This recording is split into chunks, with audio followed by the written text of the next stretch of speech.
Hey, what is up everyone? I'm back with another live. Although I had no intention to do this, but let's see what I can bring up for you guys. So I'll wait a few minutes before starting, and I think my brother is watching right now, so I wanted to show him something as well. As a result, let me go back to the ES that I was talking yesterday. So on my channel you will see I have something called candle formation, and when I created the candle I said, like, if you know how a candle works, that's 50% of your trading.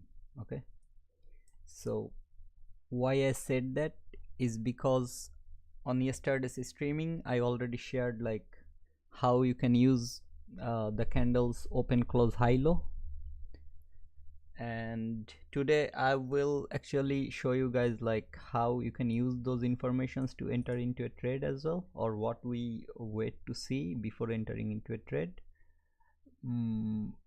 Somewhat some entry strategies as well, using those information, but let's talk about the candle formation. Okay, so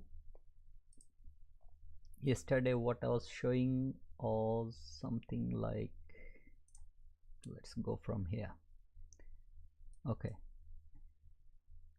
so let me go a little bit further. So when I enter into a market, I usually look into a few things. Okay, number one is what happened on the previous days. If you have been watching my videos, I think you know how to mark the fair value gaps, right?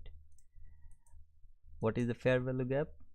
When three consecutive candles, 1 2 3 or 1 2 3, like wherever you are counting your 1 from, the next three, when three consecutive candles, they are not touching each other or meeting each other, the distance between them is your fair value gap. So there might be a smaller fair value gap like this, or there will be bigger fair value gap like this. Okay, so these are fair value gaps.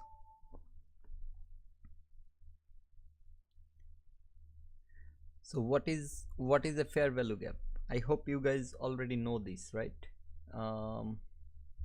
Currently at the moment, let me see, like, okay, 3 people watching. I will wait a few more minutes before going to the session.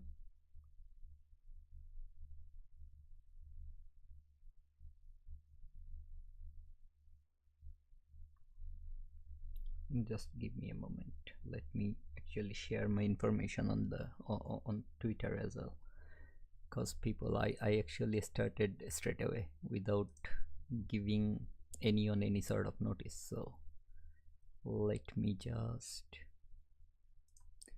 go to my Twitter and let me put it to Twitter for other people as well.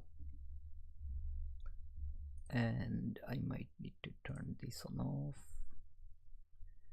Is the audio clear? And also, how is the video quality? Because I have changed a few things. If there is any lag or anything, let me know in the chat. Also, from yesterday's streaming, I had the stream delay like set to normal, and the normal tends to have around 2 minutes worth of delay between the chat and my stream broadcast. So as a result, I was getting all the replies little late. However, today I think I'm gonna have a less delay because I changed it to a low latency instead of normal. Let me just share my stream link to the Twitter community, although I'm not very active on Twitter.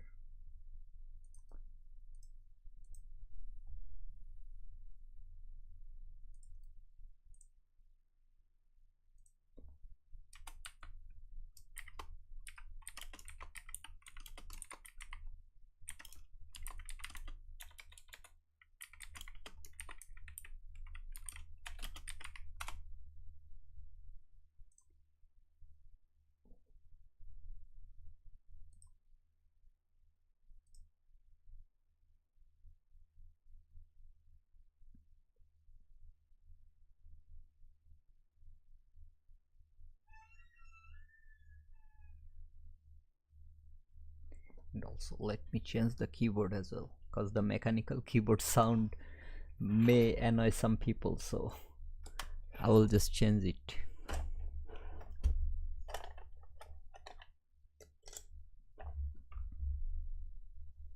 PD arrays. So today I'll be talking about silver bullet, PD arrays, and drawn liquidity. Since I showed few things yesterday, I'll try to show few other things today as well, so that you guys can understand what I'm trying to say here. Okay, just give me a moment.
Hey bro, open heart, how are you, bro?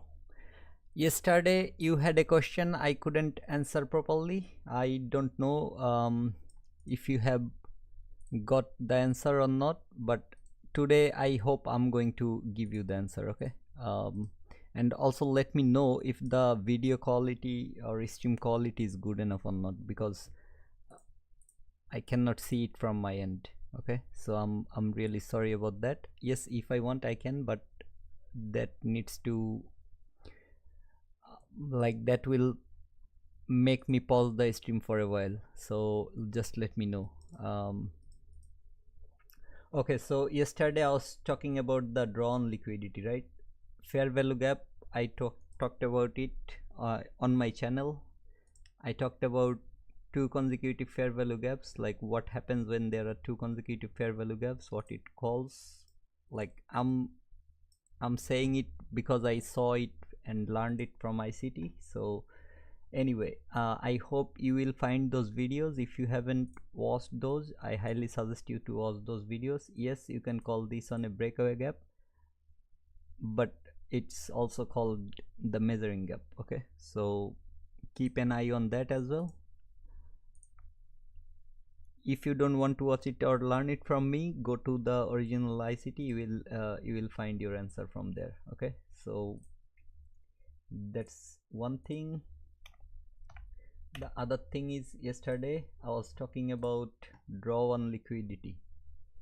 So why I said measuring gap is because you see on daily I have one fair value here and I have another fair value here. I'm showing this over and over again, but let's start with this specific part.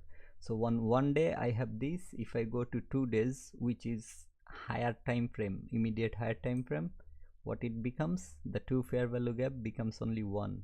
Okay, so there is only one small fair value gap over there. That's why I'm saying like it's a measuring gap. Okay, so higher time frame fair value is lower time frame multiple fair value. Simple as that. I want to keep things simple, and I like to keep things simple. Okay, that's why I'm trying to show this here. Open Heart brother, I'm doing excellent brother. How are you doing? Let me know how are you doing. Okay, and I hope my stream is not like laggy or very low quality, because I tried to make it less delayed, and as a result what YouTube does is when there is less delay they're gonna reduce the quality as well. So I hope that one is working perfectly. So yeah, yesterday I said like, when let's say this is the day I'm starting my trading journey, okay, or maybe I took some days off, I don't know what happened in market for few days, and this is the moment I'm here. Okay, that's the day I'm here. So I don't want to trade on this day. I want to see price actions, where it is reacting from, or what sort of point of interest I have. So for that reason I want to mark the high and low of the previous day. So why I'm choosing daily is because I like 4 hours. Okay, I like 4 hours, but what happens on 4 hours is, let me put one mark here so that I can come back here. Okay, I can come back here, and then that was the area that I tried to discuss everything. But let's go back to the chart from 4 hours. Why I do not why I do not trade on 4 hours, even though I used to like 4 hours, because on simple thing, I talked about it yesterday as well, but today I'm gonna talk again. So you see there is 2 hours and 32 minutes left over here on the DXY. Since we do all our analysis based on DXY and ES or NQ, wherever we are trading, on the DXY it has 3 hours and 32 minutes left. So DXY for this specific candle has 3 hours 32 minutes. On ES or NQ you will find it's 2 hours 32 minutes. Okay, like few seconds already passed away, so 31 minutes something second. So there is a 1 hour gap or delay, whatever. I don't know if it's a gap or delay, or how DXY chart opens or works, but that specific reason, even ICT, he uses 1 hour. Okay, after the like weekly, daily, whatever the higher time frame he goes to 1 hour instead of 4 hours. Okay, but he also keeps his eyes on the 4 hours chart as well. And in 1 hour here I have 31 minutes 14 seconds left. On DXY you will find the same thing, 31 minutes now 10 seconds. Of course it's passing. Okay, so that's why 1 hour is what ICT uses. And since I trade on 1 minute, or most of you guys will trade or gonna trade on 1 minute, that's where you can actually have your eyes on. So yesterday I said what price does. Now 1 hour, you see price took the liquidity. So I have 4 people watching. Please let me know if you just like, who is watching me. I want to know. So just say something in the chat. Okay, hi, hello, whatever, like just write down something so that I know like who are watching. So what I talked about yesterday, that candle closing is very important. Now you can use this information on 15 minutes as well, but the accuracy will be different. Okay, because you cannot get high accuracy on low time frame or low frequency candles. So on the daily I already talked about. Let's go to ES one more time, and let me start that part just before I go to today's session or whatever I'm here to talk about. Okay, so yesterday I said like how price works, how market works, what is the drawn liquidity, and why previous day's high low is very important and the close and open is very important. So I don't know what happened here, although like I already explained all this thing. Just because yesterday some people may not be here on time, that's why I'm showing it one more time, and then I will give you guys like how I can use this information to enter into a trade. Okay, so just stay with me. And also 5 people watching, just let me know like who is here, so that I can memorize those names for my future contents. Okay, or future live streams. I want to build a community here as well, so why not? Okay, So yeah, that's the high, that's the low. At this moment I entered, like I sat in front of the chart.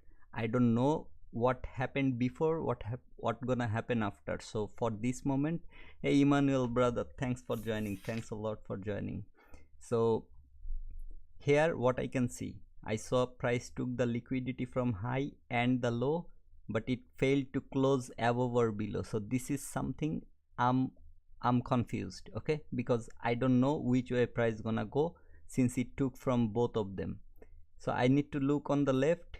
Price took some major liquidities from the left as well, but since it failed to close either side, now I'm gonna just have a look over here as well. But I'm not saying that you cannot trade during these days, okay. Since market was bullish, maybe you found some buy long setup. You don't need to look like market is falling from here, then this. You need to look at the most recent moves. Market was bullish during this move, okay, and since this happened, you can look for some long setups because that's the trend. I said over and over again, the trend is your friend, right? So you need to look for this move, that if it's going higher or it's going lower. So you definitely had some buy setups over there, okay. But since it's like that, I would be very careful. There might be some news events or some other factors during that day. But I marked the high and low. So I'm showing daily, but I'm talking about like you can do it on 15 minutes or 1 hour candle as well. So next day I have no expectation, but I saw price took the lower liquidity or sell side liquidity and failed and closed below that candle. So what is my next day target? I talked about this yesterday as well, that low. And then let's see what happened. Market took that liquidity, closed below. This is my next target. Now let's see if that happened. Yes, failed, like took the liquidity, failed to close below. What's the next target? This side, like immediate candle, okay, immediate. So even though it was falling, I can still go for long, and price took that liquidity, failed to close above. Now my target is again here. Let's see if that's the case or not. Okay, on this day I might be wrong, okay. I'm a loser on this day.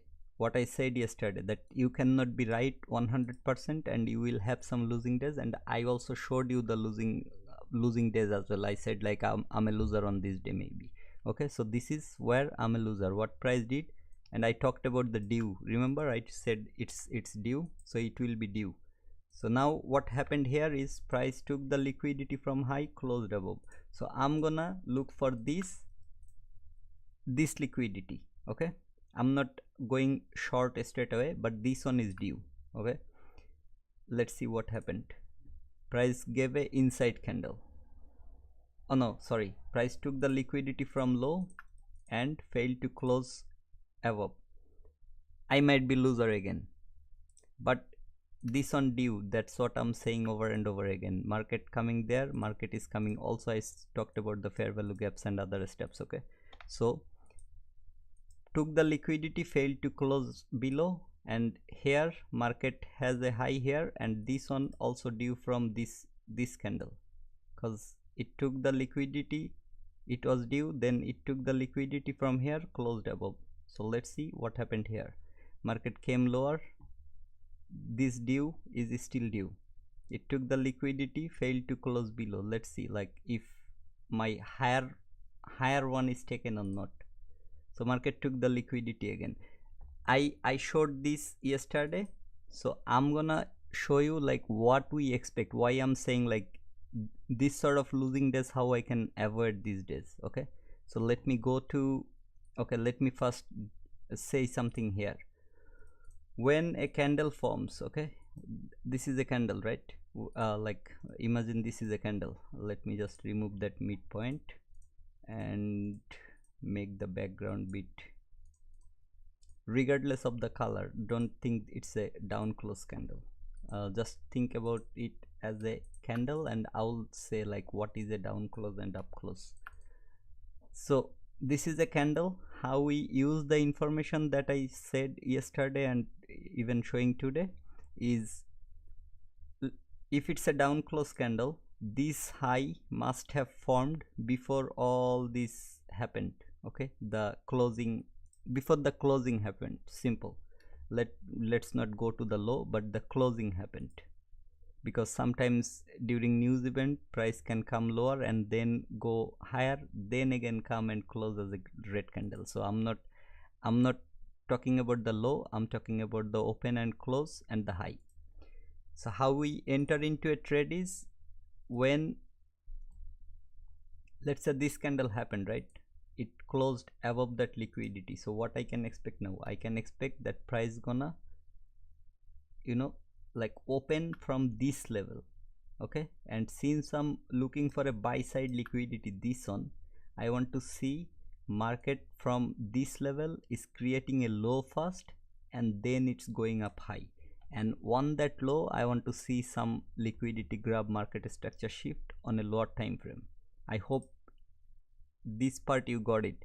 Late again, no problem brother, just started, so I'm gonna talk about these things later on, and if you need further assistance I will maybe text you on the on Facebook as well. So what I'm saying here is, price took the liquidity, closed above, took this liquidity, closed above, so my target is the buy side, okay, so this is my buy side liquidity. But how I want to enter into a trade using this information, I want to see that the next day price is starting from this area, or maybe there, if there is volume imbalance like these sort of things, I don't care about the volume imbalance. What I care about is market first, it's creating some sort of low, that's what I want to see, okay, and how I can like confirm that that's a low that market created and now market wants to go up high. Maybe the thing that I'm showing you is not a good thing, so let me from here, okay, so opening price, I want to see market creating a low, taking some liquidity on the lower time frame, so the lower time frame gonna look something like this. So market from the opening price, it's creating a low, then a short-term swing high, it's taking that liquidity, then it's giving you the market structure shift. Let me move this on, I will show you, okay, so then it's giving you the market structure shift, and with that market structure shift there might be some sort of fair value gaps, or you know, like how to use the other information, right, after you see a liquidity grab and a market structure shift. I hope you know how to use the other information. So let's see, like on the lower time frame market did something like this, it took the liquidity, it gave you a market structure shift, and then there are some fair value gaps, that's where you enter, okay. So why I'm saying is, even on the losing day I can even win, okay, it depending on what I'm seeing, and also doesn't mean that my bias is here market I cannot go for short trades. Why I'm saying that is because if you have watched the recent video of ICT, just give me a moment, I'm gonna show you guys that part as well. So let me give you guys the idea. Where was it? I think the most recent video, 8 minutes something. So I'm gonna play this video, and during that moment I will mute my microphone, because my speaker sound, it will come through the microphone, and the voice will be very bad. So let me just show you what he's saying. This video he just uploaded 20 hours ago, okay, and I have already watched it, but I'm gonna give you just this moment, like why even the bias is different. If you just follow the simple strategy that you have back tested, forward tested, which is working for you, you can simply use that information. So let me mute myself and let's play the ICT video, okay. We look at every rally as a suspect rally if we're bearish, and then we're going to be looking for some measure of reversal, and then once that reversal is qualified, that meets the criteria for a market maker sell model, then we can go in and engage it. Now, an advanced interpretation of this would be anticipating the run above these relative equal highs here and being long prior to it. And the most advanced form of it would be to buy it during the buy side of the curve and then short it during the sell side of the curve. That is very advanced. And while I do have students that can do that like me, not many of them can. They can either trade the long side of the buy side of the curve or they can sell short on the sell side of the curve. So it's a matter of them picking what they can see clearly based on their present understanding and their experience. So I hope that part is clear, okay, what I mean by that. And now since I'm on the ICT video, you see like what I put as my title, that in today's video I'm gonna talk about mostly silver bullet, like the London silver bullet, although I couldn't take the entry because I was at work. And then I'm gonna talk about the PDRS. What is PDRS? That's what I'm gonna show again, that ICT is talking about those things, and that's the most important thing before even you think about entering into a trade. Okay, I don't know how valuable my videos are or will be to you guys, but I hope you will get my point. Okay, so what I said is I want to see market first creating a low, then a market maker sell model, buy model, whatever, depending on your drawn liquidity, and then you want to enter into a trade using your strategy. Okay, even ICT said like I'm showing you guys a lot of things to enter into a trade, like order block, fair value gap, inversion fair value gap, balance price range, breakaway gap, then breaker block, reclaimed order block, a lot of things, but you don't need to use all of them, you just need to master one of the format. Okay, that's what he said. It's not me talking about these things. Okay, if you have watched his video you will know, but what I'm saying here is this is one thing that I have found very interesting and it works great, like on forex, on crypto, on what it calls index indices, it works really great. Okay, maybe sometimes you will be a loser, that depending on how controlled you are. Okay, there are fair value gaps, some order blocks that price can retest on its bullish run, there were some fair value gaps that price retest when it's coming down, it's taking liquidity from left and right as well, like it took liquidity from here, it took liquidity from here. Those are the things that I'm talking about. And remember I said this one was due. Did market took that eventually? Yes, market took that. Okay, so I need to, although this is a daily chart, I'm showing you on a daily chart. I didn't, yesterday when I was showing all these things, you saw like how beautifully it worked. What happened here? Price took the liquidity but closed above, but this is not what I'm looking at. I'm looking at this specific candle here. I had the buy side as my next draw on liquidity. Since it took the liquidity from this candle as well, I had the buy side. Did price went there? No. Did I lose here? Why I'm saying did I lose here? Just look at the size of the wick. What I said about the entry model, I want to see a low from a point of interest. Do I have anything on my left? No. What I have is only here. Okay, there is a volume imbalance, there is a small little fair value gap, there is a order block, maybe the mean threshold of it. These are my point of interest. That price came, and around this upward move, if I see some sort of liquidity grab, market structure shift with fair value gaps and other stuffs, that's when I look for buy entries. Although price was falling like this, still I can look for my buy entries because I want to see a low first, and that's the low market created, and then it started going there. Eventually it turned into a red candle, but still I had my winning trade over there. That's what I'm saying. Like this is, if your bias is on the upside, what ICT said, that like your bias is on upside. Don't get me wrong, I know what exactly he said, but I'm just trying to give you guys the idea as well. Like I know that market can take this liquidity as well, since there is a relative equal low, like swing low here or whatever. It's a daily candle, so there are a lot of liquidities over there, and this is your relative equal low, right? This area. So since there is this for a long time, price took that liquidity and then it started going up. So you can even look for sell shorts as well when your bias is buy long.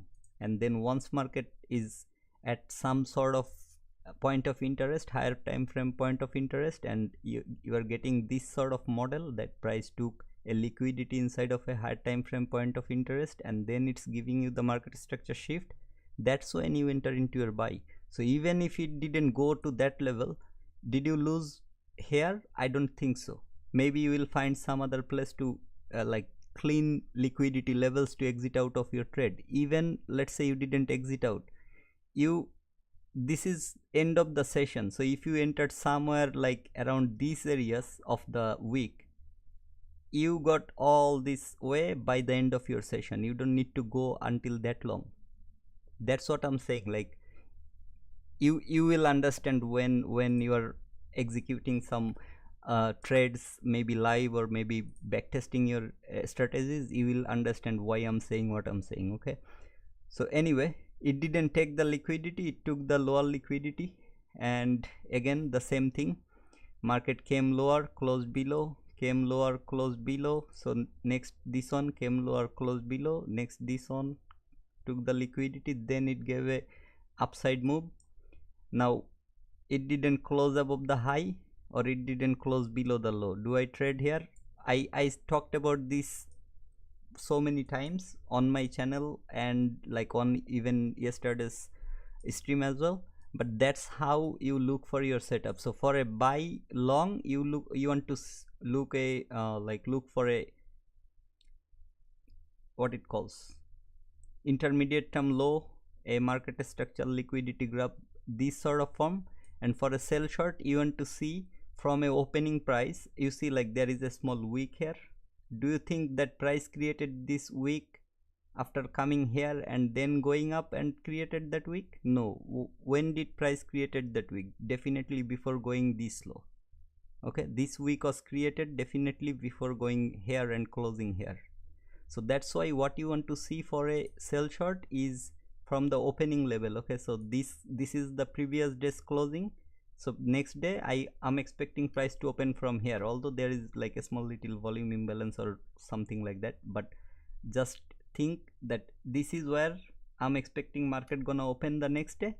And then what I want to see here, market first creating a high, then a intermediate term swing low, then taking the swing highs liquidity, and then giving you the market structure shift.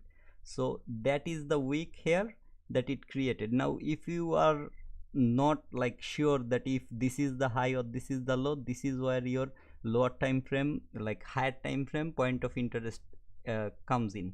So I'm looking on drawn liquidity on a daily candle. What will be my lower time frame? Not straight away to the 1 minute, maybe in 1 hour I can find something over there. Let me just see where I marked it. Okay, so that's my mark. Now that is the high that I was talking about on the daily candle.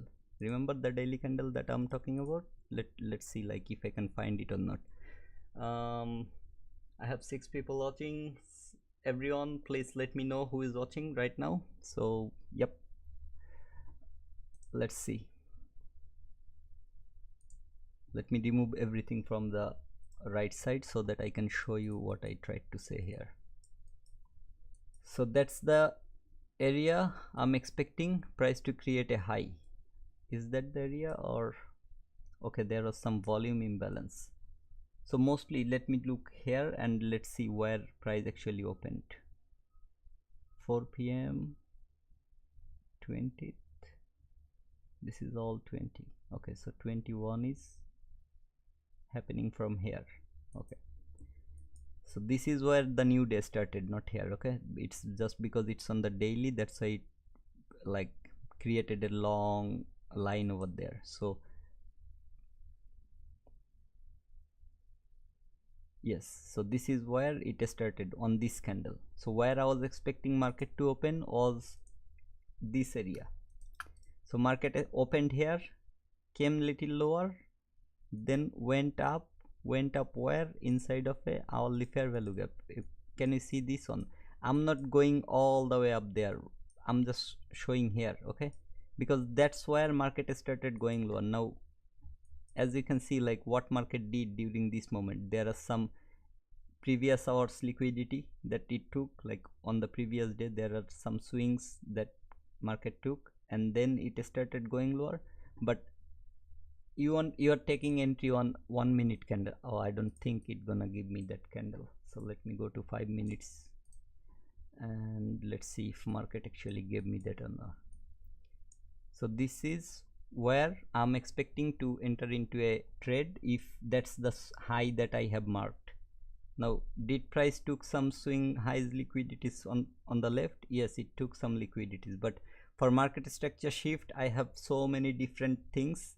It will be you won't like it. Okay, so for myself what I want to see is, let's say like this is the visible swing high that market took. Okay, this one I cannot, there are some other areas as well, but I'm talking about this specific area. It could have been a better option if I could show you on the 1 minute, but 5 minutes is good. Let me check on 15 minutes. If it's looking better, I will show you there as well. Okay, I think 15 minutes looks better. What did I told you guys about this one yesterday? What do I call this one? It's called inducement. White season brother, what's up bro? You are still awake? I thought you were sleeping.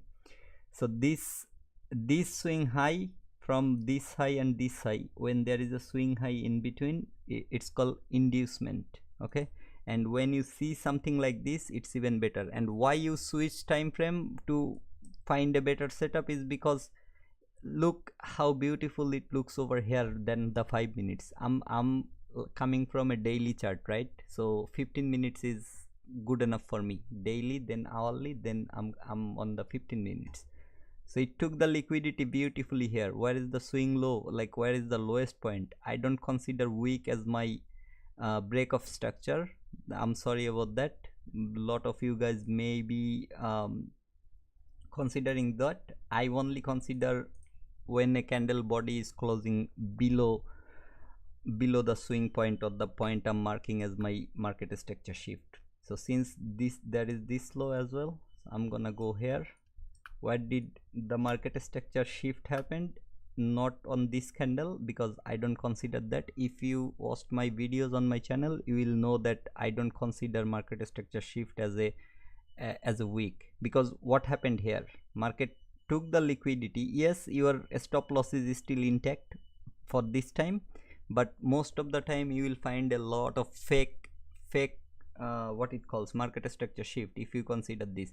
And also you will be confused if you don't have a set rule. Like here it's a clean liquidity. Now do you consider week as your market structure shift? Then why not this one is your market structure shift?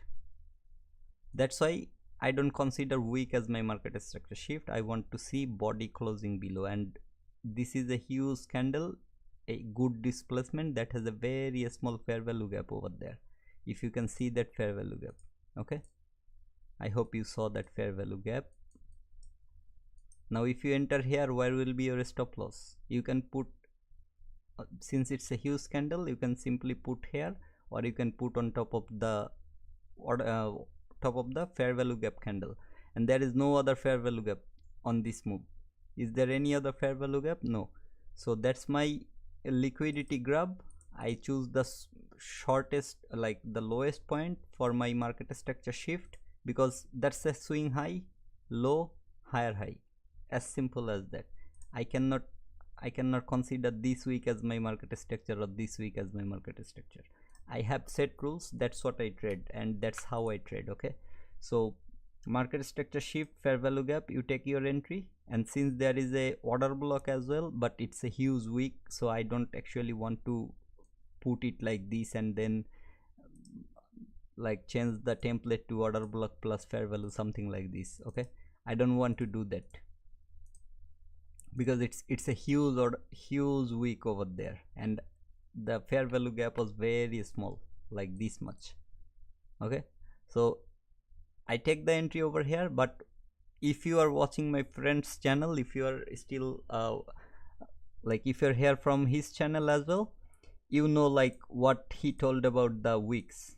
I hope you remember that. Okay, not the OT, empty. Okay, the 50% of something unusual, like this candle's wick is unusual, similarly this candle's wick is unusual.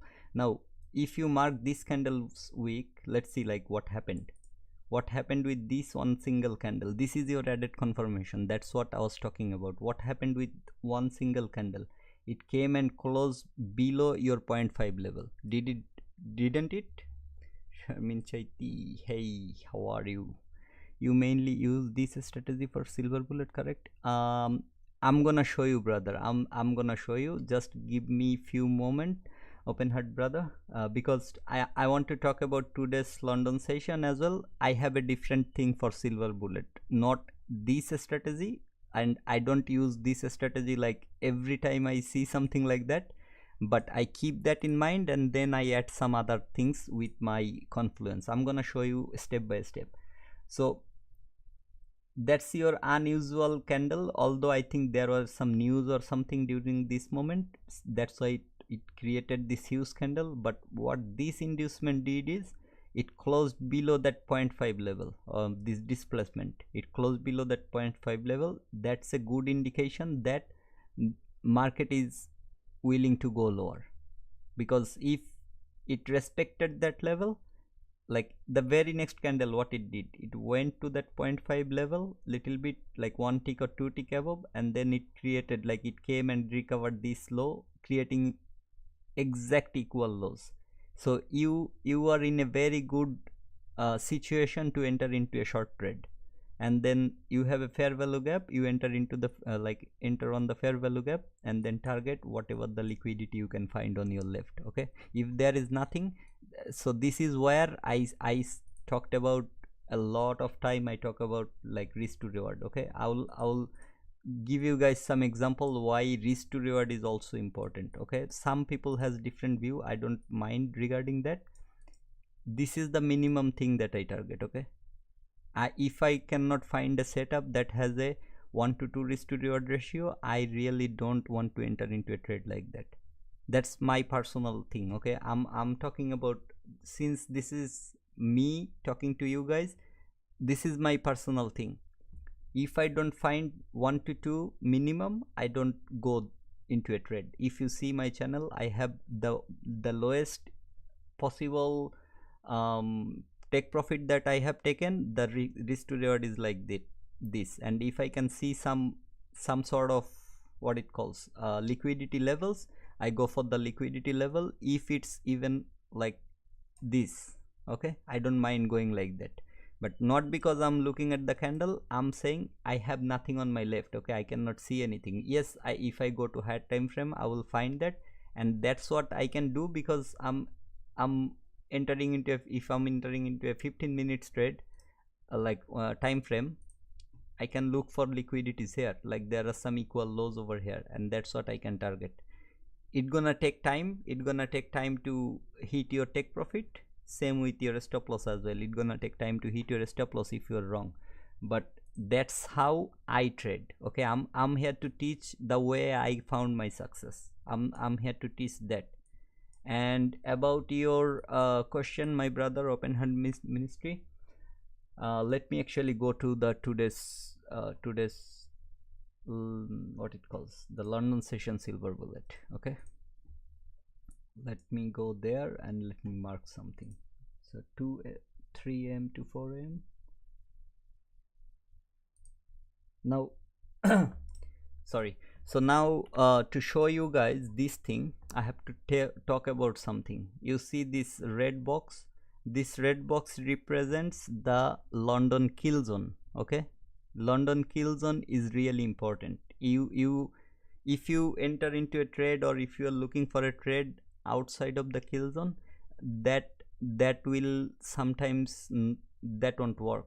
Like just look here, like when price delivered this, after that it started, like even look at the candles, like how many volume imbalance you gonna mark here in 1 minute, how many highs and lows that has that thing, like volume imbalance in every single candle. But before that, yes, there are today, I if I'm not wrong, today is the non-farm payroll, so the whole day gonna be like this until that event finish, and this is your Asia session, okay, and that's your Asian kill zone. So what this box represent is, it represents the Asia sessions high and low. And during the silver bullet, did I mark something wrong? No, it's okay. So during the silver bullet, what happened here is price took the liquidity from the Asia session. So this is what I usually look for. If I see price took the Asia sessions high, like there were exact equals, okay, three equal highs over there. So that's what I could easily target for my take profit. Now before I go for a long setup, and why I'm talking about this, let me come from the daily as well before actually I talk about this. Yesterday I told you guys like how the drawn liquidity works and how I look into the chart. So what happened on the on Monday, it left this low as due. Remember what I said? I'm expecting, like, even my friend, he was streaming later on, he was expecting some sort of like lower run yesterday, but did the market give that? No. But according to my drawn liquidity, what Tuesday did, Tuesday closed above that high. So I was expecting price gonna take this liquidity as my first expectation, but also I was saying that it would be great if I can see that price is coming and closing below this high, then this low will be very important.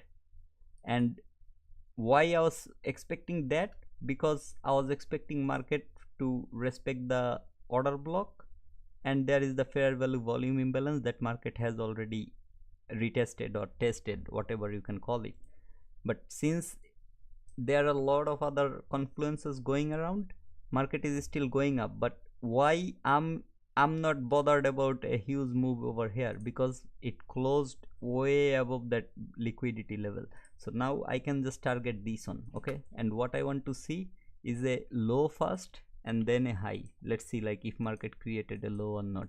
It created a very small low over there, like just one tick, one or two ticks on the daily, but it's not a small, because what is it, 58.50 to 57.75. yeah, it's a very small wick over there. I was expecting a little bit more so that people can find some long setups. However, my expectation was this liquidity. And now let me go to the 1 minute chart and the London session as well. What is the London silver bullet? I have removed it one more time.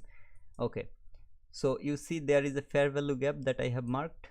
When London session silver bullet time comes, like I go to the chart, I looked into 15 minutes. First of all, I already have the, you see, like, all the Asia session, then London, then New York AM, New York PM. It's marked like that, okay?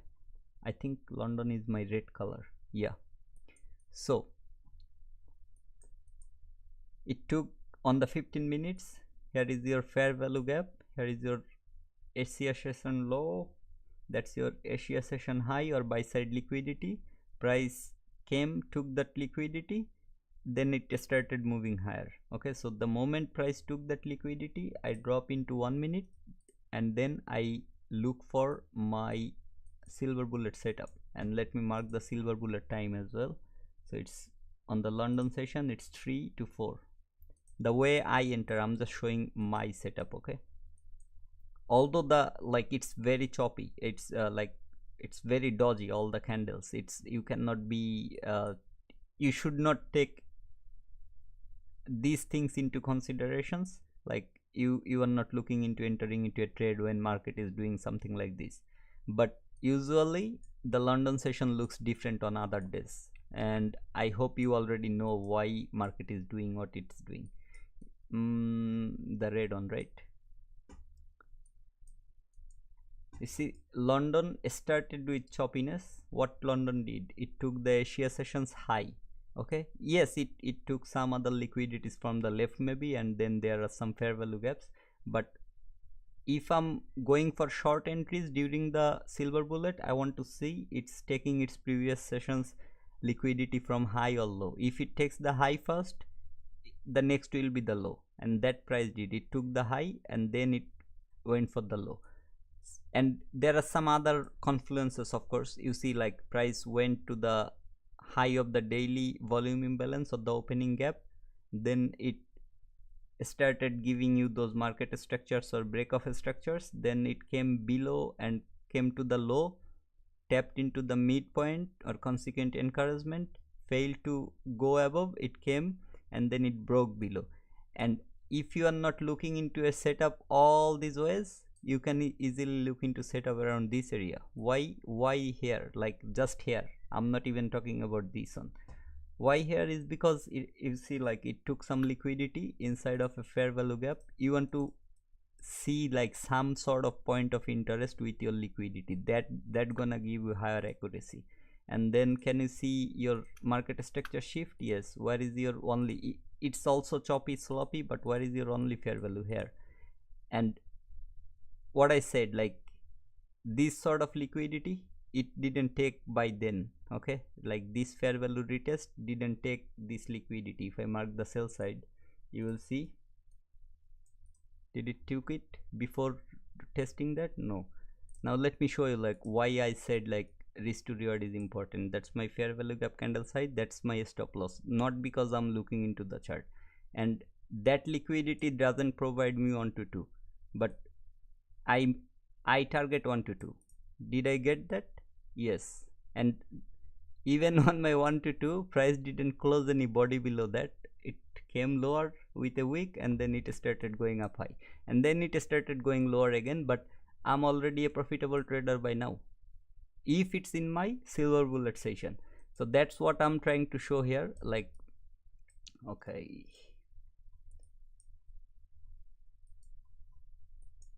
like this specific area. Okay, price took that liquidity on the 15 minutes as well. That's your 15 minutes fair value gap. Price respecting that consequent encouragement or midpoint, way like this is the perfect respect, you can say. Not a single candle out of all those closed below that line. Okay, and it worked like that's where it is consistently tapping and acting.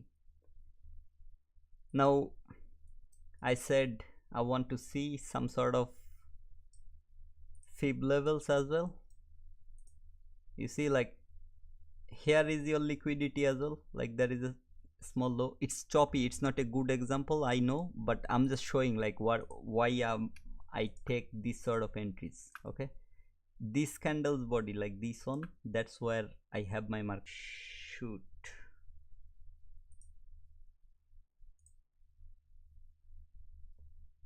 a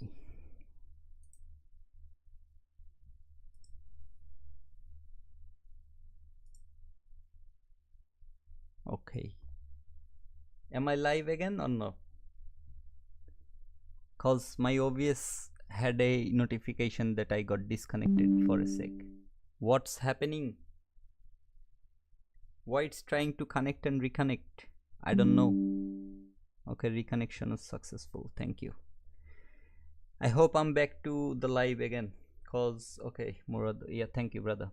So it's very, since this week and the next week will be very difficult to explain. If you want, I can go to a cleaner week and I can show you a cleaner chart. But what I'm saying here is I want to see some London, like during the London session, I want to see first some sort of liquidity taken from the Asia session. And since my bias was long, I wanted to see the sell side liquidity is taken from the Asia session. And if there is some other confluence that is coming from a higher time frame, for this scenario, 15 minutes is more than enough for me. Okay, I went to 15 minutes, marked the fair value gap, marked the Asia sessions liquidity like low and high. Price took the liquidity, gave the market structure shift. That's the highest level. Like price gave some reactions over here as well. Like this is a fair value gap that price retested, and there are some other fair value gaps, maybe volume imbalance. There are fair value, like this is not a very good example to be honest because of the candles, but still that's my discounted area, like below that 50%. I talked about this, like I bought a pen for $1. I don't want to sell the pen when the pen is like 80 cents or 70 cents. What does that mean is, let's say, like for this one, let's give you the example, the same example but in a different way. Let's say I bought a pen for $1. When do I want to sell it? Is when the pen price is above $1, more than $1. That's when I make the profit. But if I see an opportunity that, okay, my pen price is going lower, okay, like it's decreasing, it's falling, I can, if I can wait patiently, if I know like there is a possibility that it can go below $1 or even lower than that, I can buy more pens, or I can buy the same pen with less money. That's why you want to see the discount and premium. And I'm gonna show you that ICT is talking about this. Like if you have watched ICT's video, let me just bring that onto you. Okay, so remember this video, he just uploaded this one, that's his last video. I highly suggest, like after watching my stream, I highly suggest that you should go back and you should watch this entire video. What is the first thing that ICT is talking about? Let me bring it back. Okay, and let me mute myself so that you can hear this one properly. Now, when I say swing trading, what I'm referring to is if I'm bullish, I'm trading from discount to premium, riding the coattails of buy-side delivery. If I'm bearish, I'm trading from premium to discount, riding the coattails of sell-side delivery. Now, when that video is on YouTube, so you can watch it. So what he meant by discount to premium and premium to discount is, this is your dealing range, right? Like this is the range price from the lowest point to the highest point it went, and then this is your proper retracement, like this is when price started retracing. So where you want to buy is when price is below the midpoint of that range.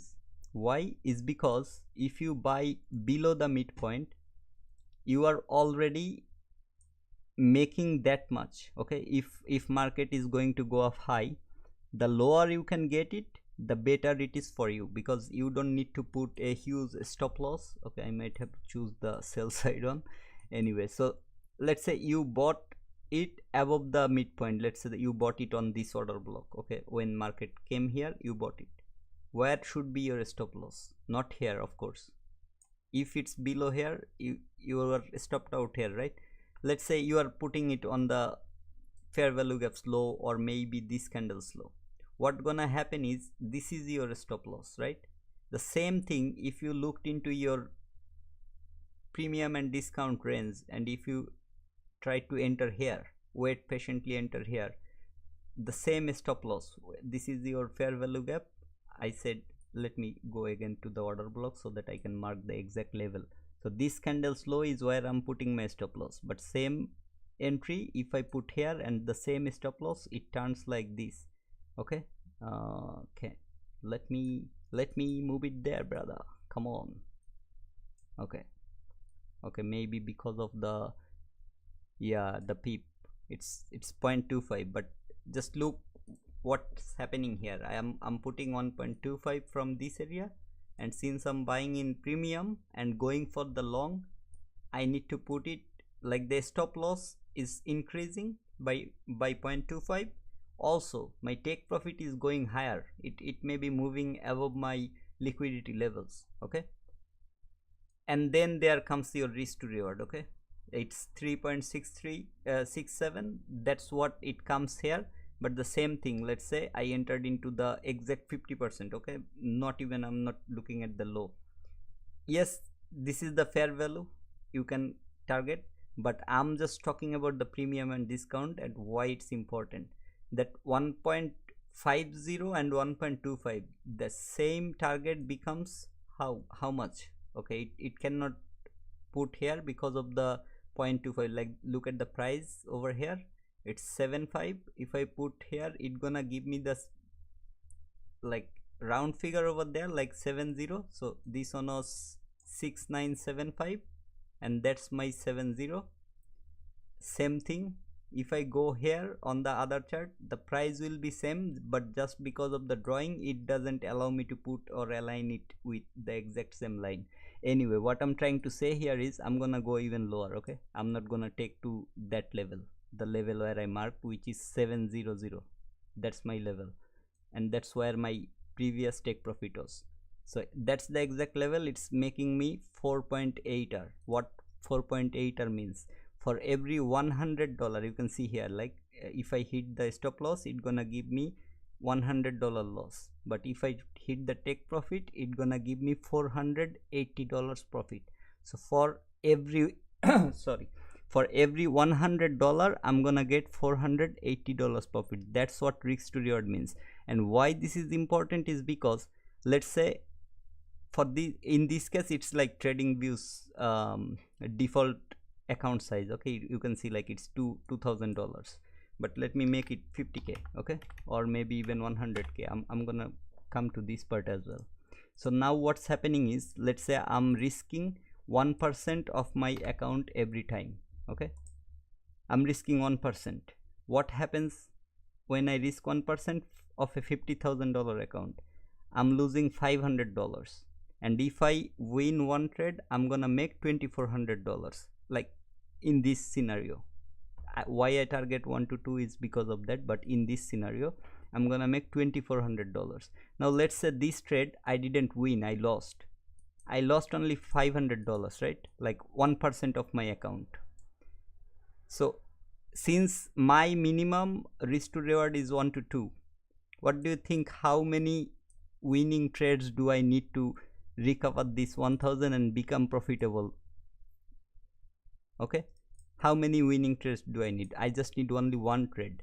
What gonna happen when I'm winning one trade in 1 to 2 risk to reward is I'm getting $1,000 for $500. Okay, I'm getting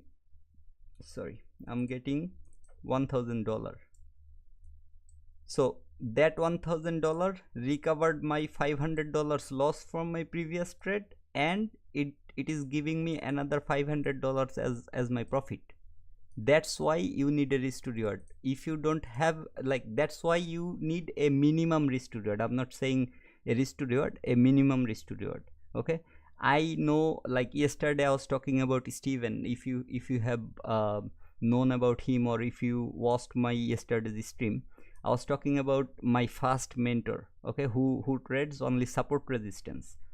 Why I showed you that is because his minimum target is 1:1.4. This is what he targets. Okay, if you watch any of his video, like, I don't want you guys to go there and watch his videos. That's what he minimum target, like that's his minimum target. Why? Because the strategy he uses, he has over 65% or 70, like 65 is his minimum win rate, and maximum he got like around 83 for whatever, something like that. So with 65% win rate, let me bring a calculator. Okay, so for every 100 trades, 65% means every 100 trade he wins 65 trades and he loses 35. So for 35 trades, if he is risking 1%, he is losing 35%. Okay, so let me write it down here as well. Okay, let me go to this area. He is losing 35% of his account balance for every 100 trade. Now for every 65 trades that he is winning at a 1.4 risk to reward, he is making 91% of his account. Okay, 91%. So end of the 100 trades, he is still, how much profit he is seeing? He is still seeing 56%, if I'm not wrong or calculating it wrong. Okay, so that's how much he is gaining after every 100 trade. If you have a 65% win rate is important, risk to reward is important. 1.4 is, it's a good risk to reward, but for the way we are using it, since he is a support resistance trader, he needs a different style because he trades mostly on the higher time frame. So 1 to 1.4 is a big, very big area. Okay, it's a huge ticks or peeps to cover. Now let's talk about the areas like breaker block. What is a breaker block? The very simple possible definition of a breaker block is price took a liquidity from a major point of interest. Let's say this is a fair value gap, price took this liquidity from here. Okay, this swing low. Yes, there are other areas, but I'm just showing for a reason. Okay, what is support resistance and what is these blocks? Okay, why ICT? I came to ICT. Let me talk about myself, why I came to ICT. Price took liquidity from here. What price created? A swing high, a swing low, a higher high. Okay, now there are other areas as well, that's why I'm not looking here. Okay, I'm just gonna talk about this specific area. Let's say I'm considering going lower. Why this is a breaker block and why it's important? Let me show you guys that. So this last down close candle, like the candle with lowest close or lowest body, okay, this candle has the lowest body, that's your breaker block.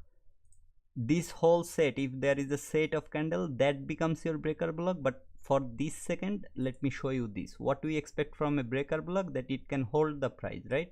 Since the whole set is it, I'm just marking the extreme one, and let me show you how breaker block works. I'm going from left to right, that's the future that I'm going. Okay, this breaker block, how many times price reacted around that area? It should act as a resistance. Did price act as a resistance over here? Yes.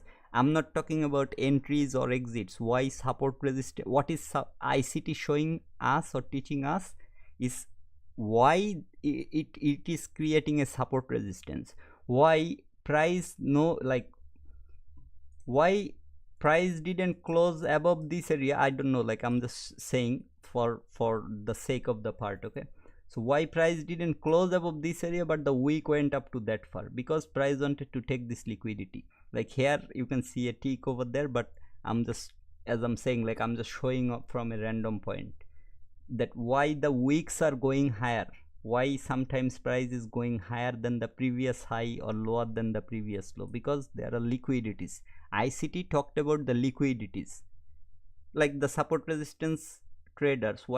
How do they put their stop loss? They, let's say they entered into a trade from this area, they will put their stop loss like not exactly here, but they will just go here, they will search for ATR, average true range, and what ATR does is it shows exactly what happened. Why it's not giving me the value?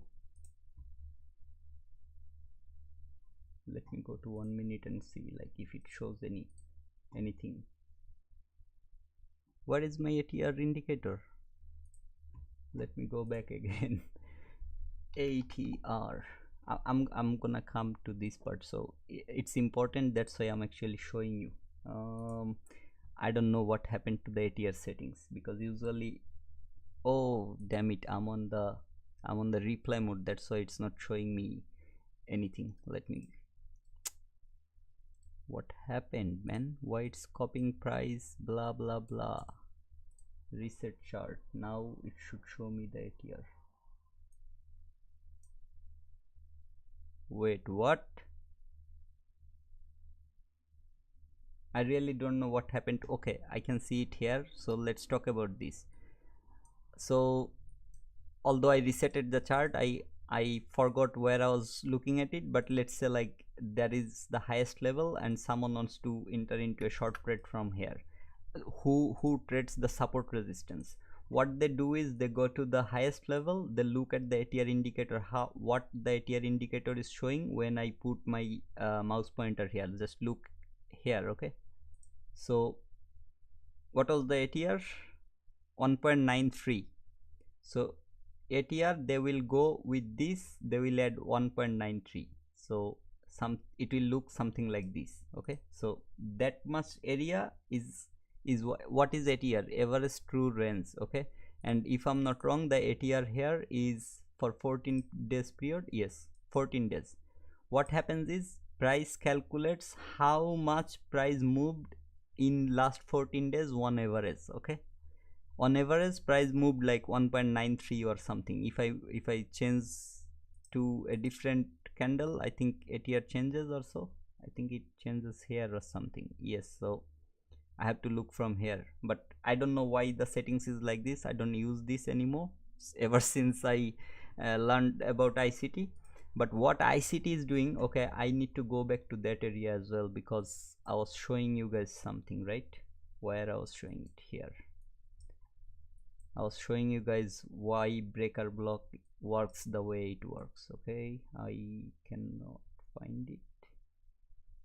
Bro, why I messed up my entire lecture?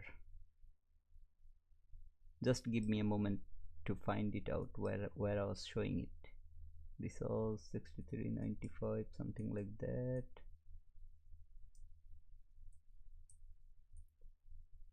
Damn it. Where did I mark it? Somewhere here. Okay, let me find another one. I'm so sorry, I actually messed it up by moving to a was I looking into a different time frame or something?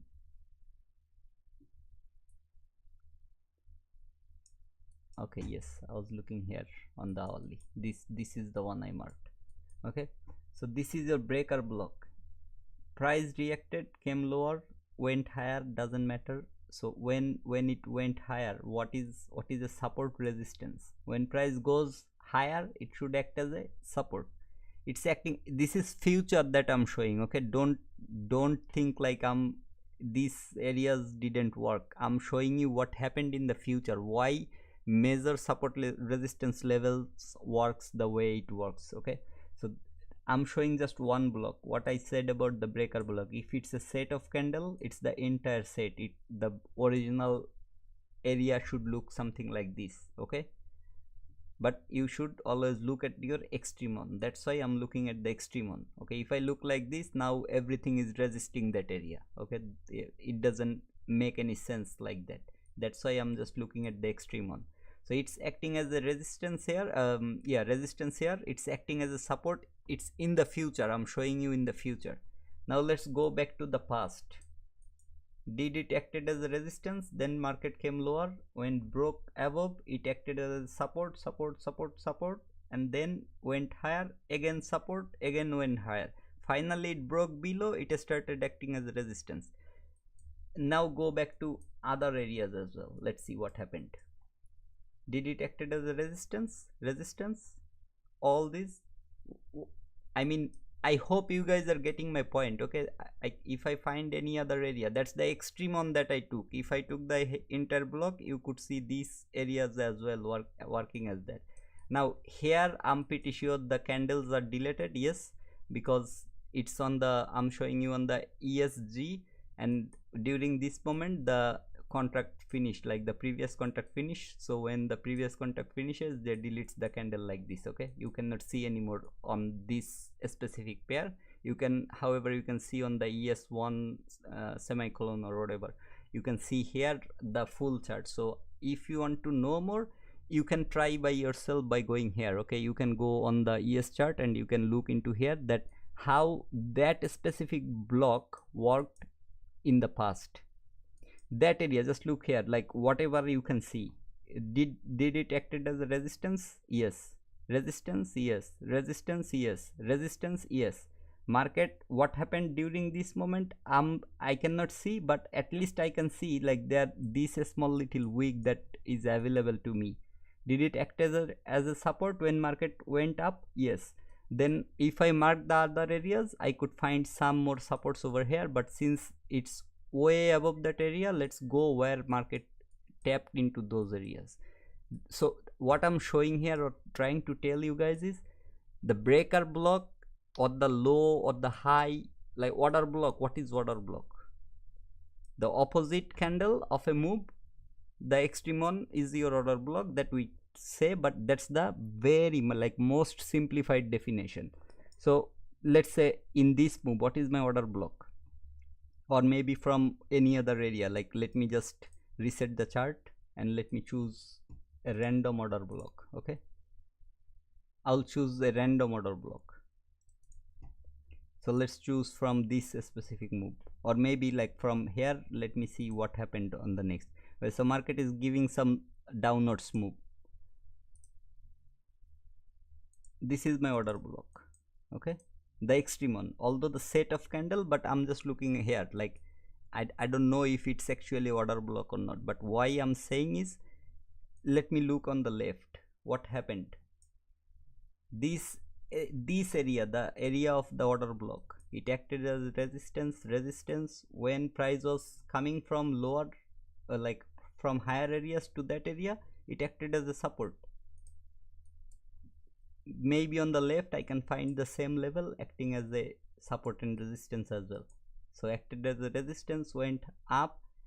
It like this sort of move, since I'm looking into 1 hour, I don't know I can show you perfectly or not, but when price came lower and it acted as a resistance for a while here as well. You see, like this sort of area, but I just choose a random candle. I didn't even choose a swing high or swing low. I didn't choose like that. But if I choose something like this, or if I choose something like this, this is your order block. Since it's going up high and went above some swing lows, give you some break of structures, this candle is your order block. This is huge, that's why I'm not going there. Okay, but just look at the extreme candle. Like this is your order block. Let's go. Like every candle can be your order block. Okay, I'm like every opposite candle of a move can be your order block, but which one you should choose, that is where the talk comes. That is where people says like you have to have some added confluence, you have to have some sort of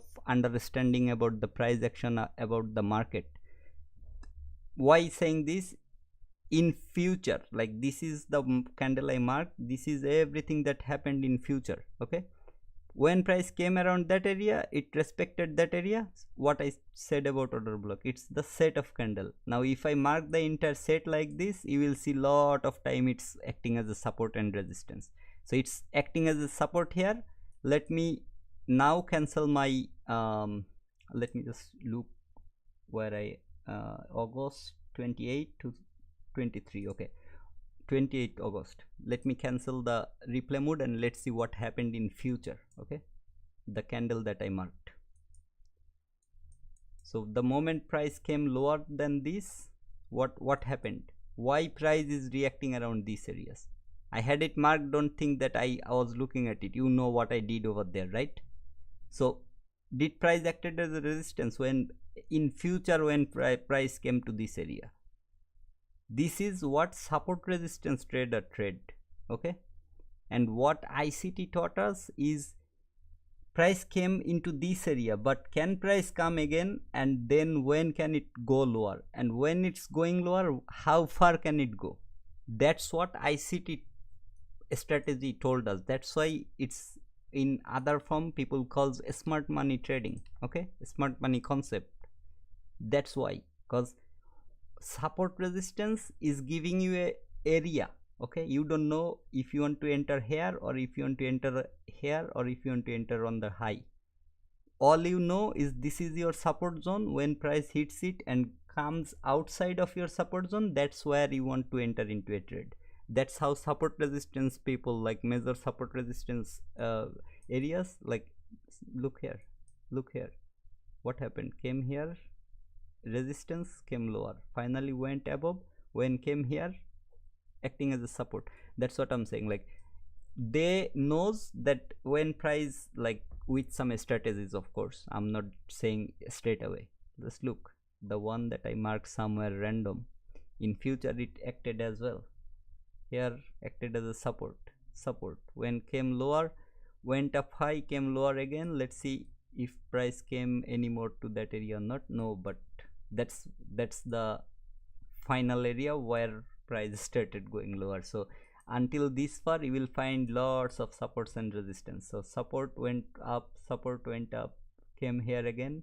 Let me remove the fair value gap candles line.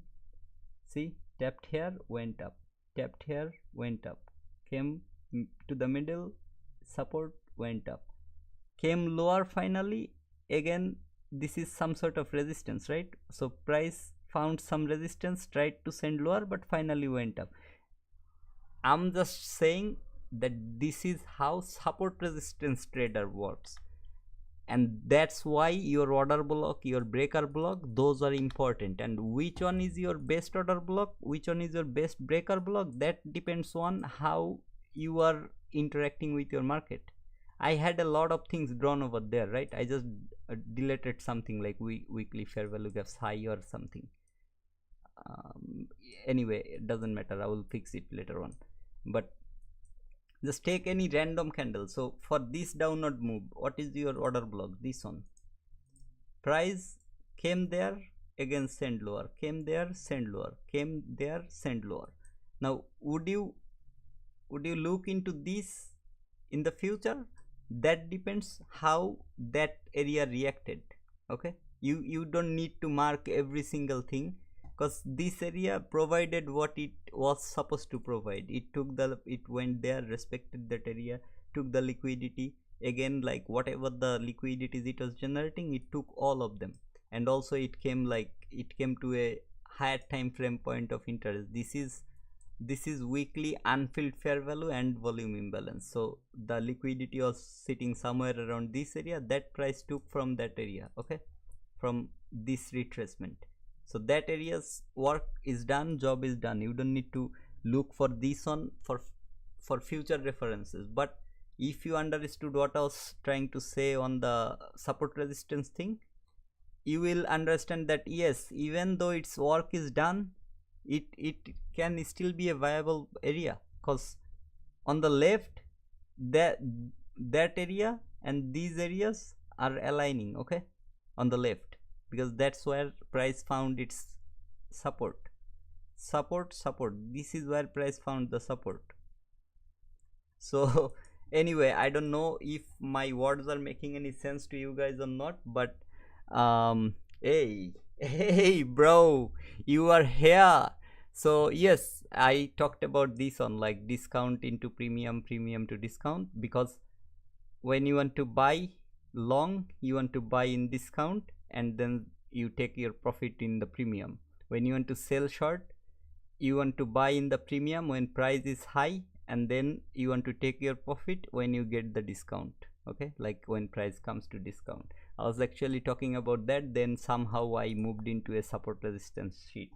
Anyway, so what that's one thing. Since my friend is here, maybe I'm feeling happy to see your continuous streaming. I'm outside, can't watch full. It's okay, brother, you joined, you took your time to come and say hello to me, that's more than enough for me, okay. And people who are watching me, I'm sorry, maybe I was talking too much and I didn't actually look into your messages, but if you are still watching, say something so that I can reply to you guys. I'm just talking alone, that's fine. Is it T2? Yes, it's T2. Yes, brother, it's T2. You know him, right? It's T2. So also this thing, okay, what is this? Do you guys know? I use some indicators. If you guys want, you can do that, okay. So I am hey mama, I am. Yes, that's my friend, that's my mama, that's my I don't want to, like, he used to call me Shoshur for a reason, but he doesn't call me that anymore, like okay. So this is ICT kill zone. I'll go to my indicators, ICT kill zone plus pivot points by trade for OPP, okay. If you add this on, this huge line gonna appear, and the settings that I have is the kill zones. For Asia it's 20.00 to 00, London 2.00 to 5, like 2 to 5, New York AM 9:30 to 11:30, that I have marked over here because from 10 to 11 that's where I can get my silver bullet setup, and I want to see like what happens here. And from 12 to 1, that's your lunch hour, and then the PM session 1:30 to 4, okay. Although it goes 4, 4:45 or something, like 5 o'clock, I think that's when market finishes, or until 4:30 you can actually look for some setups as well, if I'm not wrong. But these are the specific areas that I have on my chart, and although I don't trade the PM session, still I want to see for the next day if price is taking the previous day's PM session high low or not. Okay, that's where I look for my possible entries over there as well. But usually this thing happens maybe during the Asia session, or maybe during the starting of the London session, like the 2 a.m. time, around that area. But the silver bullet on London session starts on 3, that's why I don't really need the PM session. I can simply avoid that one. But keeping it in chart it's not bad. Okay, like if it's looking bad on me, on my side, I simply come here and then hide the thing. Okay, I have lots of drawing on the chart, that's why the color won't vary too much. So let me just go to the ES and then delete whatever I was showing. And what is this one is, it's the 15 minutes candle that's showing side by side with whatever time I go lower than 15 minutes, like 2 minutes. Yes, it gonna show, I think, or maybe I didn't set it up. Okay, so 15 minutes, 10 candles. What are the time frames that I took, man? I cannot remember. Box line, level, table, I don't know. It should show as well on the 2 minutes. I don't know, maybe they have made something, because previously the fair value and volume imbalance, this thing was not there, they have added it. However, I don't really need to look into 2 minutes. Let's see 3. Okay, so 3 minutes is okay. Now I got it. So 2 minutes is a custom time frame that I added. As you can see, like I can remove it, but other time frame like 4 minute I can remove, but 5 minute I cannot. So what gonna happen is, you need to look 1, 3, 5. That's what the indicator supports, if I'm not wrong. Yes, so that's the time frame it supports. So what, okay, someone is giving me, okay, so what happened here with this one is, when I'm in 1 minute or even 3 or 5 minutes, I can still have my 15 minutes chart. How many candles I want, I can set it to my indicator. Like I have 10 sets. If I set like 15, I can have 15 candles, and I can see what price did. There is a fair value, price came into the fair value around the midpoint or C, and then it started going up high. Then there are these. So I don't know if you if you want to what it calls, if you want to use any indicator or not, but this makes my life easier. I don't need to go to 15 minutes to look into what happened in 15 minutes, unless like I need a lot of them. Although I can still go here and change the settings from 15 to maybe 20, and then it will show me the 20 candles of 15 minutes, just like that. Okay, it depends. Okay, it's up to you how many you need. If you want, you can use this, and you can set the padding. You can set the padding, like if you make it higher, it's gonna move to the right side. So if it's very close to your current candle, after selecting multiple, it can move to the right side like that. Okay, so now I have 1 minute candle. I can see the reaction. What happens is, when you are trailing your stop loss, okay, if you look into 15 minutes, let's say you entered into a trade from this area, okay, the low, and then you saw price is 1 minute. So where is this low? Is here. Okay, that's, let me mark the low. It's aligning with whatever you have chosen and how far it can go. Okay, so that's the highest level. You see the highest level, it's gonna match exactly over there. Okay, and this is the lowest level. You will see like the lowest level is matching over there. Let me just remove this. Okay, so that is the range that I'm looking at right now. That's what it's representing. Anyway, I don't usually suggest people to look for indicators, but having few to make life easier is good, but you should use it when you already have idea about all of the things. Can you tell me about today's midnight run? You mean Oh, you are talking about the 2 a.m. or London session, something like that. If that, I've already talked about it at the very beginning of my stream. Okay, I hope I didn't disappoint you, but yes, I already talked about it. But at this area, okay, at this area, I'll talk about it again. What I was talking about the indicator, like why sometimes I look into some indicators, is because when I saw like price is going like this, where should I move my stop loss, or like trailing stop loss, what I'm trying to say here, like how these indicators can help. Okay, um let me make it green and let me make it larger. Let's say this is my trailing stop loss. So when price started this move, where should I move my stop loss?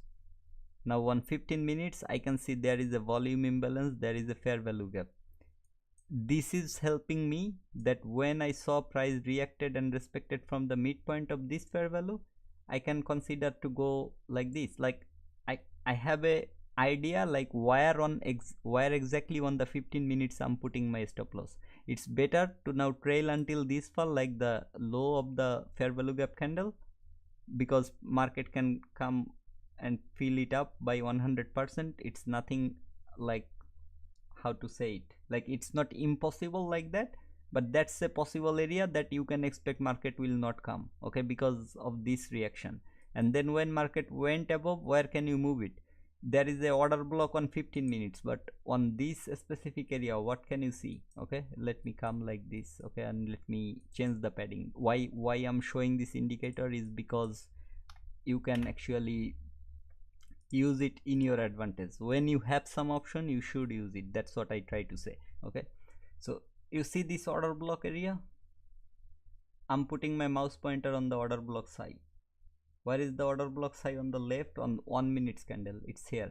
Okay, this side, and your trailing stop loss is here. From here price came here, but in 1 minute you are seeing a lot of structures, right? And then you moved your stop loss below this order block. Now where is it? It's below the order block. Price came lower than that, but I'm talking when market went up from that area. Okay, like from there is a fair value that market retested on the 15 minutes, and then it started going up. So when I saw the going up, where can I trail it? And maybe the low of the order block. Okay, although the low is here, I don't know like if it's a red or green from here, but let's say that's the order block's low. I can trail until this far. I'm not trailing to the order blocks closing price or midpoint, any areas like this yet, because what happened, market went up, gave again some sort of reaction, and then it started. It's looking scary here, right? It's looking like it's going violently low in 1 minute, but having this, it looks something like this. Like I can compare a state. Anyway, that's why I'm saying like having something like this is helpful sometimes if you are trailing your stop loss. If you are not trailing your stop loss, you don't really need to look at it and forget what I said, and I'm sorry for wasting your time. That's one thing. So what is that indicator? I'll show you here. It's called ICT HTF candles. Okay, FADI in the bracket, or you can see like Fadi Zaidan. That's the programmer, or that's the he's the person who created this indicator. Okay, so you can look for this one for this thing, and now I'm showing just 15 minutes. You can have side by side lot of other, like 1 week, 1 day, 4 hours, 1 hours, lot of other things. You can just have that over there.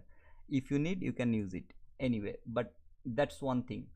The midnight, you, if you know, you can mark it by yourself. But you see like I have a 8:30 here, and maybe here I have the midnight line here. So if I want to go for a short entry, I would possibly look at least something above the midnight, if not above the 8:30. And I think, yeah, so that's the midnight, that's the 8:30. When new midnight, new 8:30 will come, it will readjust its position. Okay, exactly when 8:30 happens, it gonna readjust the 8:30. When the midnight happens, it gonna readjust that one. So that's another indicator good to have. It doesn't bother that much to have it on your chart, That's the other one, and I will show you which one is it. It's the ICT New York Midnight Open. You just search like Midnight Open or New York Midnight, it will come. It's the Alpha C Trader. That's the one I'm using here. And then I don't use like this kill zone, I already showed, right? It's the ICT kill zone and pivot by trade for OPP. What happens is you don't need to manually mark with your lines that where is your Asia sessions high or low, where is your London sessions high or low, because if you have that one on your chart, you can hide the all the writings and stuff after setting up everything. That's your high, it's marked. That's your high, it's marked. And my friend wanted to know about the midnight thing. So during this area, although the candle is choppy because of the zero, I'm new Roy. Hey, hello brother, I'm sorry if I missed your previous comment. Hello and welcome to the channel.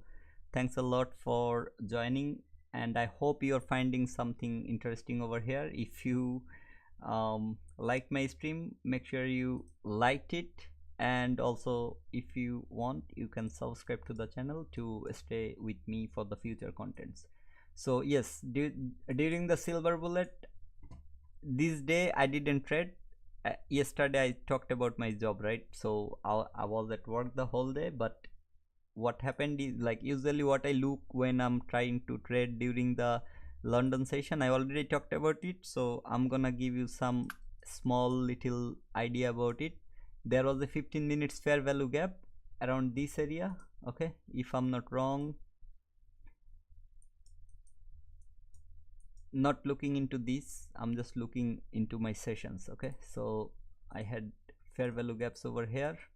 That market came, took the previous swing loss liquidity, that is also the Asia's kill zone kill zone low, sorry, and then it took the liquidity, consequent encouragement, price respected that, price started going higher, but the moment it did that, I went to like, let me just move this on a little bit. Yeah, okay. I'm hungry. I don't have any food, brother. I'm so sorry. Even I didn't eat anything. I'm just taking tea after tea, okay. That's what I'm doing. Like I'm making tea. I have everything set up right underneath my table and beside me as well, so whenever I need, I can just make myself a cup of coffee or tea. And since tomorrow I'm not working, tomorrow the most important thing for me is my prayer. That's the only thing. Other than that, tomorrow I'm free. That's why I plan to like come for another live stream. Ask a live Ashbanna. Okay, are we talking about T2?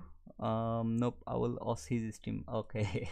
Okay, he is watching my stream, although I'm already maybe streaming for an hour or so. So anyway, I'm not gonna stream for 3-4 hours today like yesterday, but let's talk about the Asia session range. So that's the Asian kill zone or Asia session kill zone, low and high. There are some clean equal highs on the 15 minutes, and since I trade on 1 minute, it's a very good area to target. Although the market today was not something if I looked into, I may not have traded during this moment because of the candles or the way it was looking over there.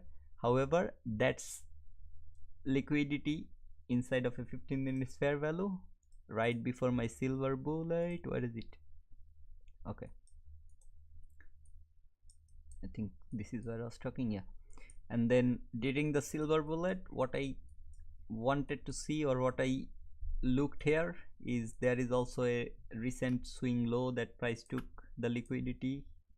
Market structure shift I'm drawing from here, but since I have the same level highs or swing highs over these areas, I can just mark like this. So that's my market structure. And this, you see, like every single candle has something. So I don't know how I can explain something over here, but if you consider this price respected that 50%, then gave my market structure shift. So what I can see here is my fair value gap. I can enter, I can target whatever the equal, like wherever the equal highs or buy side. This is my buy side that I marked from my 15 minutes. Where is the BSO here? Yeah, so that's my buy side that I can mark. Okay, so entry during my silver bullet, I found my entry. Okay, price came, respected that area perfectly whenever it came and how many times it came.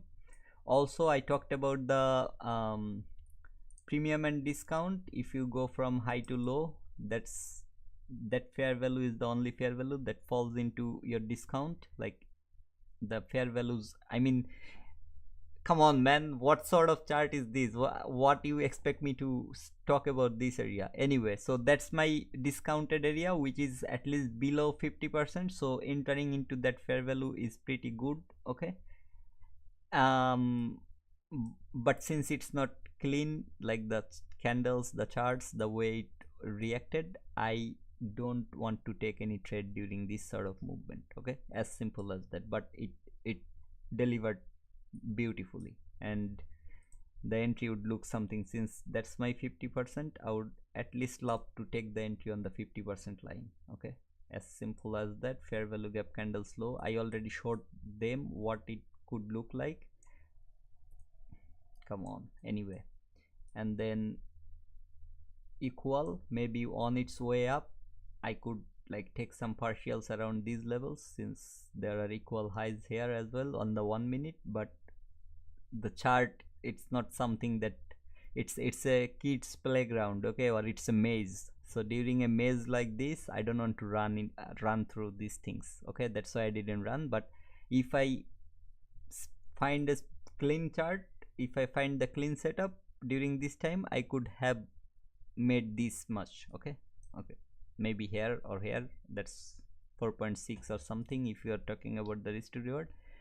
Anyway ভাই আপনার নাম, if you are talking about me, আমার নাম হচ্ছে Asif. So my name is Asif, मेरा नाम आसिफ है. I think I have covered 3 languages. Yeah, so that's the 3 languages I can speak. Thank you. Anyway, so during London silver bullet and today's silver bullet, I don't really know what happened during that. Oh, okay, so during that moment, I think there was the non-farm payroll, 7:39, all full of oh.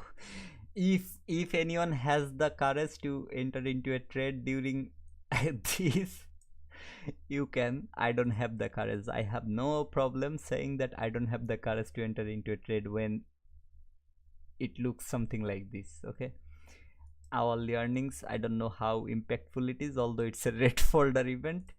But non-farm payroll, unemployment, ISM, PMI, Stephen, please show your indicator again, brother. Please show. Okay. I'm gonna show my indicators again, brother. So I'm just gonna come here and you can have this. Okay, what this fractal does, I will add it to my chart and I will show you. Like, it marks the fractal highs and lows. Okay, what is a fractal high and low? I have a video on my channel. If you go to my playlist, there is a 0 to Pro series, and the second video was the swing highs, like fractal swings and fractal swing lows. I talked about those. So it marks all the highs and lows, so you don't need to look for any random areas for your market structure or liquidity graph things. Okay, this is what it does. Bangladesh kothai, bro? I'm trying to stream for people around the world, so it's better if you ask me question in English. In Bangladesh, if you know T2, if you know ICT trading concept, we are from the same area, and we are like childhood friend. It's like we are friends since our high school days. Okay, so if you know him, we are from the same area. So in Khulna division, if you know Khulna from Bangladesh, we are from Khulna division, and the district is Bagerhat. So what I'm talking here is for other countries, it's most likely the state and suburb. Okay, so the state is Khulna, the suburb is Bagerhat. Okay, it's like that. Anyway, so that's what the fractal does. Although I added this indicator on my favorite list during during my second video creation, when I created my second video, okay, so I wanted to give people some lesson, like you mark without the indicator first, like what is the highs and lows that you can see, and then you tick, like you click the fractals, and then it will show where you are wrong and where how many places you are right. So just to practice, okay, so this one is not that important if you can find your swing highs, swing lows straight away. But what it does is it has two periods. It does, for every swing low it takes two higher lows on the left and two higher lows on the right from the point, okay. So this is a low, it has two higher lows on the left and two higher lows on the right. You see there is nothing marked over here. Why? Because it's exact equal, okay, that's why there is nothing marked over here, because it doesn't have a higher high or low on the, like, to mark it as a swing high, it doesn't have the higher high on the right. Same for the other candle, doesn't have on the left. That's something like that, okay. So fractal, you don't need it, I'll remove it. But the other, you can have the FVG, don't use it, brother. I'll show you like what it does. It gonna mark all the FVG to your chart, okay. It marks by itself, you don't even need to mark the FVG. But what you can do here, as you can see, like you can mark the hourly, daily, 4 hours, and this, if you tick like this, what it gonna show is it gonna write down, oh, this is a bullish fair value that it marked, or I think the volume imbalance, something bullish fair value. Oh no, it's higher time frame, I cannot read the time. Okay, minute 15, I'm sorry, because the text color is very bad over there. Let me level color, let me make it something like this, and level size, let me make it large. Yes, now you can see like minute 15 fair value, it marked over here the current time frames fair value as the fair value. And if you had other areas ticked like hour or whatever, it gonna mark everything, so you will be confused like how many fair values are there. You see, like whatever you can see, everything it marks for you. So that's why I'm not suggesting you to have this on your chart, okay. It's minute 15, then it gonna show hour 4, like 4 hours fair value, 1 hour fair value. It's gonna make you confused, okay. That's why I'm not suggesting you to have this fair value gap with you. So ignore this one. Asia session range, it's the same as what I just showed here, the ICT kill zone, okay. But if you want the settings that I have set to, I will show you that as well. And the higher time frame candles, this is the one by Fadi. You look for this area, okay. So whatever indicator you are looking for, you look for the programmer, because these are the recommended ones, that like the way I found it, most of the people are recommending these things. And as you can see, like 7,861 people are using it currently, okay. So it's really, it's not a bad one. If it's a bad one, 8,000 people wouldn't use it anyway. But you should look at the, what it calls, the author or the programmer of this indicator. You trade for OPP, okay, then Fadi, Zaidan, then Alpha C Trader. You can look for these three, okay. That's the three I have on my chart, but most of the time I keep it something like hidden like this. And whenever I have my session starting, I just look into that, mark the high and low as my buy and sell side liquidity, and then I look for my silver bullet setups over there, okay. So about the settings, the ICT kill zone, you should know already from my friend's channel. But Asia session, it's 2200, like what is it, from 6 p.m. to 12 a.m. That's the Asia session of New York time, okay. This is New York time. Now London, this I have everything else unticked, otherwise it will make, it's a huge area to cover, okay. So session drawing limit, I have kept it 3. What it means is it will show you 3 days of session on your chart. If you don't want that, it's good to have a few of the back what it calls the previous sessions, because sometimes price is on a continuation mode, right? Let's say we all are expecting a lower run, but market is going higher for last 3-4 days now. So all these areas, it will be important later on. Okay, you will find the intact liquidities. There will be some relative lows or highs around that. I mean, high is not important since market is going up higher, but lows will be important, and you will find a lot of relative equal lows during that areas. Okay, so that's why I'm saying it will be important later on. That's why I kept 3 days worth of session on my chart. So yeah, that's the indicator, that's the setting. If you want, you can take a screenshot, or if you want me to put a screenshot on the community post, I'll do that as well. Oh, okay, I need to learn ICT. Brother, if you don't have any idea about trading, you can go to my channel and you will find a playlist that says 0 to Pro series. You will find most of the videos over there that can help you to start from literally zero. Okay, if you have literally zero knowledge, you can go there, you can start from there, and slowly but surely, if you stay with the channel, if you can follow my friend over there, ICT Trading Concept, who is my friend, you can literally go there and you can find the advanced videos over there. Okay, he is mostly doing, I think, the price action things right now, and his channel got a lot of other informative videos as well. So if you want, you can go there as well. Stephen, thanks for joining. Okay, so Stephen is also from ICT Trading Concept. So brother, thanks a lot. Yeah, I think so. I have seen your name. Reviving with SRB. Yeah, we are watching your kind, Mr. Your thing, Mr. Video. We are watching your thing. Okay, anyway, you're watching my thing. It sounds very vulgar, brother. If you find some dual meaning, okay. Anyway, don't touch my thing, bro. Please don't touch my thing. I'm wearing a very good outfit right now. Okay, I'm just kidding, I'm sorry. Anyway, so this is the kill zone one, the midnight one. I already showed what it says. It's the 8:30 and the midnight, just a line like this, and it gonna help you to find out your areas.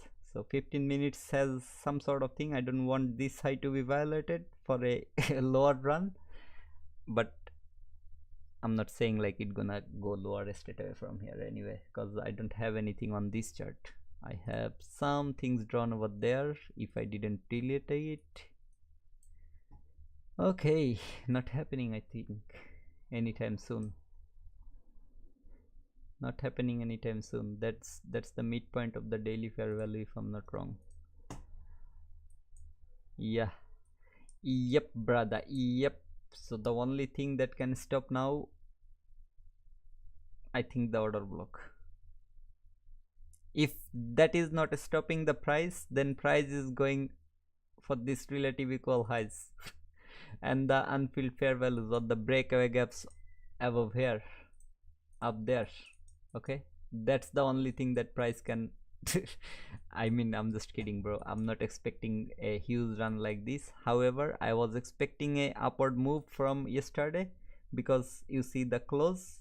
Okay, since our yesterday, what I was saying, like I want to see price closing inside of this candle's range, that would give me a lower bias.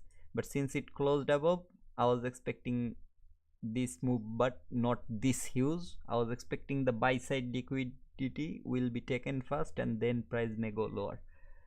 Anyway, there are a lot of other areas for price to go, so I'm just marking every single area. Okay, there are volume imbalances over there that price already, I think by now it's done. Is it done? I think so. Is it done, my friend? Okay, I need to learn ICT. Yes, brother, you will learn ICT. If you have no idea about trading, you start from my channel that has 0 to Pro series as a playlist. Okay, so let me speak in Bengali for this specific part. আমার চ্যানেলে 0 to Pro series নামে একটা playlist আছে।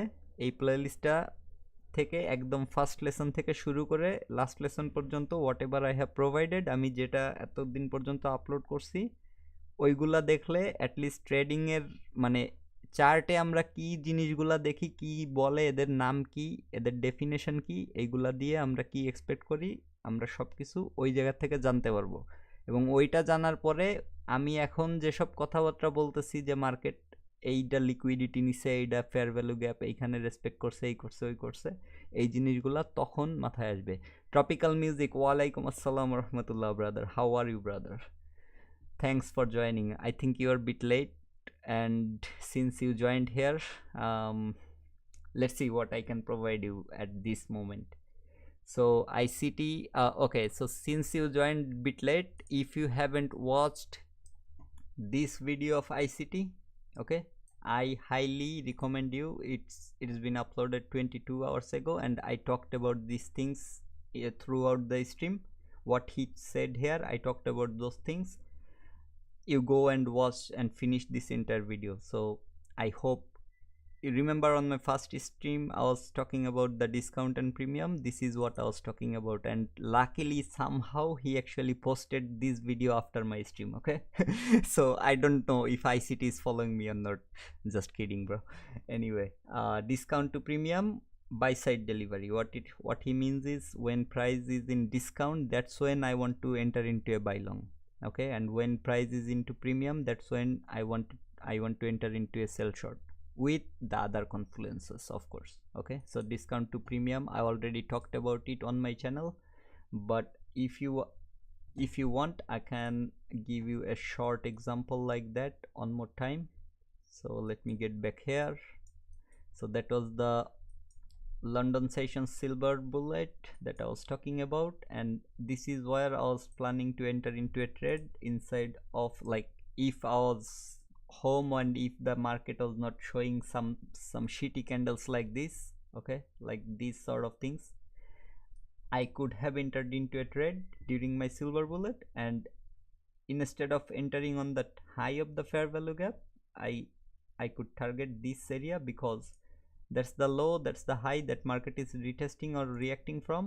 Okay, let me just take off all my indicators because I just need it for once to mark the levels. Okay, anyway, so if instead of entering here, I prefer to enter here. That's what I'm trying to say here. Why this is the discounted area. So from the lowest to the highest, from where market is retracing actually. Okay, that's where, let me go to 15 minutes or even 5 minutes, then it will look something like this. Okay, so that's the only retracement candle that you have. Okay, and then this low happened, you will see on the 1 minute, like first this low happened and then market started going up high. Okay, so that's the only retracement to your fair value gap. The fair value gap on 15 minutes, maybe there is a fair value or there is a long wick if I'm not wrong. Okay, so it might be a fair value on the 5 minutes. Yeah, so long wick over here. So you see the dealing range that I'm drawing here, that's because the low to high, okay, that market actually reacted from. Now that's why I'm not considering anything else as my retracement. Yes, there is this long wick over here, okay, in 1 minute, and I'm not saying that I wanted to enter into a trade during this moment, like all the news and all these dodgy candles, I don't want to enter into a trade. But what I'm saying here is this is the dealing range that market is retracing from. Now if you want to take this high, then let's see, like I'm just noticing this low right now, so let me just have a look where is the dealing range, if that's a retracement. Okay, if this is a retracement, so you don't want to enter above this midpoint, and if this is your high to low, still it's the same, you don't want to enter above this midpoint. So if that was what you are looking at, look for a fair value gap below that midpoint. That's your discounted price when you are looking for a long setup. when you're looking for a short setup, you have to look for a, let's say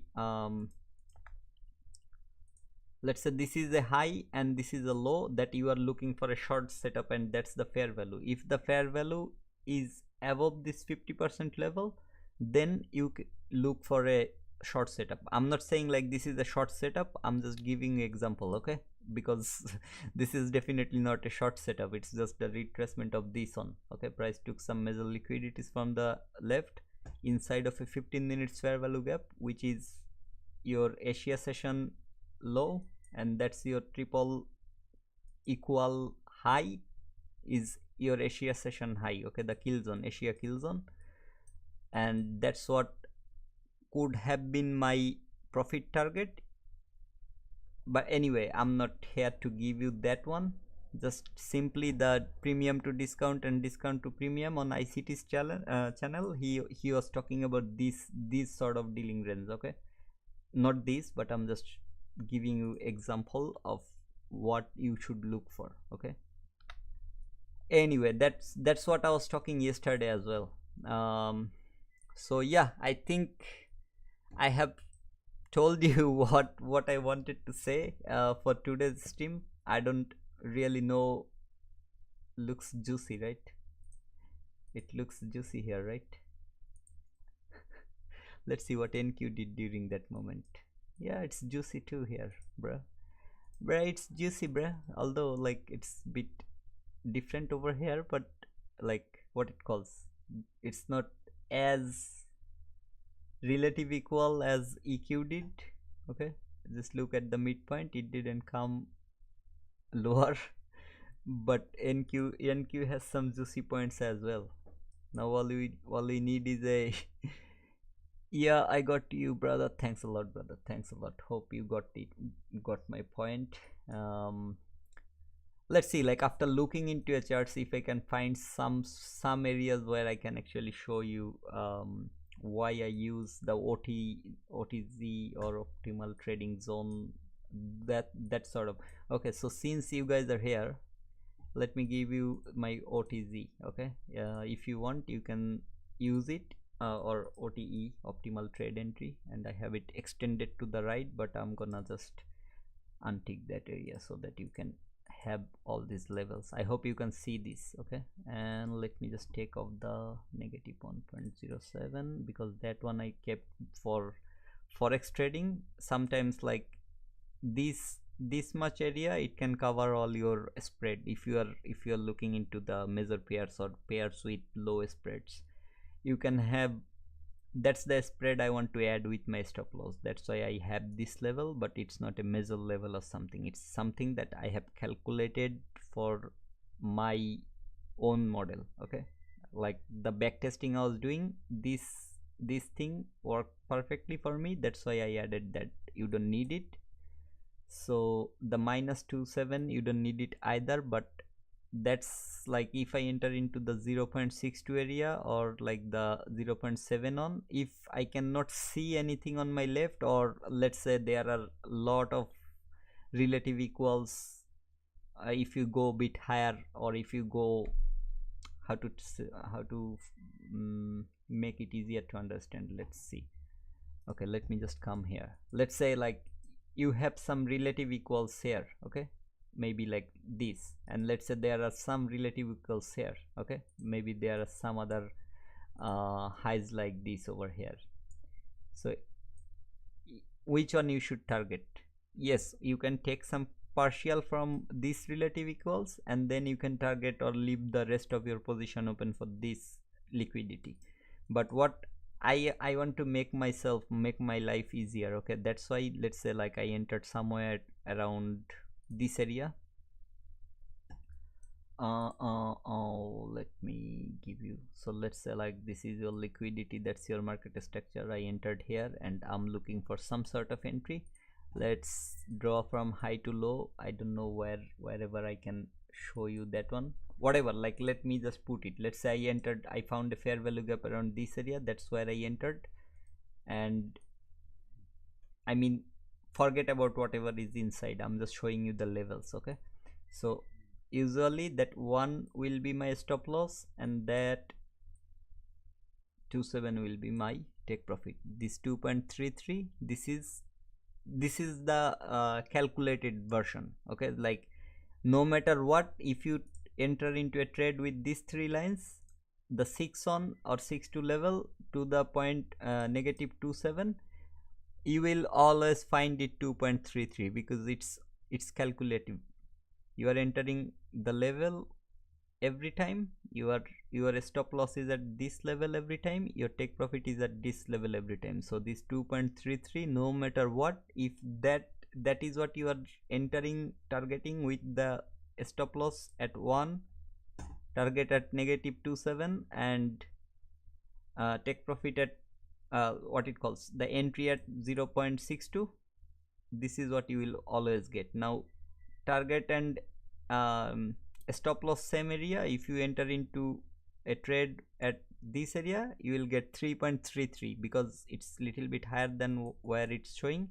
That's why it's not 3.31, but usually it's 3.33 no matter what you do. Okay, like if I could go on the exact level, now here if you can go, it's nearly 5. Okay, 4.97, that's what you are gonna get every time. Okay, so I'm not saying like you should go and enter into a trade at 7.9, but these three area mostly, like let me find a setup, you will see like these three areas always aligns with a point of interest, a fair value gap. Okay, so let me find, okay, let me go back to the Asia session where I was showing it, maybe on ES or something from here. Yeah, so let me go here.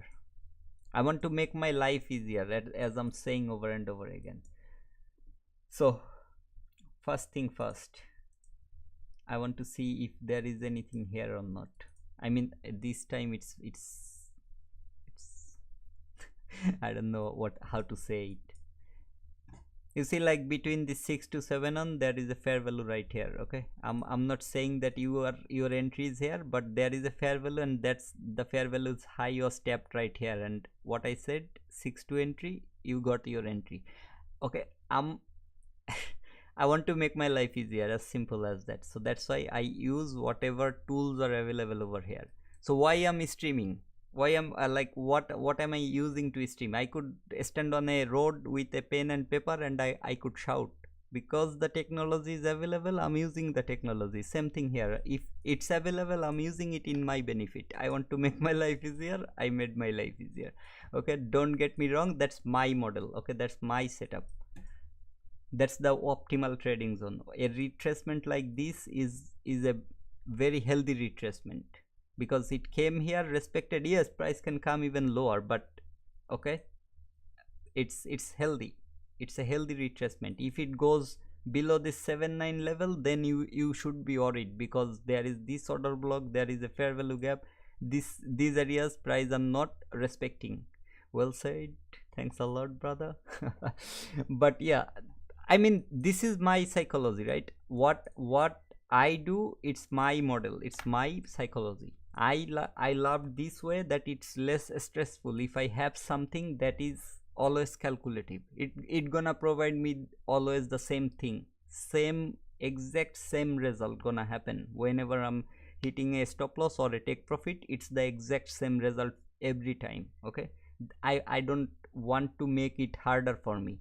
The profit that I can get from that level, it's more than enough for me for even a week. Okay, it's more than enough for me for even a week.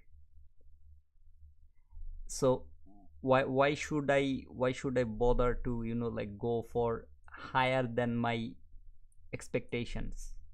Yes, I can see like there are some equal highs over here, I can go here. But what if I have nothing? Like for sell side, when price is coming down, let's say I have nothing here, price is coming down. Okay, or a low is hanging here. Yes, there are some equals on here, but I'm saying like from this area all these move. Okay, yes, you can take some partials over here, but what else? It's only here you can find some relatives that makes more sense. Like comparing to this makes more sense, or this makes more sense. you will find equals here, but you want to come from here to here. Okay, there is a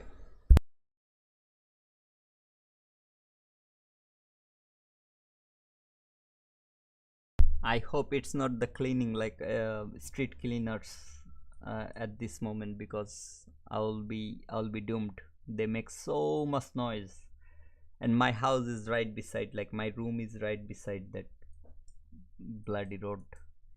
These are your clean lows. You want to come all the way from here to here for one trade, and what happened here? Like, just look at the way market reacted, and then it started going up high. So you look for your liquidity grab market structure shift. If you look around this area, okay, let me look at the time as well. 11 a.m. 0223. Let me get back to the ES. Okay, so that's the exact area. What is this area is representing? This area is representing a daily fair value gap. If I don't have any hourly or something drawn over here, but if I go to the hourly, I will surely find some hourly fair value gaps around this area as well, because it's a daily fair value gap. So there will be some smaller time frame fair value gap as well. Okay, let me go as well to the hourly, and let's see if there is any hourly fair value gap or not. Which area I was talking about? Yes, this area. You see this? Here is my hourly fair value gap. Let me just mark this one as well, so that, and let me delete this one. I'll come back, and this is the area I'm talking about. What happened around this area? Price went to that 50% in 1 minute. I'm showing you in 1 minute. Okay, it's a hourly fair value gap. I'm showing you in 1 minute. In 15 minutes it will look a clear respect to that 50%. Now in 1 minute, I'm for the sake, I'm not saying it's a entry model or something. Okay, in 1 minute you see, like, this candle respected, this respected, these are all respecting. Then it created some sort of swing high. It came lower, it came and failed to close above. This is failure swing. It's called failure swing. Like this. Why it's not taking from the up to down, brother? Wait, do I need to find another tool to draw that? Anyway, I'll just draw it with my normal drawing tool. So this is a failure swing. Okay, this area, it created a failure swing. I don't want to talk about any sort of entry models here, but you have your market structure shift as well over here, or break of structure, however you want to call it. Okay, you have that as well. Price retested your order block right around this area, like this order block. And if you want to see the mean threshold, you can see that as well. Don't get me wrong, I'm not showing you any entry or anything. I'm just like showing this because what I want to say here is, you have fair value gaps, you have order blocks, price respected that. Let's say you entered into the fair value gaps whatever level, and maybe you entered into the trade from the order block. Where are you targeting? Let's say that recent swing low, because that falls into another fair value gap on the left. Whatever it is, price went up, created some equal lows. Still here there is some potential for price to reverse, right? I'm not saying you are entering into a trade in when you see potential. I'm just saying this because it took so much liquidity from the left, like all these liquidities price took here, and then gave this sort of reaction, and then this is your fair value gap that price reacted and then started going lower again. So if you don't have a strategy, if you don't have some set rules, you're gonna enter into a trade whenever you see something like this. Price took the liquidity, price displaced from its recent swing low, or whatever you can call it. Okay, this is your recent swing low as well, and price took the major liquidities from your left as well. So price came lower, there is a fair value gap, you saw the reaction from there, you entered into a trade. You can find fair value gaps everywhere, you can find order blocks everywhere, you can enter into a trade whenever you want to enter. But if you have a set rule, if you have a strategy, that's when you have the edge over the market. Okay, you are here to find the edge. You need some sort of set rules, some strategies to to be on the right side at the right moment. You see, like there is this fair value gap, price retested or reacted from. Let's talk about this area with a replay mode. Okay, so this is what happened here. Is price took all these liquidities, okay, and there is your recent swing high that also price took. Okay, maybe something here as well. No, it didn't take any more from this right side, but that's your high and low. You see, like the high, low, higher, high, that's the level price reacted from. Now let's see. So I have a clean fair value gap over here with that market structure. Okay, what I said, I want to see a body closing below that level. Any body closed here? No.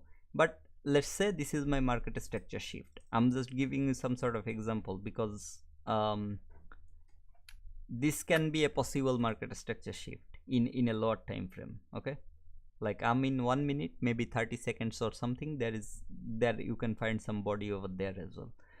So that's your fair value gap. You entered into a trade when you saw that price is actually moving away, then coming back to that fair value like this, and then it's just close to that midpoint, it's coming lower. The next candle, what happened? It came lower, went inside again, but stopped right here. What happened on the next candle? You didn't enter into a trade with this candle's reaction. Okay, let's say you entered into a trade when you saw like it's not going to that midpoint, it's coming below again and then closing. You are entering into a trade. You don't have a rule. All you have learned is some sort of liquidity, some sort of market structure shift, and a fair value gap. You are entering into a trade. On your left side you will find thousands of fair value gaps like this, and price is reacting there as well. Even for these lows, maybe you will find something over here. Okay, I don't know, but I'm just saying that there might be something. Here is your fair value for that low. You will find a lot of other thing. Okay, there is this unusual wicks towards the downside. You can find the 50% of that. So which fair value you want to take? Now if you remember what I say is trend is your friend. What is the trend of the market for last 3-4 days? What is it doing? It's going upwards. Do you want to enter into a short trade when upwards? Yes, you can enter. Okay, that's what ICT said on his 8-minute or something. Okay, let me have a look. So like me, not many of them can. They can either trade the long side of the buy side of the curve, or they can in a moment. But for understanding is, you see if you can find these types of models in price action, and by collecting them, you'll have a better understanding of what they look like in the future, because you've seen lots of examples of it that you've ferreted out of price action. We look at every rally as a suspect rally if we're bearish, and then we're going to be looking for some measure of reversal. And then once that reversal is qualified, that meets the criteria for a market maker sell model, then we can go in and engage it. Now, an advanced interpretation of this would be anticipating the run above these relative equal highs here and being long prior to it. And the most advanced form of it would be to buy it during the buy side of the curve and then short it during the sell side of the curve. That is very advanced. So let me come to that again. I showed it already, and I'm sorry that I'm showing it again, but I'm showing it because a lot of people actually joined me like later on. Okay, they didn't join because actually it's my fault that I don't actually use the social media that much. Maybe I have my Twitter link in my channel description and my video descriptions as well. Maybe from now on I will post on Twitter before coming into a live, so that you guys can know. Okay, so if you want, you can follow me on Twitter as well, and if you want, I have a Facebook page as well. Maybe I can use that one, whatever is easier for you guys. So what he said is, on the same day you can take sell shorts, on the same day you can go buy longs. But if you know how to take it, it's the most advanced thing. So you will see, like someday my friend T2, he is taking short entries, but maybe before that or after that I'm going long entries, like the same day. If you compare with my videos, the trade execution videos with him, you will see like he's showing you guys to like how to maybe he's showing some sort of sell short entries that he's explaining clearly, like how he is entering into the market, why he thinks market gonna fall here. He's taking the short entries, he's getting his profit. The same day I have, like I don't have every day what it calls, I don't post all of my trade execution videos, but the trade execution videos that I have, if you go into my friend's video, you will find most of the day we are on the opposite sides. Okay. Why? Because that's what he said. Like for some people, like I want you all to watch that video. Okay, ICT's this video, don't miss it, brother. Just go to ICT's channel, ICT mentorship market maker models, 22 hours now. You go and you watch this video. Why it's very important?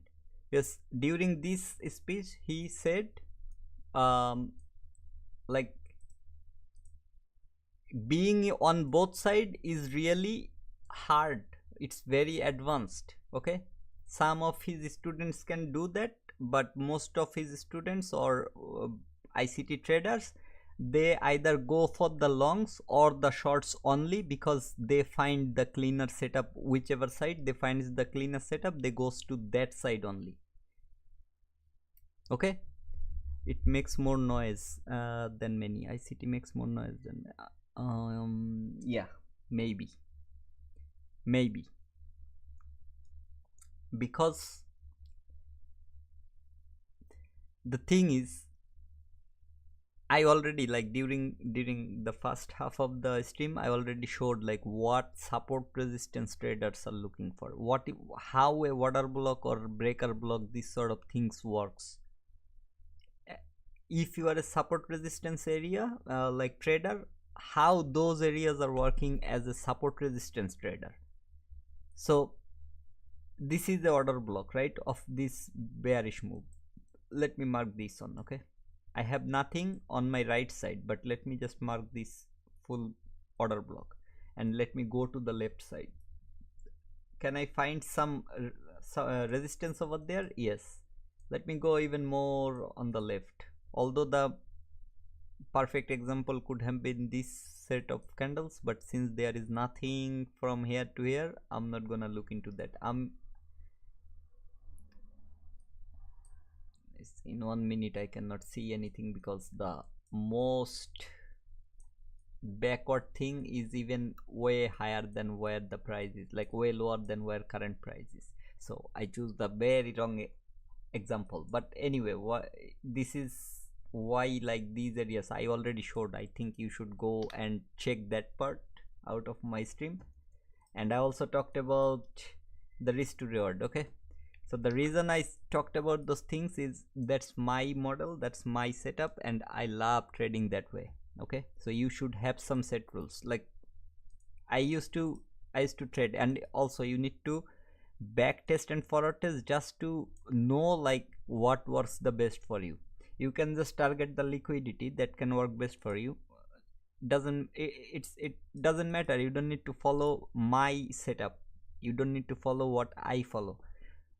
You can just target the liquidity. Okay, this is a swing low, or these are some relative equal lows, market is coming towards that, so you can target this liquidity. So if it's 1:1 or less than that, you can, if you can make that profit, or if you can go like that with a high win rate, why shouldn't you do that? You should do that, right? All you need is a proper strategy that you can execute, and that you have tested, that you know that this is my strategy that price is currently giving me. Okay, so I have a strategy, Yes, price currently, however the market is moving, whatever the price action on the market is, that's what I wanted to see to enter into a trade, and now I have that in front of me. If you have that sort of thing, you can simply target your liquidities instead of the risk to reward. But what I see and what I have back tested is 1 to 2 is what I can get mostly. The way I enter into my trade, the way I set up, or the way I have back tested my strategy, I can easily get, let's say, like, just to fit it on the screen, let's say I always target 1 to 2. That's my minimum. Okay, and based on this, I already know, like, if I'm right on my analysis, I can always get this 1 to 2. And previously I used to target 1 to 3. Okay, I used to target, like, I tested everything, every possible way. I used to target the, like, to enter into a trade from a fair value, I used to target the fair value gaps consequent encouragement or the middle point. Then I saw price does mostly something like this. Okay, it comes close to that area, then it goes up and takes the liquidity. Did it take the liquidity that it's coming from? Yes. You see, like, within 1 2 3 candles, but it didn't fill me up. Then I started looking into the like, I started back testing. Okay, the back testing that gave me that if I target 25%, almost every time I can get my order filled, like 25% of a fair value gap. So how can I mark the 25%? I can use different marking tools. That's why I actually had my gun box selected, so I can have a maybe template of 25 and 75 level. You see that 25%, if I targeted that, I could make from this far to that far. Okay, and just for the, like, sake of the video, the saying, what could have been my possible stop loss? The order block candles low, like, just for the sake of this part. Okay, I'm showing from a random point, so give me that. Now 1 to 2, did I got that? I got that, even though the 1 to 2 is a bit higher than my liquidity level, but that's what price should do as well, right? To get that liquidity, price needs to go above that level. Otherwise, this is not why this is relative equals. Okay, or during the London session, why there is 3 equal levels, and then later on price went there. So if price doesn't go above, it doesn't take that liquidity. I mean, yeah, it can take some on its way up. Okay, every candle's week, the every candle's high that is higher than the next candle, there is a liquidity. There are some liquidities over there. So there is this high. If market goes above that, some people will be stopped out over here. There is this high. If market goes above that, some people will be stopped out there. So every candle, regardless of the time frame, every candle has some sort of liquidity. That's why there is a weak or there is a high or low. Okay, every low has liquidity on the left side, and on the right side every high has a liquidity. It price going higher, it's taking previous highs liquidity. Going higher, it's taking this liquidity. Going higher, like, what sort of liquidity? People who like, sold on the market. Price is going higher, people sold on the market, so there is stop loss above these levels. Every candle has that. That's why there is seconds as well, like 30 seconds, 15 seconds, 10 seconds, 5 seconds, 1 second. You can see a candle in every second. So if you have that guts, I know a guy, like, he was very young when we first met. Okay, like, he's still very junior to me, but what I'm saying here is, when he came to Australia, he had to do some sort of homestay. He had to stay with some other families. He made a shit ton of money out of cryptocurrency, and he lost everything by trading on the 5-second charts. Okay, without a proper strategy or planning. He just went into 5 second. He thought, like, yes, I can just scalp, like, enter into a candle, close after a few amount of profit. He made few $1,000,000 and lost each and every single penny, okay, just by that. And now he is acting as a mad guy, okay. So what I'm saying here is every 1 minute candles high low, like every candles high low has some sort of liquidity, but the major liquidity is when price from here came lower. People who wanted to sell short, they put their stop loss around this area or little above this area. Then again when market went there, some people shorted from that area. They have again their stop loss around that level or bit higher than that. Again market came lower and then went up there. Some people entered into trade, stop loss similar level, came lower, came lower, came lower. Eventually what happened, like every low you can see like swing high and swing low. Market just created a liquidity trend line like this. So this is a line, market created liquidity like this. So above this sort of area there were liquidities. Maybe it's even lower like this, but I'm just showing you like how it works, okay. So what is the liquidity? It's people's stop loss around this area, okay. Finally what happened, market came to a low. What low? It just came below this low, okay. It didn't even come below this low. There is also a swing low here. It created a equal low over there. It started going up again, and it's keeping this sort of liquidity for future. Why? Because it's coming, we all were expecting price to come lower, okay. So it's keeping this sort of liquidity for future. It's going up, it's grabbing liquidity on its way up. And since there are lots of red folder events like this, I think I need to refresh it because it's already over, if I'm not wrong. No, actually it's still happening. I don't know how it's not updating. What's my time zone? Oh, -5. Okay, I think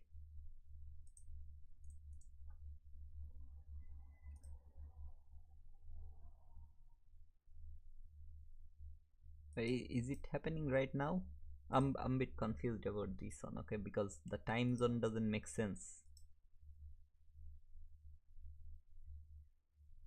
Central America, it's -6 right now, but that's the central time. UTC.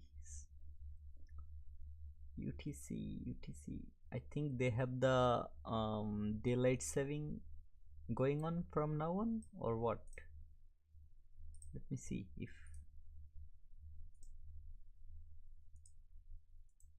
let me see the New York session, brothers. New York is still on -4 over here. It's confusing. I have to look into Google. Anyway, so there are a lot of shit ton of red folder news, and I don't even have the okay USD. I have the medium impact. So today there is not a single medium impact. All of them are high impact. So on a day like this, market will go crazy, okay. Yes, you can trade if you want to, if you have a proper setup, but I'm still hoping like these sort of liquidities, price is not going to leave behind before going for a very high run, okay, like on the longer term, on the daily or even like hourly, 4 hours, things like that, because this liquidity is still due. There are liquidities around that level as well. If I go to the other chart, here, okay, so there are these relative equal lows left behind. So I don't think price should go up high and grab this sort of liquidity straight away. It can, I'm not saying it cannot. It can, it definitely can, and that's the market bullishness is showing something like this, okay. But the max I'm expecting is, okay, this is all the drawing that I made during the live stream. Since it's not even, it's, I don't think it's gonna stop inside of this fair value, okay. There is this relative equals, so I mean the way market is moving, so this can be a possible target for the market. I hope it's a straight, yep. And why I'm saying this is because there is this breakaway gap that price never retested, however price retested this one. So if price takes this and somewhat taps into this area, that is a very good point for price to reverse from, if it doesn't reverse from this fair value and or this daily order block. Okay, if this area is not holding the price, that's the only area I'm expecting price to go. Okay, if you are still on my live stream, remember these areas that I'm marking right now. So let's see what happens. Okay, I'm just looking into these relative equals for now, not like this one. after after seeing the reaction from this area, then I'll think about what gonna happen next, or what can possibly happen next. Okay, because see, inducement, what I said about inducement, this is your inducement. You have a swing high here, you have a lower swing high, and then a higher swing high. Market started going lower, giving a market structure shift or whatever. And also this move, why I'm expecting this sort of thing is because if you look into this, like the high to low, let's see how far price went. That's your premium, then it sold off. Now from the current high to low, like not this one, okay, not this one, the high to low, that's not the point that I wanted to select. Where is it? Here. From current high to low, price is going towards the premium. Oh no, sorry, what I wanted to show here is the OTC actually, not the high to low. The 62 OTE. So the 62 price went there. You see, like even with this daily candles move, my OTE 797 on 62, it's still aligning with a fair value gap. Okay, these three areas will have some sort of point of interest almost every time, not almost every time, not almost. Okay, so let me mark from here to here. Let's see if there is anything. 627 on 79. You see this? Do you have that one here? Yes.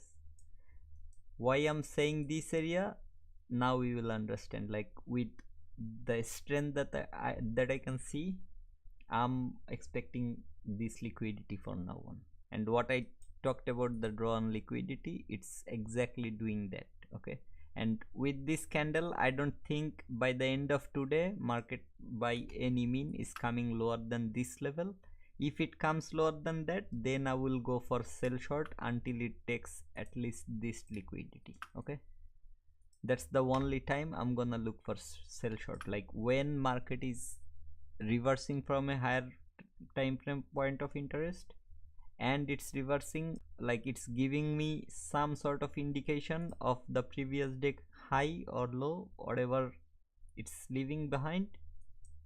That's when I'm gonna look for the opposite side trade. Other than that, if it's closing above this line, no matter how big of a wick it creates, okay, let me rephrase it. Let's say it didn't go above this fair value gap, okay, and then it created a very long wick. Okay, that can be a possible moment where I can go for short entries if I see the reaction. And if there is no reaction like that, then I'm expecting price to go here depending on the candle closes.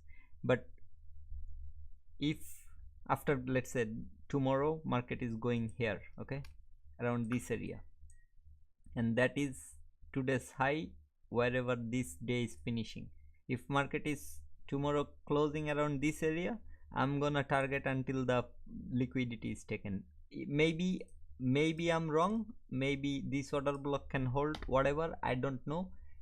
But as long as market is giving me a upside close above the previous day's high, I'm gonna go for long entries only. The moment I see the like previous day's high is taken but market failed to close above the previous day's high, that is when I'm gonna start to look for short entries until it takes this liquidity, because this one is due from here. Okay, what happened during this leg? Took the liquidity close below, that was the target, took liquidity close below, that was the target, the little bit weak over there, took liquidity, failed to close, then this was the target, took the liquidity, right? I showed it already yesterday. This morning I'm showing it again. So it failed to close above. Now this is the target, price took that liquidity close below. Now this is the target, there is a volume imbalance, but still price is closing below. So there is this, the next target, price closed below. So this is the next target, but as I'm saying, I was bullish on this area just because price took this major swing lows inside of a fair value gap, and then it respected that 50% of the daily fair value. Okay, also there is weekly, I think, volume imbalance and fair value gap around this area as well. Let me go to weekly and let's see, like, if that is what I was looking. Okay, no, not on here, in this. Okay, you see this, there is this volume imbalance and there is that fair value. Okay, and price took this liquidity that I was talking about. It's the weekly on ES, same thing. Okay, it's the same thing.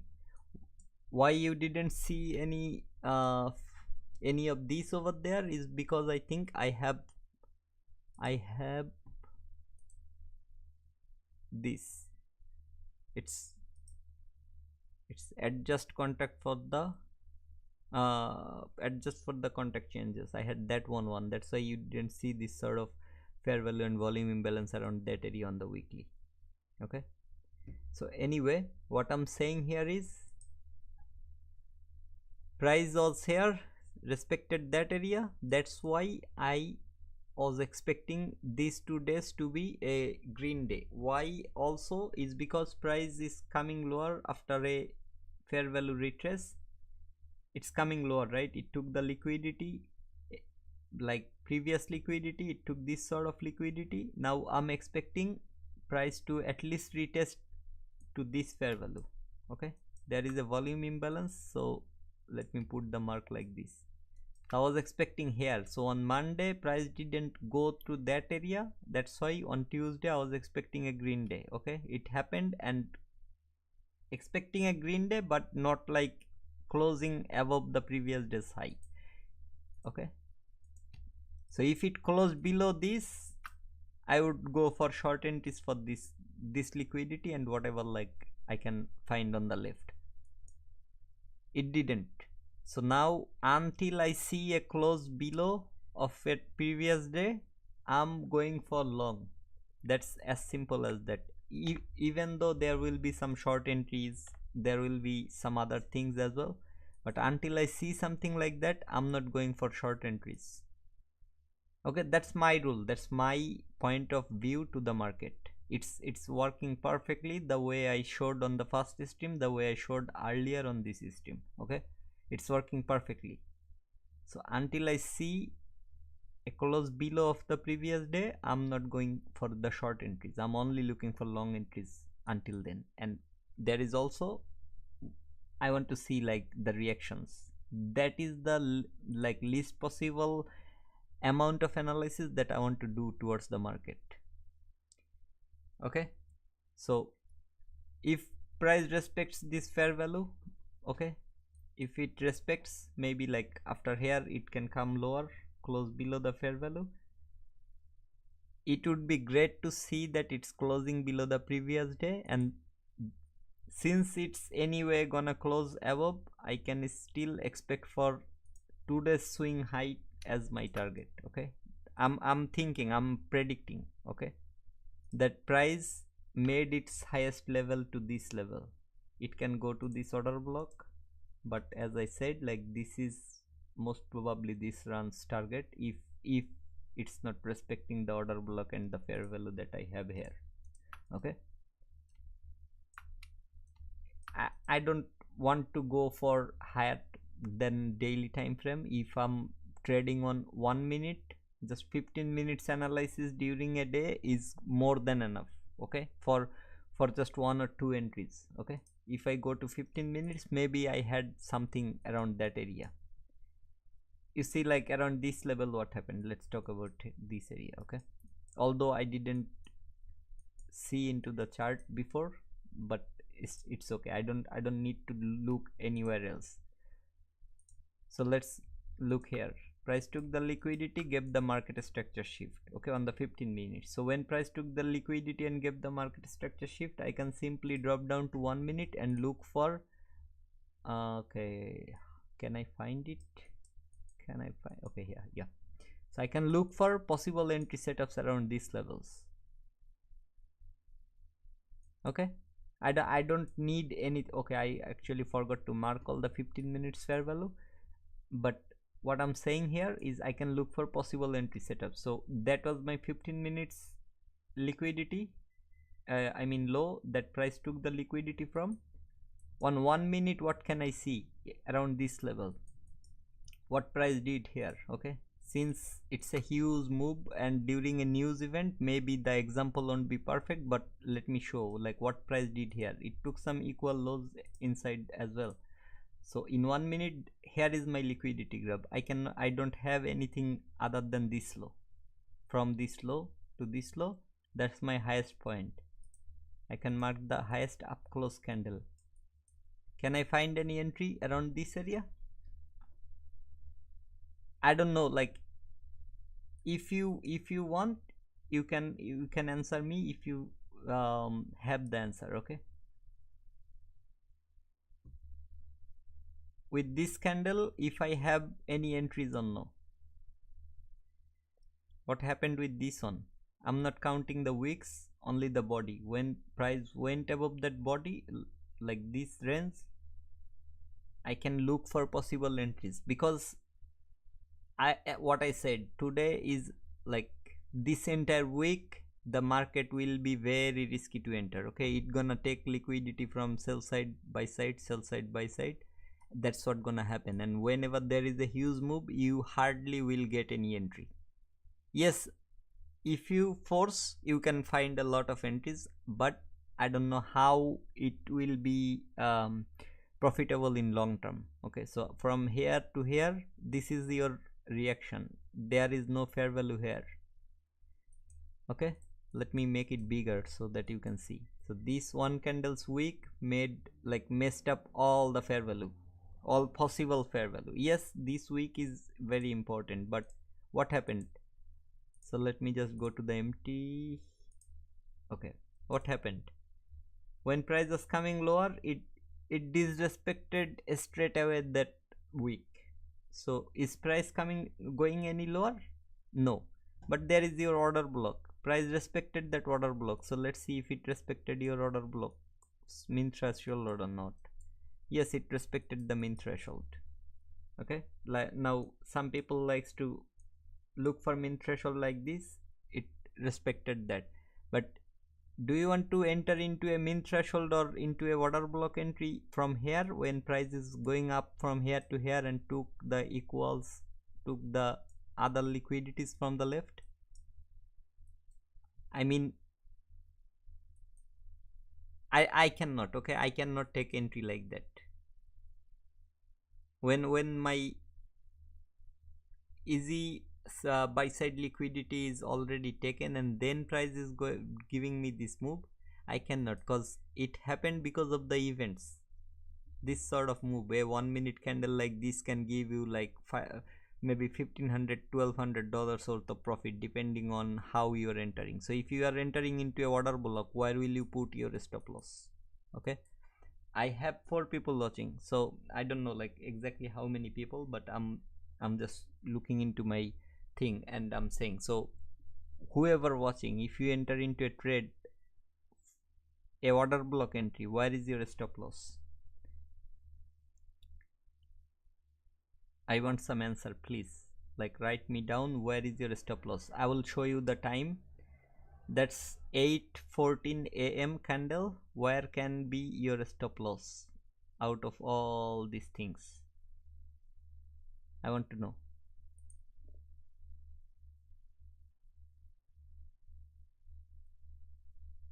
Anyone?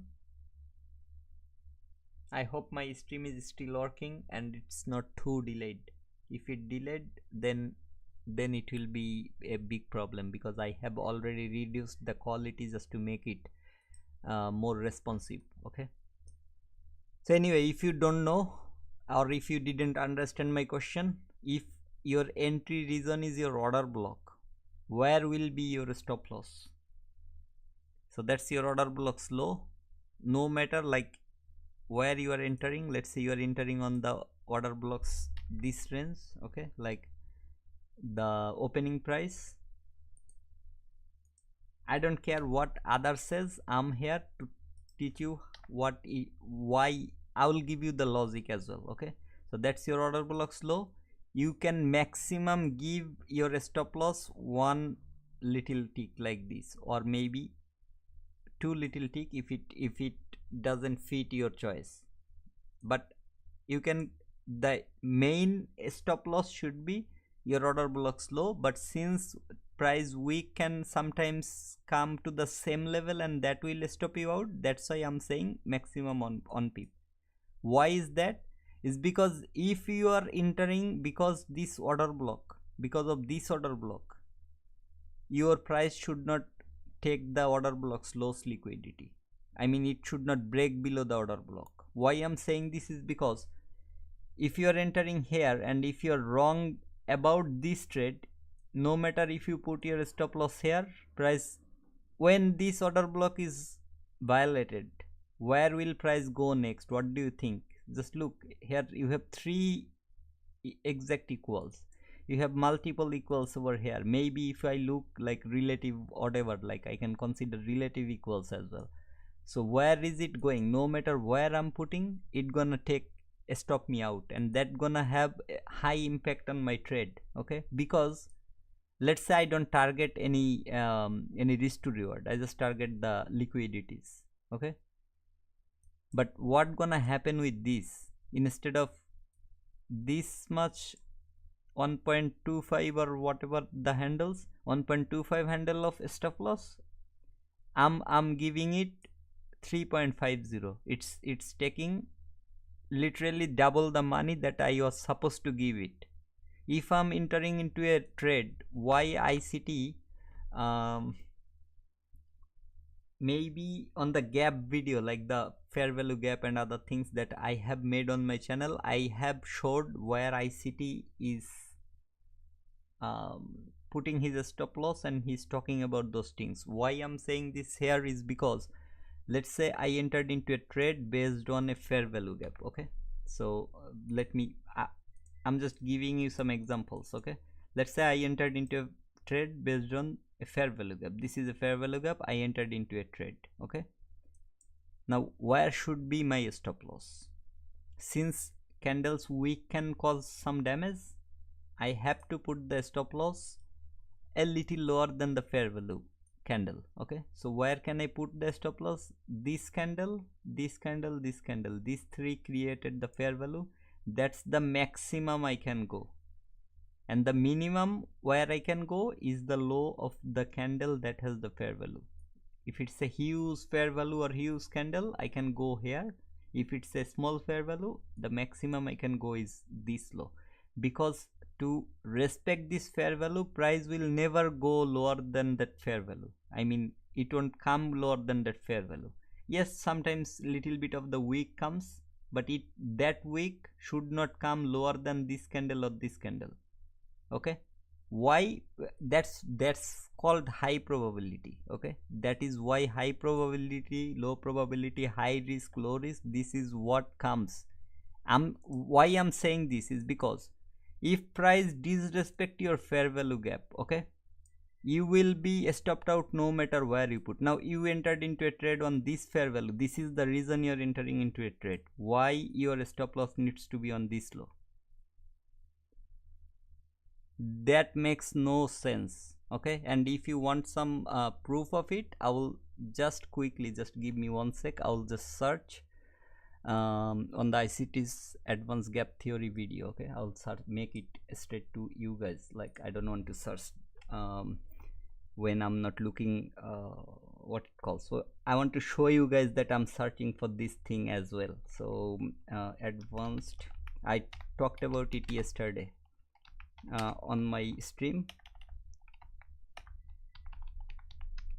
This is why risk to reward, this is why like ICT advanced gap theories. Okay, so when I will be showing you guys that part, I might need to mute myself just because it gonna make some noise. So okay, I will mute myself when I'll be playing that video. Okay, so be like this video, it's from the like 4 months ago, 2023 mentorship advanced gap theory introduction. Okay, so if I'm not wrong, it will be somewhere around this area. Let me see, that's his execution. Where is the gaps that he okay. Hi. So listen to this little part. Okay, the breakaway gap explanation, the fair value gap, what happens when price like breakaway gap, you see it's not this gap or it's not any like back to back fair value gaps, it is just a single gap, but it's he marked as a breakaway gap. Why he marked as a breakaway gap? Let's talk about that. Inside the model of the 2022 ICT mentorship model that I taught you, and it's moving aggressive. So we have two times there's a shift in market structure that's bearish. This is a breakaway gap.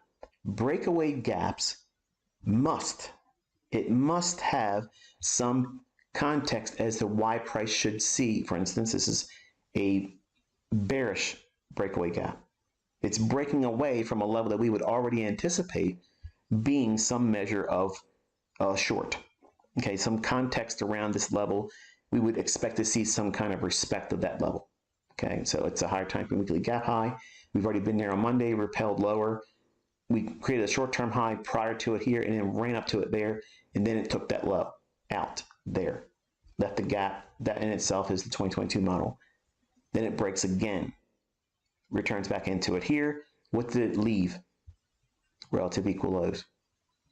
So there's your fulcrum point from low to high. You may have missed the 2022 model entry here. No problem. Return back into this gap here. Breakaway gaps tend to leave a portion of the gap unfilled. From this candle's low to this candle's high, it retraces all the way up into this level. So between these highs of these candles and that candle's low, there's a small portion that's left open. We would expect to see that. If this is going to be a gap, say you went short into it here, and you're seeing it and watch it in here, your stop, if you were shorting in here, would be above this candle's high. Not fearing any return back into this, because we have had two shifts in market structure. This return in here, you're anticipating while entering the trade. You're expecting this portion to stay open. If it does, you want to see that happen anyway for your trade. But if it doesn't and it completely fills it in, that's not a breakaway gap. Then it may need to come back up and tap this one more time. So if you were to get stopped out, you have to wait for it to hit this fair value gap and then break one more time, create another imbalance or fair value gap, and then use that to go short. So what I just taught you is how. So now that I have showed you guys what ICT told about the breakaway gap, let's talk about that as well. If you are still watching, I can see a lot of people are watching me. So what I'm saying here is, if you ask my friend T2, or if you ask the ICT trading concept, ask him about my personal double break of a structure model. Okay, this thing ICT told 3 months ago, okay, or 4 months ago. Believe me when I'm saying this, that was my personal observation without knowing this double break of a structure, and this model works like crazy. Okay, and what you want to see with this model, I will come to that part like throughout my 0 to Pro series, I'm coming to these sort of things. This model happens really rarely, but when it happens, it gives you shit ton of profit. Okay, shit ton of profit. So from a $10,000 account, let me go to my YouTube channel and let me show you that as well, why I'm showing this. Okay, from a $10,000 account with a single trade, I made over $1,200 worth of profit. So my trade execution video, okay, let me show you a little part of it as well. Let me mute my video so that it doesn't bother. I don't know if you guys have seen this or not. You see, this is my trade report from my TradeOvet, the funded trading account.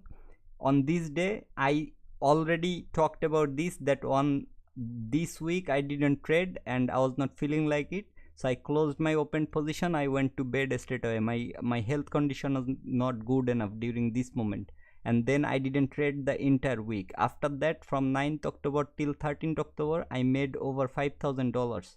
okay, this is excluding the fees. That's my net PNL. okay, my profit and loss, that's my net profit over there. Every single day I have like similar amount of profit. Why? I said I always, you see my live execution is also there. It's on a 15 minutes candle. I don't care, like I don't just trade in 1 minute, I don't just trade in 3 minutes. I, wherever my setup is clear, I just trade in that time frame. That's why you look into multiple time frames. okay, the higher you go, it will be better. Like if you find a setup in 15 minutes, believe me, you can mitigate thousands of losses by that. Like if you are a swing trader, if you don't want to be a swing trader, you can trade in lower time frame as well. But you look at my profit consistency on this 11th. I already talked about this in my video, like this video and the video before this one on the trade execution, that on this day I took partial profits. I exit out of the video, exit out of the trade, because I had some friends like coming in my house, and I was watching the cricket World Cup match with them. So I wanted to enjoy my moment. I didn't wait for my full take profit, and I have a problem that when I have a open trade or something, I try to mark whatever areas price is reacting from, whatever price is doing from, like doing during that around that area, so that in future I can find my mistakes, I can find my positivities over there, and I can use that in my future references. That's how I told you yesterday as well, like how I journal is by recording my live trade executions like this. okay, you can see like I have an open trade on the left. If you see like below my cursor, like around my cursor, I have my TradeOvet account connected over there. Why I'm showing you this is because just look at my consistency. okay, I didn't feel like trading, I didn't trade for a whole week. I felt trading, I traded. I had friend with me. I cannot focus, like I cannot leave a open trade and do other things. That's my personal limitations or whatever you call it. I closed in profit and I went to spend time with my friends, because I know like every day if I sit, I can make something. Like I can, not every day, don't get me wrong, like if I sit on my chart, this sort of movements I'm gonna find anyway. okay, like the proper days, trading days, that I'm trying to say here. The day I don't feel like trading, I don't trade at all. That's the psychology you should have as well. okay, the only thing is I just cannot like just set the stop loss take profit and then go and do some other things. So when I'm into a trade, I want to mark the things. okay, you see like I have that 0 to 5, this sort of levels marked. I have so many levels marked, you see. Like this is a 15 minutes, still I'm into a trade. Yes, I have so many trade execution videos on my channel like that, but I just showed you that part first, and then what I wanted to show here is my very where is the trade execution, my very first video, this one. I think that's 8.77 hour profit. I think this is the short, so not the short actually. What happened to me? What is my trade execution? Why I'm showing it is because, okay, yeah, here you will see this is during my forex fund. That's why you will see some MetaTrader charts as well in between. Oh come on internet, don't mess me up. Okay, so I was explaining the things what I did during that moment, but just look what sort of run that I just covered. And this was my 4 hours buy side liquidity draw. Remember what I said, like when I trade forex I look for that.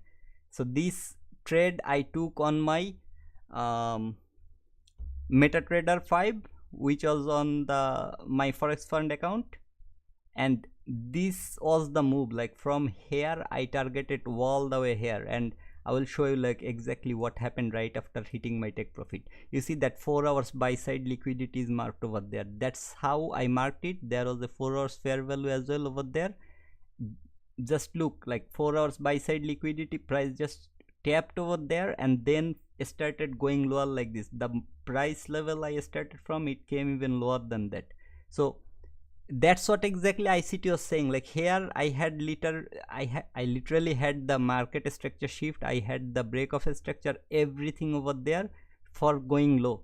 Okay, price retested those areas as well and then it sent lower.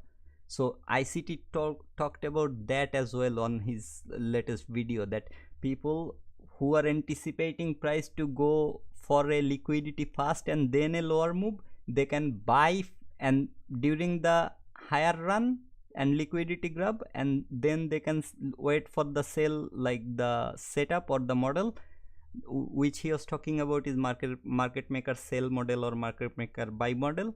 So when they have that model around that area, they can then go for the lower run or short run. So the same move they can go for both side like that. That's what ICT was talking about. Okay, but that's for the advanced level. And as he was saying that very few of his students or very few of the ICT trading like traders can do that. So I didn't take the short, but I took the entire long. And just look from how big of a run that I captured. Yes, there are some other, this is a relative equal. Did I took my profit there? No, I have everything over there. Okay, and I, if I'm not wrong, just look how many drawings I have during that moment, because on 1 minute, on 15 minutes I wanted to look for all the areas. And did I talked about my optimal trading zone? Where did I enter? You see that 6-2, 7 on 7-9. Did there, like did it align with a fair value gap? Yes, there was another fair value. Did I entered here? No. It, yes, I saw some drawdown, price came little lower than my entry point, but did I got my stop loss hit? No. Why? Because I know that if I'm entering like this 2-7 can be my possible entry, but since I had the liquidity from my 4 hours bias, I know that I can go until that far, and that's how much I took. I might have that area as well. Let me look for that. Okay, I think this is my MetaTrader chart. No, like look how beautifully, like price took that liquidity here and then it started going lower. You see that market structure shift happened. There is your fair value gap that price tested with, I think, this week. If not, you have the second break of a structure. Like the second break of a structure model actually happened from the bottom part, but let me just find. Okay, here you see this. I hope you can see my arrow. Okay, you see here I entered, there I exited. That's how big of a run I captured just by following that. Okay, how rich ICT is, I really don't know, and I don't want to know as well. The reason behind that is because I love his teaching. I don't know how much my teacher is earning or how much he should earn. That doesn't bother me at all. I like until Steven, like my first coach, his name is Steven too. If ICT is not the same ICT, I think his name is also Steven, if I'm not wrong. So my first coach, he actually recently revealed his account size. He showed all of his, like his stock exchange investment wallet, he showed his crypto wallet, he showed his forex trading wallet, he showed all the wallets, few millions over there. Okay, he trades with few millions, or he invested few millions. ICT, I don't think he showed any places, but at least from the moment I started following him, I didn't find any video or anything that is showing his asset or wallet. Maybe he talked about it in his Twitter space or Twitter live, but I hardly use Twitter. But since I'm doing some live streaming, I might go to the Twitter and start to post before my live stream starts. So yes, what I'm saying here is that double break of a structure model. Ask ProTrader, what his name, ICT trading concept, or my friend T2. Ask him that when I talked about this part, even my friend T2, I'm saying this here, okay, don't get me wrong, but I'm saying this because ask them when he's live, ask him when he's live. He didn't even first give a damn to me, because like I told him so many times that you see my double break of a structure model, it I so far I haven't seen a single loss. You can have a look into that, okay. He never cared about that, but the day he found about it from ICT, he then thanked me, okay. He said thank you because you told me so many times, and then I started looking for something like this, then I actually found that ICT is talking about this thing, okay. But that model I created by myself. What is that? Let's say, like, mostly what I want to see is price taking liquidity like this, like it can happen 2 times, or maybe let's say it happened just once. Price took the liquidity, price gave a market structure shift below this low, created a fair value, or maybe went into the water block or even the breaker block. Price retested to a point of interest. What I try to mean by that is, like, there is a point of interest into the breaker block. If there is a fair value, that's a high probability point of interest, or maybe it can go to the order block. But any, like, there are 3 point of interests of every move. So breaker block around this area, order block around this area, and wherever the fair value gap is, okay. Fair value gap with order block can be a high probability area, or breaker block with a fair value gap can be a high probability area. First move, I want to see that price is respecting one of these 3 levels, then it's breaking below the previous low, giving you a new break of a structure. So this is your second break of a structure, and if there is your fair value gap from where it's retracing, you can have that OTZ or optimal trading zone set up to find the optimal area if there is multiple fair value gaps. If not, the fair value gap at the last, you choose that one, okay. This is, ignore that one, just use your Fibonacci retracement, find something around 50% level. If there is your fair value gap, you enter into a trade from here. Your stop loss will be just the candle that created fair value that high, okay, not the swing high. Because according to my personal back testing, price never, okay, again, this is my personal back testing, because as I'm saying, like, as far as I have back tested, forward tested, used that method, I never found that price is breaking above that level for a short term liquidity grab or something. Just look what happened here. I cannot see any highs on the left, like, except for this one, immediate left. Yes, there are other highs over here, but I'm talking about this specific area, okay. So this is not a perfect example, but as I'm saying, it's very rare, okay. This thing happens very rarely, that market gonna give you a very clean setup. Anyway, whatever happened is, market, let's say, took some liquidity from I hope you can see it, this high, but on the left as well, of course. Let's say this is your liquidity grab. Your market create at this moment, only low I can see is here, but it's like, this is not something because of the sloppiness, it's not a very clean low, but I'm just giving you an example with what I have here right now. So what I'm saying here is, let's say this is your swing low, clean swing low that you can see on the market. This is your fair value gap, right? So market, I'm not talking about this, it's all the red candles, but it has volume imbalance throughout this area. So this is not my respect. Market came lower like this, and most of the time you won't find this sort of candles in your chart. It's just because of these news events, it's creating this, or maybe the time is something different. No, it's actually 3 a.m. Yeah, so because of the news event.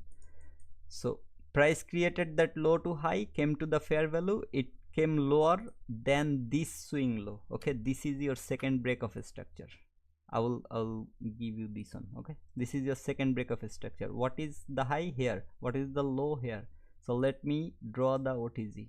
Okay, this is not the OTZ line. OTZ is my OTZ or OTE. You see this 7 on 6 on 7, what it calls, like 6 to 7 on 7-9 level. Price went to that level. Okay, if there is no volume imbalance or this bullshit action this week, actually you could find in a better position, in a fair value gap. Okay, that's where price went. And if you watched my previous video, what I said, like when there is a volume imbalance with a fair value gap, I try to mark like that, and that's where price tapped. Okay, and that's also inside of my optimal trading zone. And what I said about my optimal trading zone, every time you will find something in between these three lines. Okay, and you found that over there. Now it's not a very clean setup that I can show you, but I hope you got my point, what I'm trying to say here. Now when you are entering into a trade like this candle doesn't have anything above it, so in this case you can put just a little above that area, because it has no little wick like what ICT showed over there. So in this case I had a lot of liquidity taken from the left. Okay, let me go back.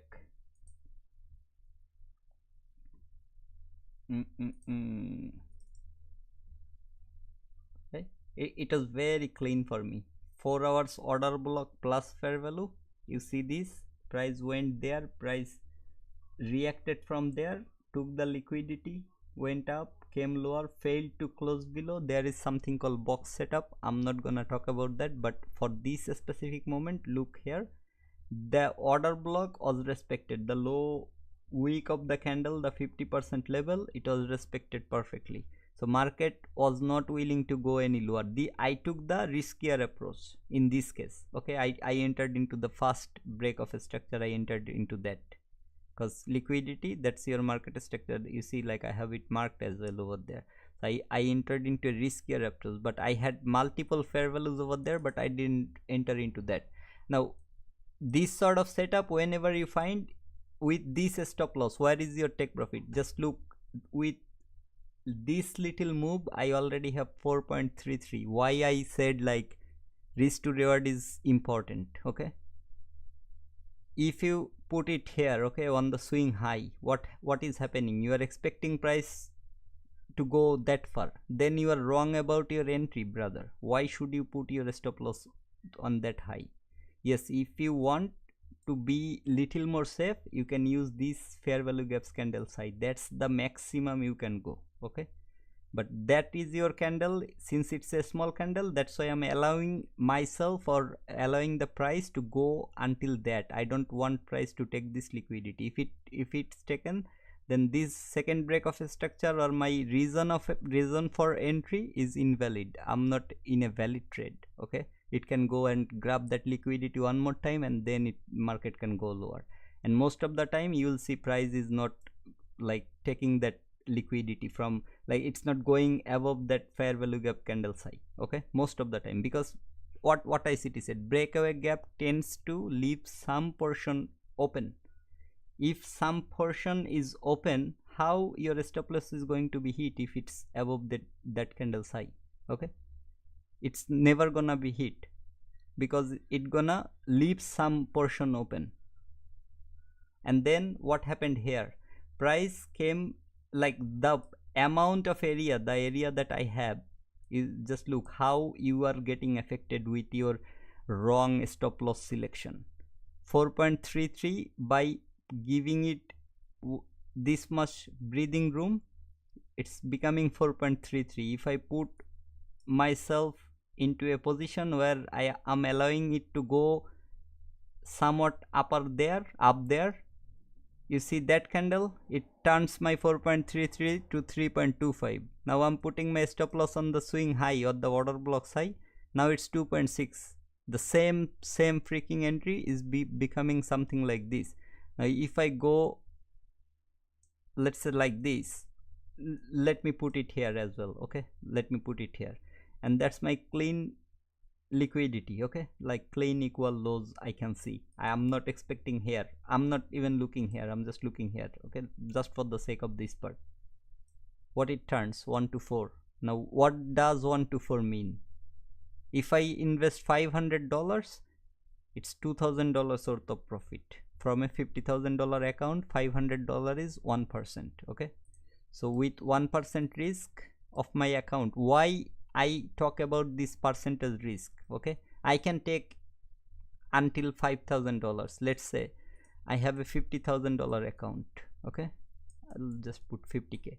If I risk 1% per trade, how many trades I can take? 1% is $500. Okay, $500. So from a 50k account I can take 100 trades. Okay, and 100 is called a sample size. Why sample size? When you are backtesting, you need to have at least 100 trades worth of data, that if your strategy or what you have learned is actually a profitable trade or not. That's the minimum that you want to see.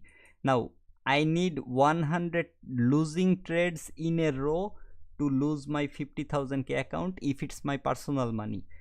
Think about it as a 1k account. Okay, because why I'm saying this is because lot of you guys may think like you need 50k or you need 20k to start a account. Yes, the higher you can invest without affecting your daily life, without affecting yourself, it's better for you. Okay, if you can invest 20k, that's better. But if you lose that 20k, if it won't make you a beggar on the street, homeless, things like that, you can invest that.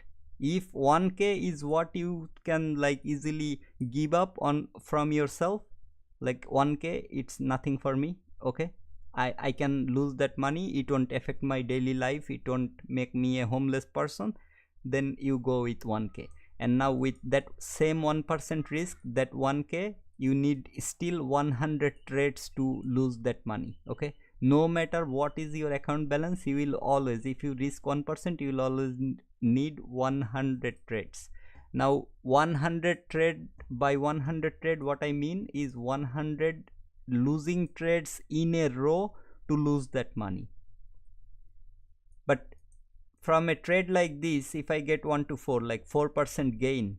Okay, so let's say my first entry is this one on a 1k account or whatever, I gained 4% of my account. So now I need 104 losing streak to lose that money, or at least 4 losing streak to get back to a break-even trader.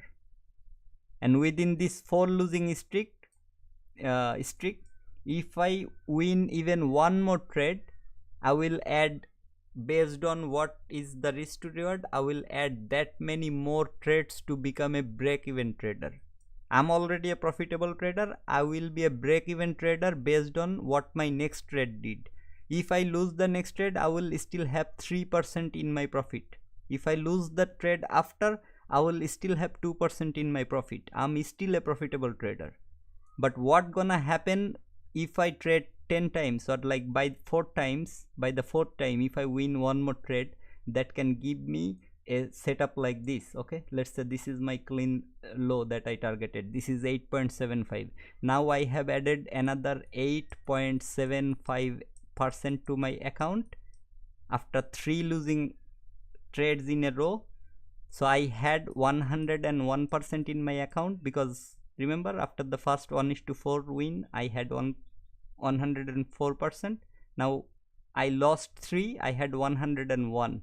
Then I won a trade something like this. Now I have 109.75 trades. So I need to lose 9.75 trades in a row to become a break-even trader, and 10.01 or whatever trades in a row I have to lose to become a losing trader. what do you think? If you have a proper strategy, if you have a proper back testing data, will and not only back testing, also forward testing, because during the live data back testing you can just place a like thing like here. Okay, so if I targeted from the mean threshold, I didn't get my order filled. So you need to forward test. Forget back testing. You should not be back testing. Yes, you can learn, you can look how market reacted from that. Forward testing is the best thing that you can do to yourself. Okay, what is forward testing? Like, you know a strategy, you come to the chart, you look, like go to higher time frame, whatever it is, mark your point of interest. Let's say you wanted to buy long from a fair value like this, so you entered into a trade. You can look into a trade from different places, from the top of the fair value, 25% of the fair value, 50% of the fair value, wherever you are consistently hitting your entry. Let's say 25% is what you found, like you placed 100 trades around that level while forward testing. Your 100 trades, you got your entry filled. So next time you don't need to target the upper portion of the fair value gap, you can target the 25% of your fair value gap. Okay, or maybe out of 100 your 90 or even 80% of your order is filled at 25%. Why I'm saying this, let me show you. Let's say this is a position. Okay, let me make it little like 2.5. let's say this is a position. Okay, that's the fair value gaps high. That's my exact stop. Let me make it even easier. So you see, like swing low, let's say that's my stop loss and that's my take profit. Now I'm targeting the fair value gaps high all the time. I'm getting for every 1% risk 3% profit. Now if I can find that, if I target the 25% of the fair value, market always comes there and it goes up. It doesn't go every time to the 25%, that's for sure, but at least 90-80%. okay, you are leaving only 10 or 20% of your trades. Let's say it comes 80%, you are leaving 20% of your trades that you could have entered into and get your profit. Okay, I'm talking about your profitable entries. Okay, what happens here is, if you enter into a 25% level, okay, let's say, just look, like this is not even 25%, since it's not allowing me to go there. Just this, it's increasing your 0.27. now after 80 trades with 0.27 more of your winning, okay, 80 into 0.27, it's 21.6. is it covering your 20%? Yes. Also it's giving you, after a long time, it's giving you 1.6% more profit than entering every trade from the high. I hope you got my calculation. I hope you got my point. I don't know, like, if it's very complicated or not, but I'm just giving you some simple math. So this is how you forward test. You entered into a trade here and you put your stop loss, let's say here. Okay, market came lower, you got your stop loss hit, or let me just give you the 1 to 2. Okay, now you entered into a trade here, you targeted this, you forward test that why you entered into a trade here. That's your personal analysis, why you took your take profit here. Is there any relative equal highs or lows that you targeted during your take profit, or is there a set rule that you have set for yourself that is what you are targeting for your take profit? Okay, I hope, brother, I don't know, I'm really sorry if I'm making you bored or something, but what I'm saying here is, this is how you forward test. Okay, like what you are targeting, why you are targeting, this is your journaling, this is how you learn your thing. I hope you got my risk management, brother. I don't really know, like, thanks a lot, Stephen, brother. I hope you got my point. Okay, so there are a lot of things that you can improve. There is, that's why I said, like, I have no problem learning from you as well. You are here to learn. Yes, you can teach me a lot of other things. The other day my friend T2, he was giving me some ideas. I don't know if he's still in my stream or not, but he said, like, you should not do this, let's say YouTubing. He said like, you should not do take your YouTube channel this casually, why don't you upload every day, things like that. But if you ask him, he will tell you everything. Like, I am the one who created his YouTube channel, I'm the one who forced him, even the Gmail ID that he's using for his YouTube channel, I created personally. I created that one, then I gave it to him and said like, I have created your YouTube channel under this login credential, you log into this and then you start posting your videos. That's how I pushed him. And since he is very active, and he already told you guys, right, he is not working anything beside trading, that's why he can post more videos every day. But since I live in Australia, I live by myself, so I have some other things to do, okay. And trading, I have completely different point of view. With YouTube, since there are not a lot of people watching right now, Steven, I'm telling this to you right now, maybe 50% or even more of my YouTube earnings, I'm gonna donate it live to the charities, okay. I'm not gonna use my YouTube revenue for myself. I know I have so many ways to make money, okay. I have already developed my own software that I can, like, I just need to polish it a little bit and then start working on future updates on my software. I can earn money with that. I have a permanent job. I already am earning money from there. I have trading accounts. You can see my TradeOver is still connected. I'm earning money from here as well. So I don't really need YouTube's revenue to make myself rich. So what I'm planning here is, with the YouTube, I want to teach people. I want to teach what I know, okay. Maybe I'm not a very good teacher regarding the trading thing, but trust me brother, I can teach a shit ton of psychological things that I personally faced myself when I was trading. Even me, I'm trading for nearly 5 or 6 years right now, okay. 2018 to now, so I think 5 years or little more than 5 years. So I'm trading myself for this duration, and during this duration I came to a lot of things, okay. I, from blowing up account to becoming a profitable trader, I have looked into lot of things. I have learned from so many people, and why I learned from so many people is because everyone has a different view, everyone has something new to teach you, okay. Before me showing you the daily candle and the draw on liquidity, have you ever seen something like this? Like, if the candle closes lower than the previous day's low, it gonna take the next low as well, like you should target the next low like this. Or if it takes the previous day's high, it should go to the next day's high as well. And if it goes above and close above that as well, it should go again up. Like, whatever I showed on my first stream, did you know about this before my video? No. So that's something new that I showed you. I'm pretty sure my friend T2 didn't show you anything like this. He might have showed you the range that price is closing, but why it's closing inside of this range, why this one closed inside of this and then this one came lower, why? I showed you that. So that's something new you got from me. Why? Because price took the liquidity, price failed to close below, now it's closing here, I mean here, okay. Price took the liquidity, it failed to close above that candle, so it should minimum come and take this liquidity. That was I'm targeting.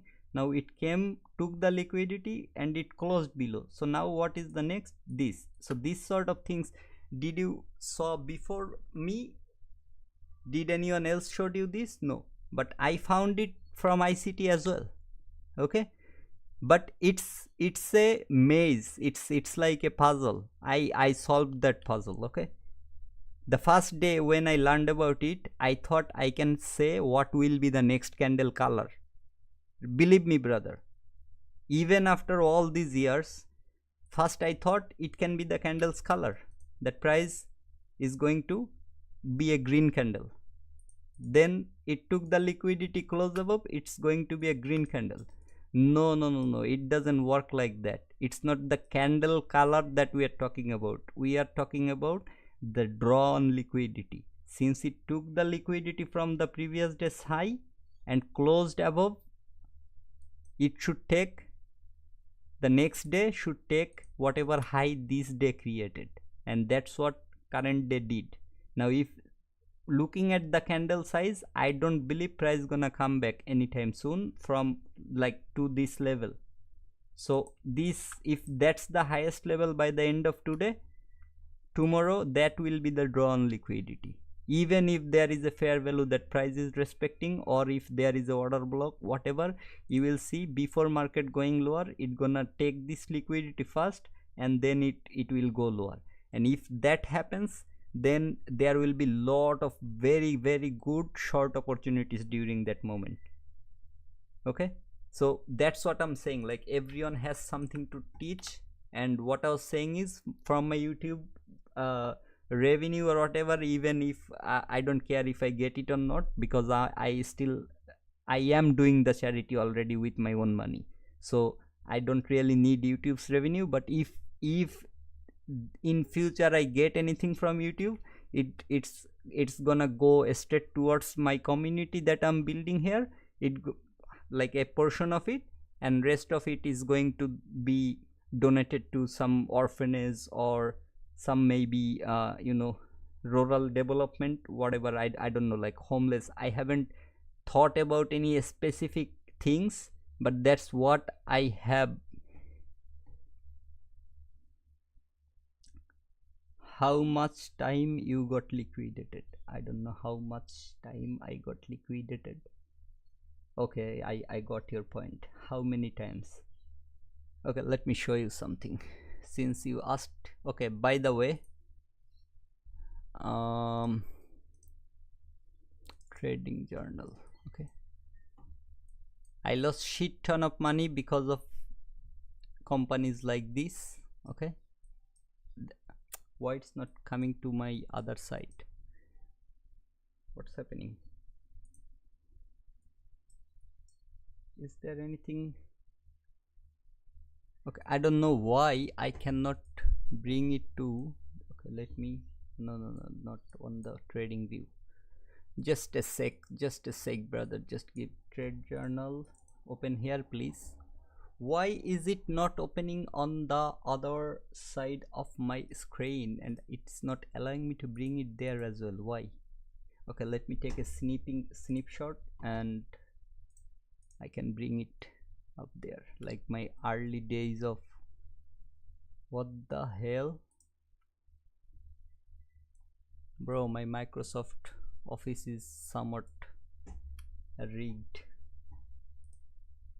Okay, I'm just showing you because that's I think, Steven, you asked me on the previous stream, like if I can show you some of my journal or something, if I'm not wrong, or maybe you have got hurt, brother. I'm still struggling with my emotions on. Okay, after taking a loss, this is okay. Since you are here from the beginning, I'm gonna help you solve that sheet as well. Okay, stay with me. I'm gonna help you solve that sheet.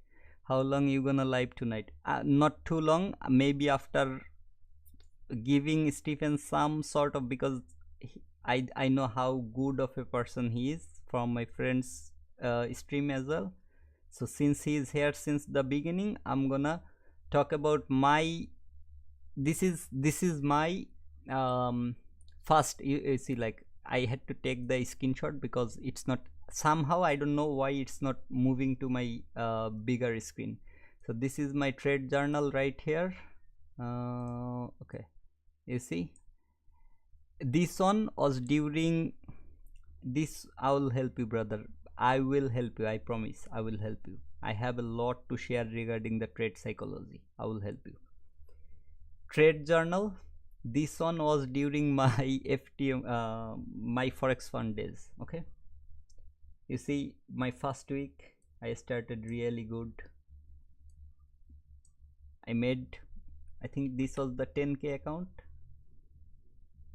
Yes, MFF 10k. So yes, that's here I had, like here MFF 10k. So with the 10k account, first week, very first week of the challenge, I made $1,276. Okay, then got funded from this area all the way to this. I made, since it's a 10k account, I risk only 1%. Okay, don't get me wrong, I risk only 1%. How much I make during that time, I used to target 1 to 3. Okay, no matter what, I used to target this, unless like whenever I'm in profit, I had a lot of areas to improve, right? That's why I was journaling, and that's why I started with a 10k account. I talked about this on my first as well, brother. I talked about it. And what I did, I was trading, you see, like Euro GBP, GBP, JPY, S&P. I never had to do a lot of market analysis. Okay, during that moment, all I was doing was drawing the liquidities that market did or took from the previous day, and then then I was waiting for my setup towards that liquidity level. Okay, it may be the buy side, it may be the sell side. Okay, that's what I was doing during these days. Now on this day, there is my XAU. Okay, you see, I wrote note, avoid XAU. Maybe let's see, like, okay, avoid XAU. I took some sort of, I think I missed a day or two here. I don't know, like I cannot remember, brother, it's a long ago. But whatever I have here, I was not good at trading gold. However, I was making profit from the forex, because XAU, I think it has a huge spread or something. Like whenever I tried to enter, I had to put the stop loss bit higher or something like that, because you see, like I have 122, I have lost similar losses. The reason is I already have some profit over there, so now my 1% increased to like 122 point something. Okay, by this time. Now broke the rule, entered without much analysis. Okay, this is how I used to journal before, but now I saw, like, after coming back to my journaling, I cannot remember most of the thing. That's why I started doing my what it calls, I started recording my videos, and I started journaling within my videos. Okay, like I save them as titles, what day or what happened during, like if I took a loss, I write like losing day or this amount, x amount of loss.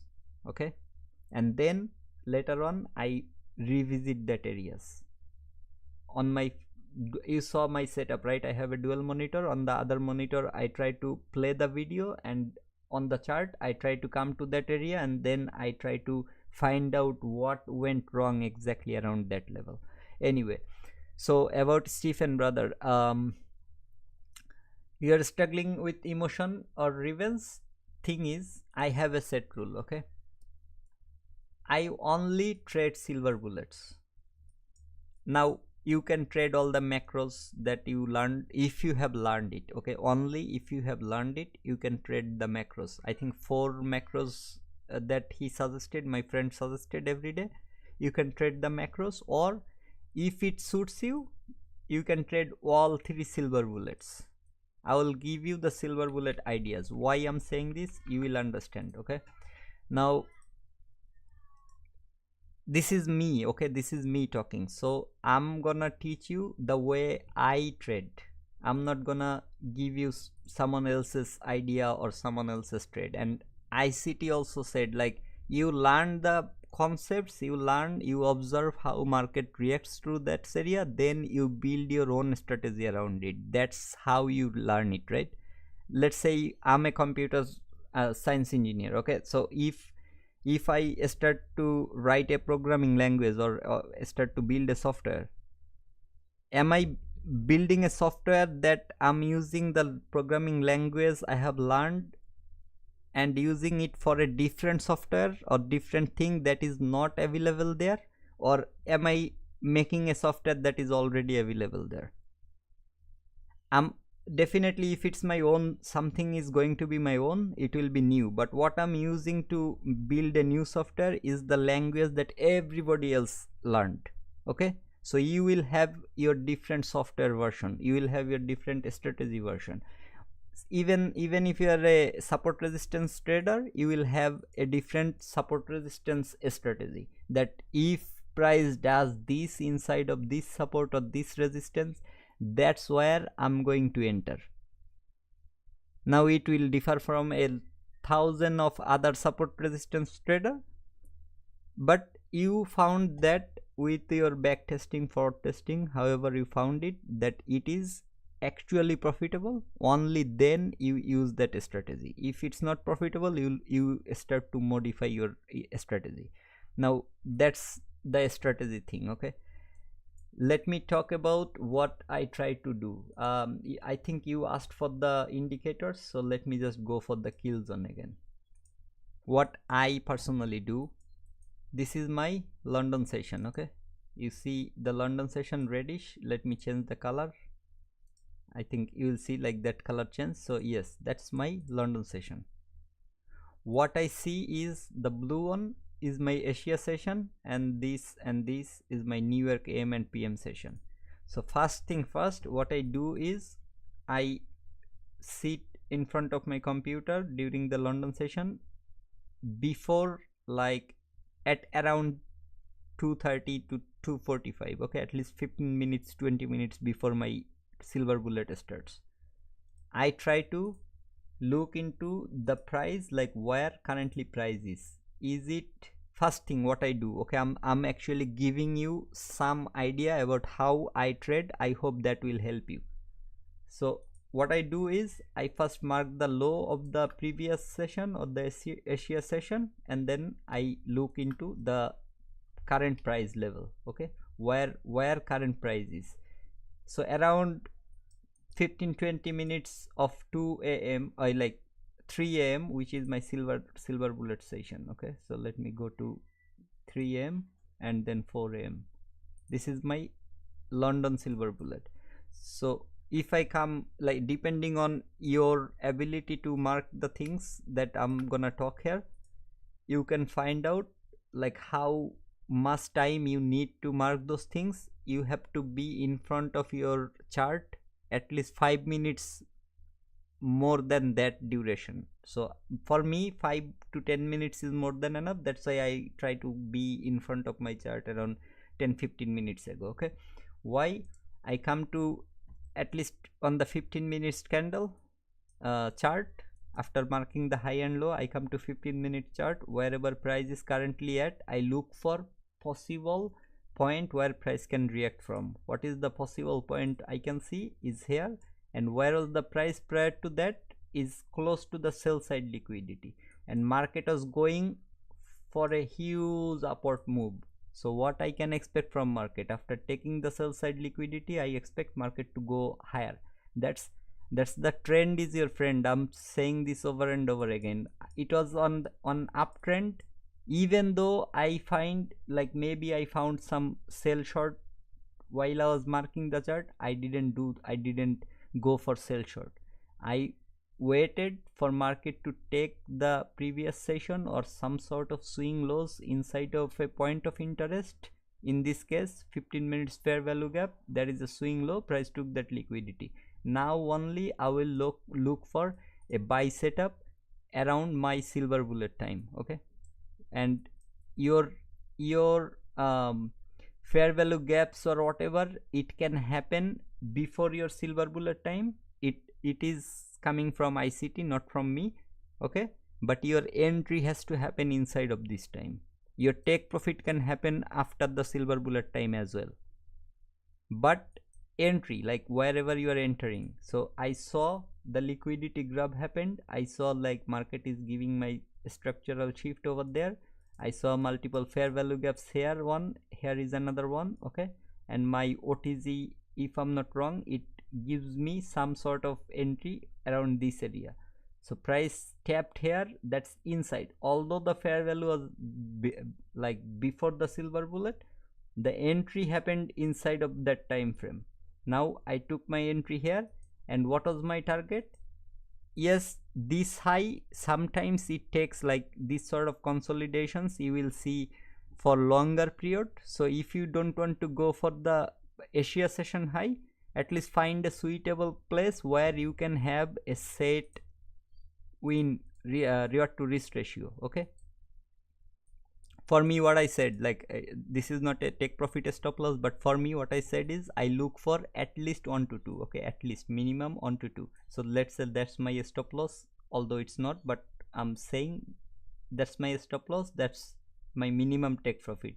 If I can find some equal highs around that level, it's good. If it's higher than my 1 to 2, I will target that. So I have some equals over there, and it looks very clean, like this area. Just look, it's just literally, I don't even need to target the exact highs over there. Okay, I have in between this level that can give me 1 to 3.2 with a extended stop loss.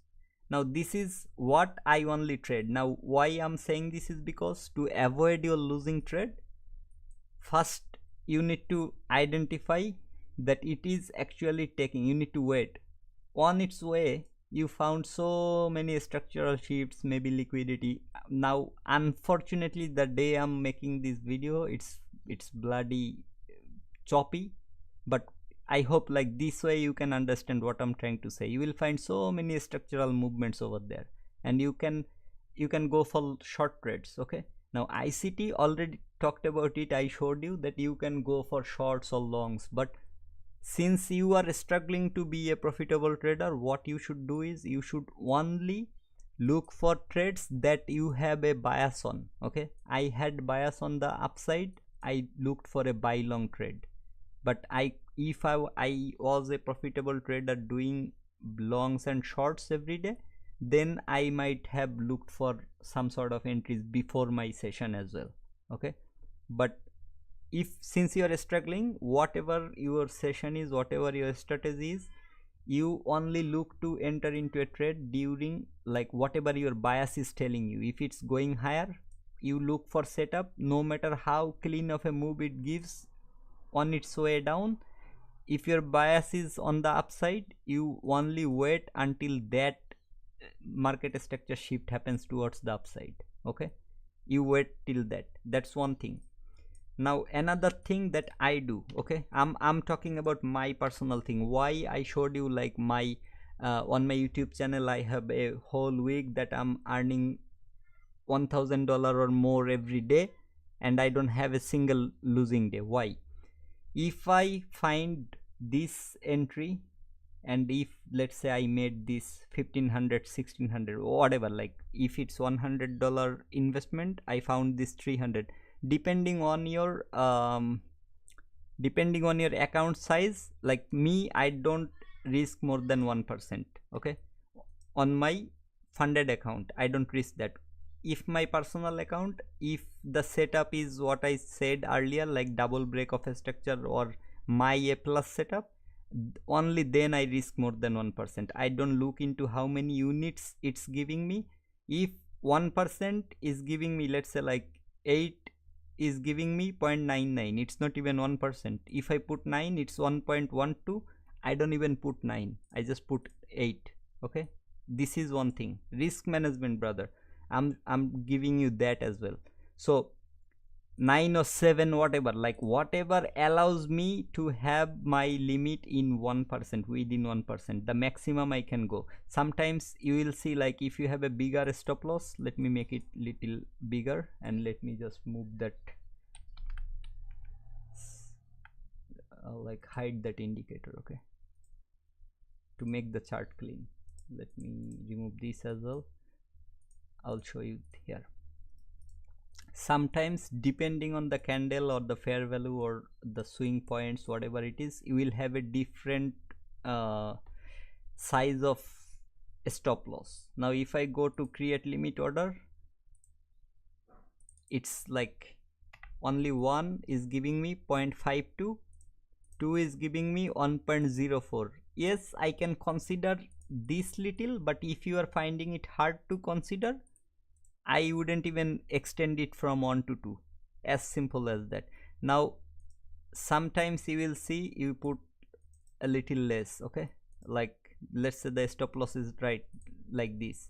Now 1 is 0.45, 2 is 0.89 or maybe 0.9, but whenever I'm going 3, it's over 1.34%. I don't even consider taking 3 lots, I consider taking 2. That's why you will see sometimes I have like a little above 1000, sometimes I have little less than 1000, and sometimes you will see I have 1300 profit as well. Why is that's my minimum that I target, 1 to 2, okay.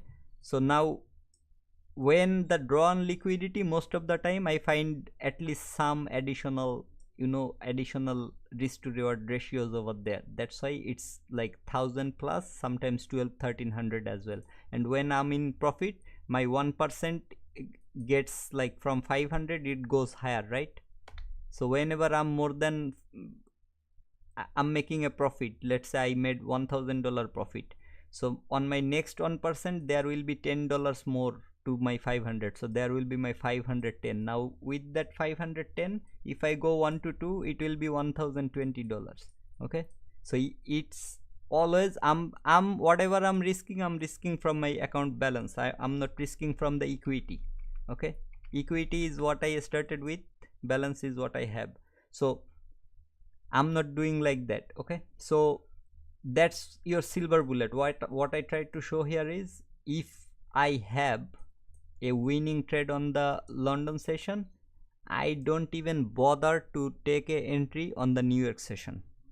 As simple as that, brother. Since I cannot trade the New York PM session, I trade London session, and which is midnight, and the New York AM session. Within these two sessions, if I have one profitable trade, I don't even look for a single entry for the day, no matter how good the market gives me the structure, okay. Now I have two different accounts, as I said on my previous video as well. I have a 50k and I bought another 50k, and it's maybe I could pass today, but I don't care, okay. I had work, I couldn't be in front of my computer. So this is the attitude you need to make, like you don't care what market does. You have got your share, you have got what you asked for. You asked for a $1000 profit, you asked for a $100 profit, whatever it is. That's one way that I'm saying, okay. So what I said is, have a risk to reward. I'm saying this, okay, don't get me wrong, you will see the difference. That's number one. Have a risk to reward. You backtest, you forward test, you set your risk to reward. It can be 1.04, okay. I don't mind about 1.04. It can be 1.4, it can be 1 to 2, okay. It can be even 1 to 3, 1 to 4, 1 to 5, whatever it is you are targeting. You have to backtest, forward test that it's actually working for you. If you go lower, it may increase your win rate. If you go higher, it may decrease your win rate. So you have to find that sweet spot. Before I used to target minimum 1 to 3. You will find my videos as well on my YouTube channel that I'm saying I don't go below 1 to 3. And then when I saw like lot of the time price is going like 2.8, 2.9, and then it's coming down and hitting my stop loss later on, that's when I started looking into more of the liquidity levels, more of the risk to reward ratios. But still the minimum requirement for me is now 1 to 2, because that's a very sweet thing that market targets. And if you are willing to test 1 to 2 risk to reward, try with that one. I'm telling you, like let's say the liquidity, this is your relative equals, but your 1 to 2 goes around like this level. You put your take profit around that level and wait to see what happens, okay. Because that's what it mostly, if your stop loss is set properly, don't get me wrong, like you are putting a stop loss, like let's say, where can I show it, okay, let's say you are entering here into a trade. So instead of putting your stop loss below this swing low, you are putting it below this swing low, or maybe 50% of this week, like this, and then you are targeting your 1 to 2 like this. It will be hard for you to win like that. you need to know where your stop loss should be. If you are entering into a trade here, you are expecting price will not take this liquidity. That's like ICT concept is all about liquidity. You are expecting price should not come and take this liquidity, and it should go for this sort of liquidities. Now see, like that exact 1 to 2 became 3.6. so you were actually targeting 3.6, and what happened is price gave you your 1 to 2 or even 1 to 3, but just because your stop loss was on the wrong place, your price went there, it came lower, maybe it hit your stop loss as well, because it already took its liquidity. Now let's see where my 1 to 2 goes. 1 to 2 goes just this move. I don't even need to go for the liquidity. And what I said, if there is a relative equal above my 1 to 2, target that. That is your relative equal. There is your relative equal like that as well. So target this.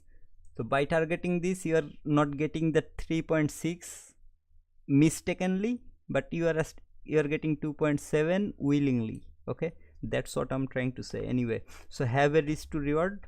Try it. I'm telling you, try it. Risk to reward. Then have a set risk management, like how much you are willing to lose on your one trade, and no matter what, you should not cross that limit unless you see your result. That's number 2. Number 3, if you have a winning trade, try to close the day as a winner. Finish your day as a winner. Now let's say if you have a losing trade. So I don't know how you trade, brother. If you can relate yourself, you will get my point. So I trade, I'm saying over and over again, only the silver bullet. So what I do, I look for the liquidity, drawn liquidity, mark the point of interest, enter into a trade according to the direction. Okay, wherever market, if the bias is high, I only look for buy longs. Until I get a buy long, I wait. Simple as that. Now when, let's say you hit one losing trade, okay, the next trade you want to enter, you want to wait until your next session starts. What do I mean by that? I trade the silver bullets. When can I get my silver bullet? Midnight 3 a.m. to 4 a.m. or morning 10 a.m. to 11 a.m. or afternoon 2 p.m. to 3 p.m. okay, if I'm not wrong, I'm saying it correctly. Yeah, so 2 p.m. to 3 p.m. So from 10 a.m. to 11 a.m. if I hit a loss, I wait until that 2 p.m. to 3 p.m. time happens, and it gives me the setup. That's one thing. I hope you are getting my point. Okay, 3 p.m. I wait until that long. In between, no matter what happens, I don't take a trade. Now if you're trading macro, you will have another setup. Like let's say you took a loss at 9:52 10:10 macro. Okay, you took a loss between this time frame, you wait until it's 10:50 to 11:10. okay, you wait all this time. Yes, you, by waiting, what I mean, maybe grab a cup of tea, or maybe if you are a smoker, go outside, have a cigarette, or whatever you want to do. You can do that for a short period of time, or maybe just walk around your room, come back, sit and watch what price is doing, where is reacting from. Even though you have a set strategy, you know everything, you watch. You see my friend T2, if he's still here, I don't know, what he's doing, he's showing you price action every day, right?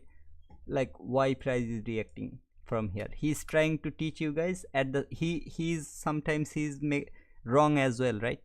But if he's wrong, he will find another thing that made him wrong.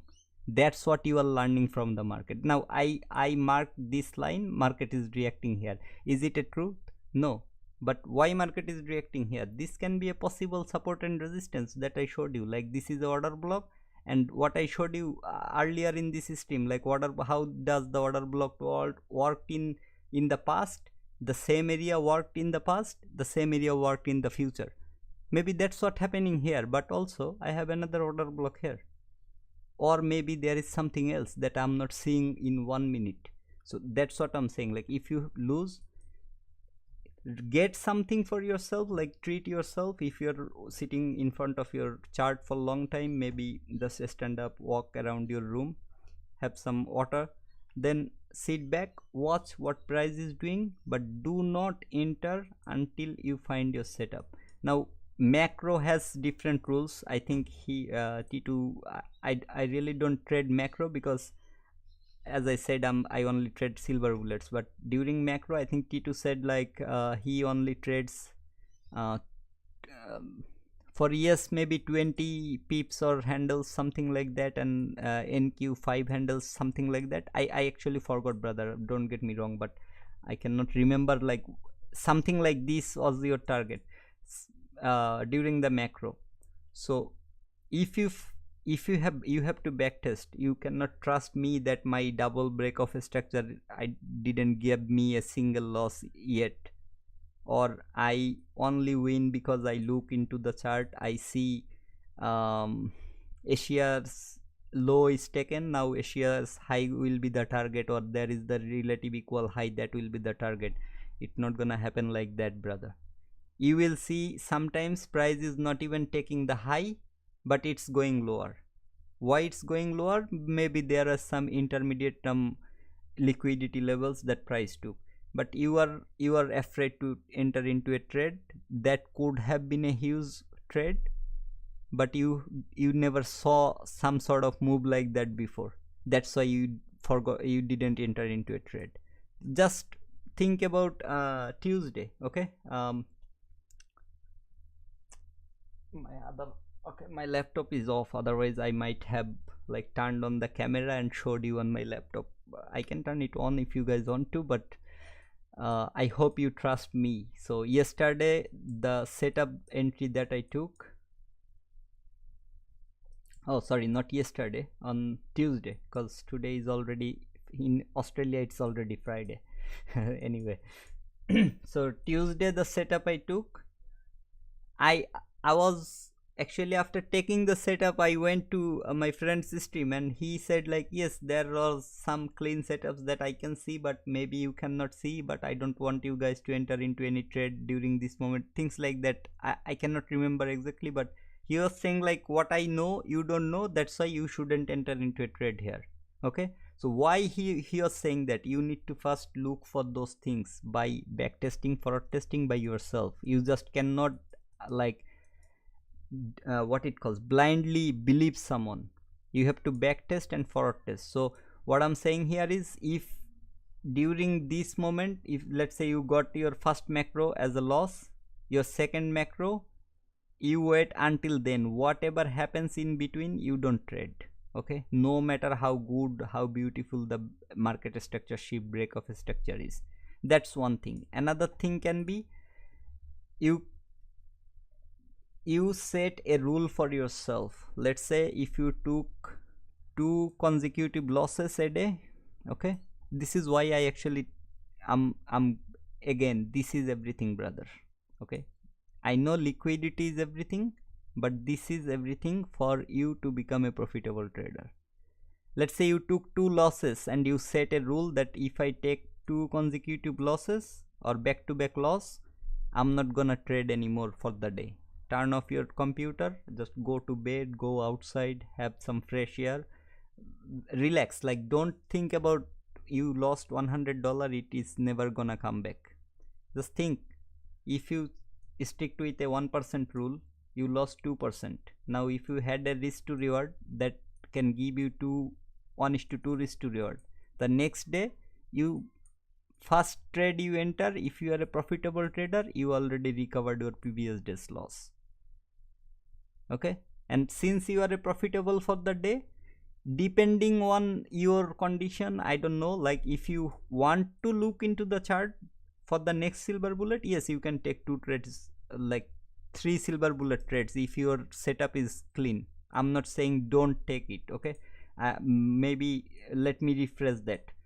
So if you win on this silver bullet time, you only look for a entry if the setup is clean to you. Let me rephrase. Okay, let's say you have a like clean move that price gonna go up, you will take the entry. If you have any sort of confusion, I don't think you should be risking your profit here. Whatever you made during this time, you shouldn't be risking here.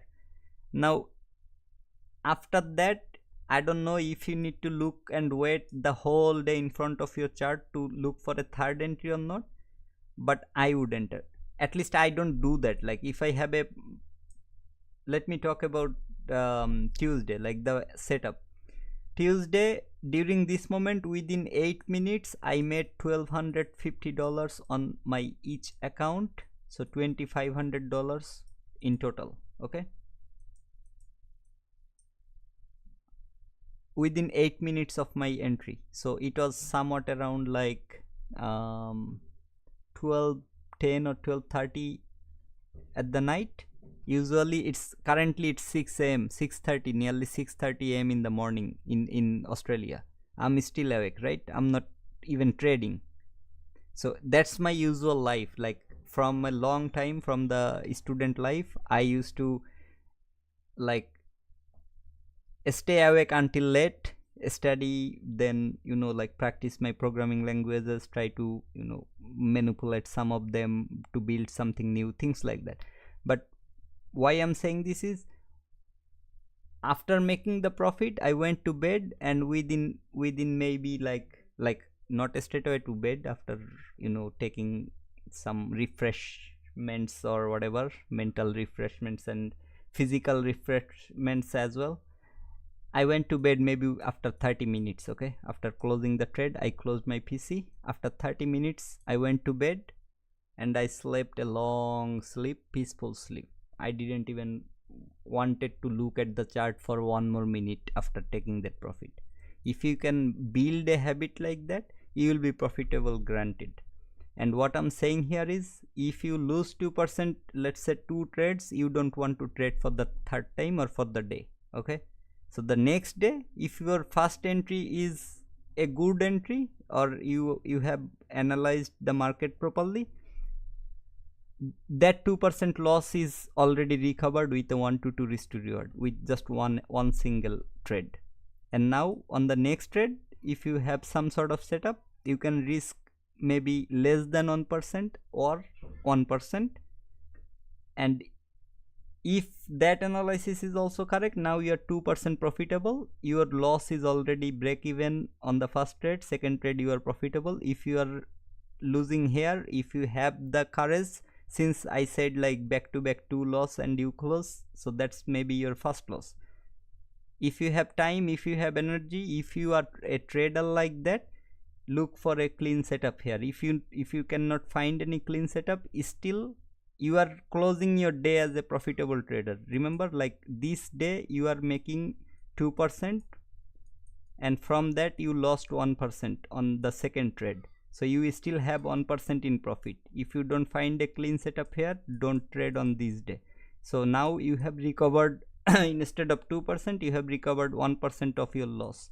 So the next day, the first trade, you try to take little bit carefully or seriously, like do the analysis properly, take the trade.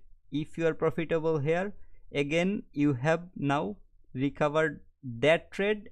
You had 1% profit on the previous day, now we have 2% more, so in 3 days you have now 3% profit, that you can like plus minus, it will be overall a profitable trade. I don't know if it's working or not. I'm talking for long time, and after looking at the clock, I'm now feeling dizzy right now. Okay, hi brother, which ICT video do you recommend for liquidity topic you mentioned on daily candles? Oh brother, now you put me into a very big problem. Let me see drawn liquidity, if I can find it or not. Where is it? Okay, here. So you have to look, brother, because I have watched every single video. I cannot mention from where I find it, but let me see if I can find drawn liquidity videos or not.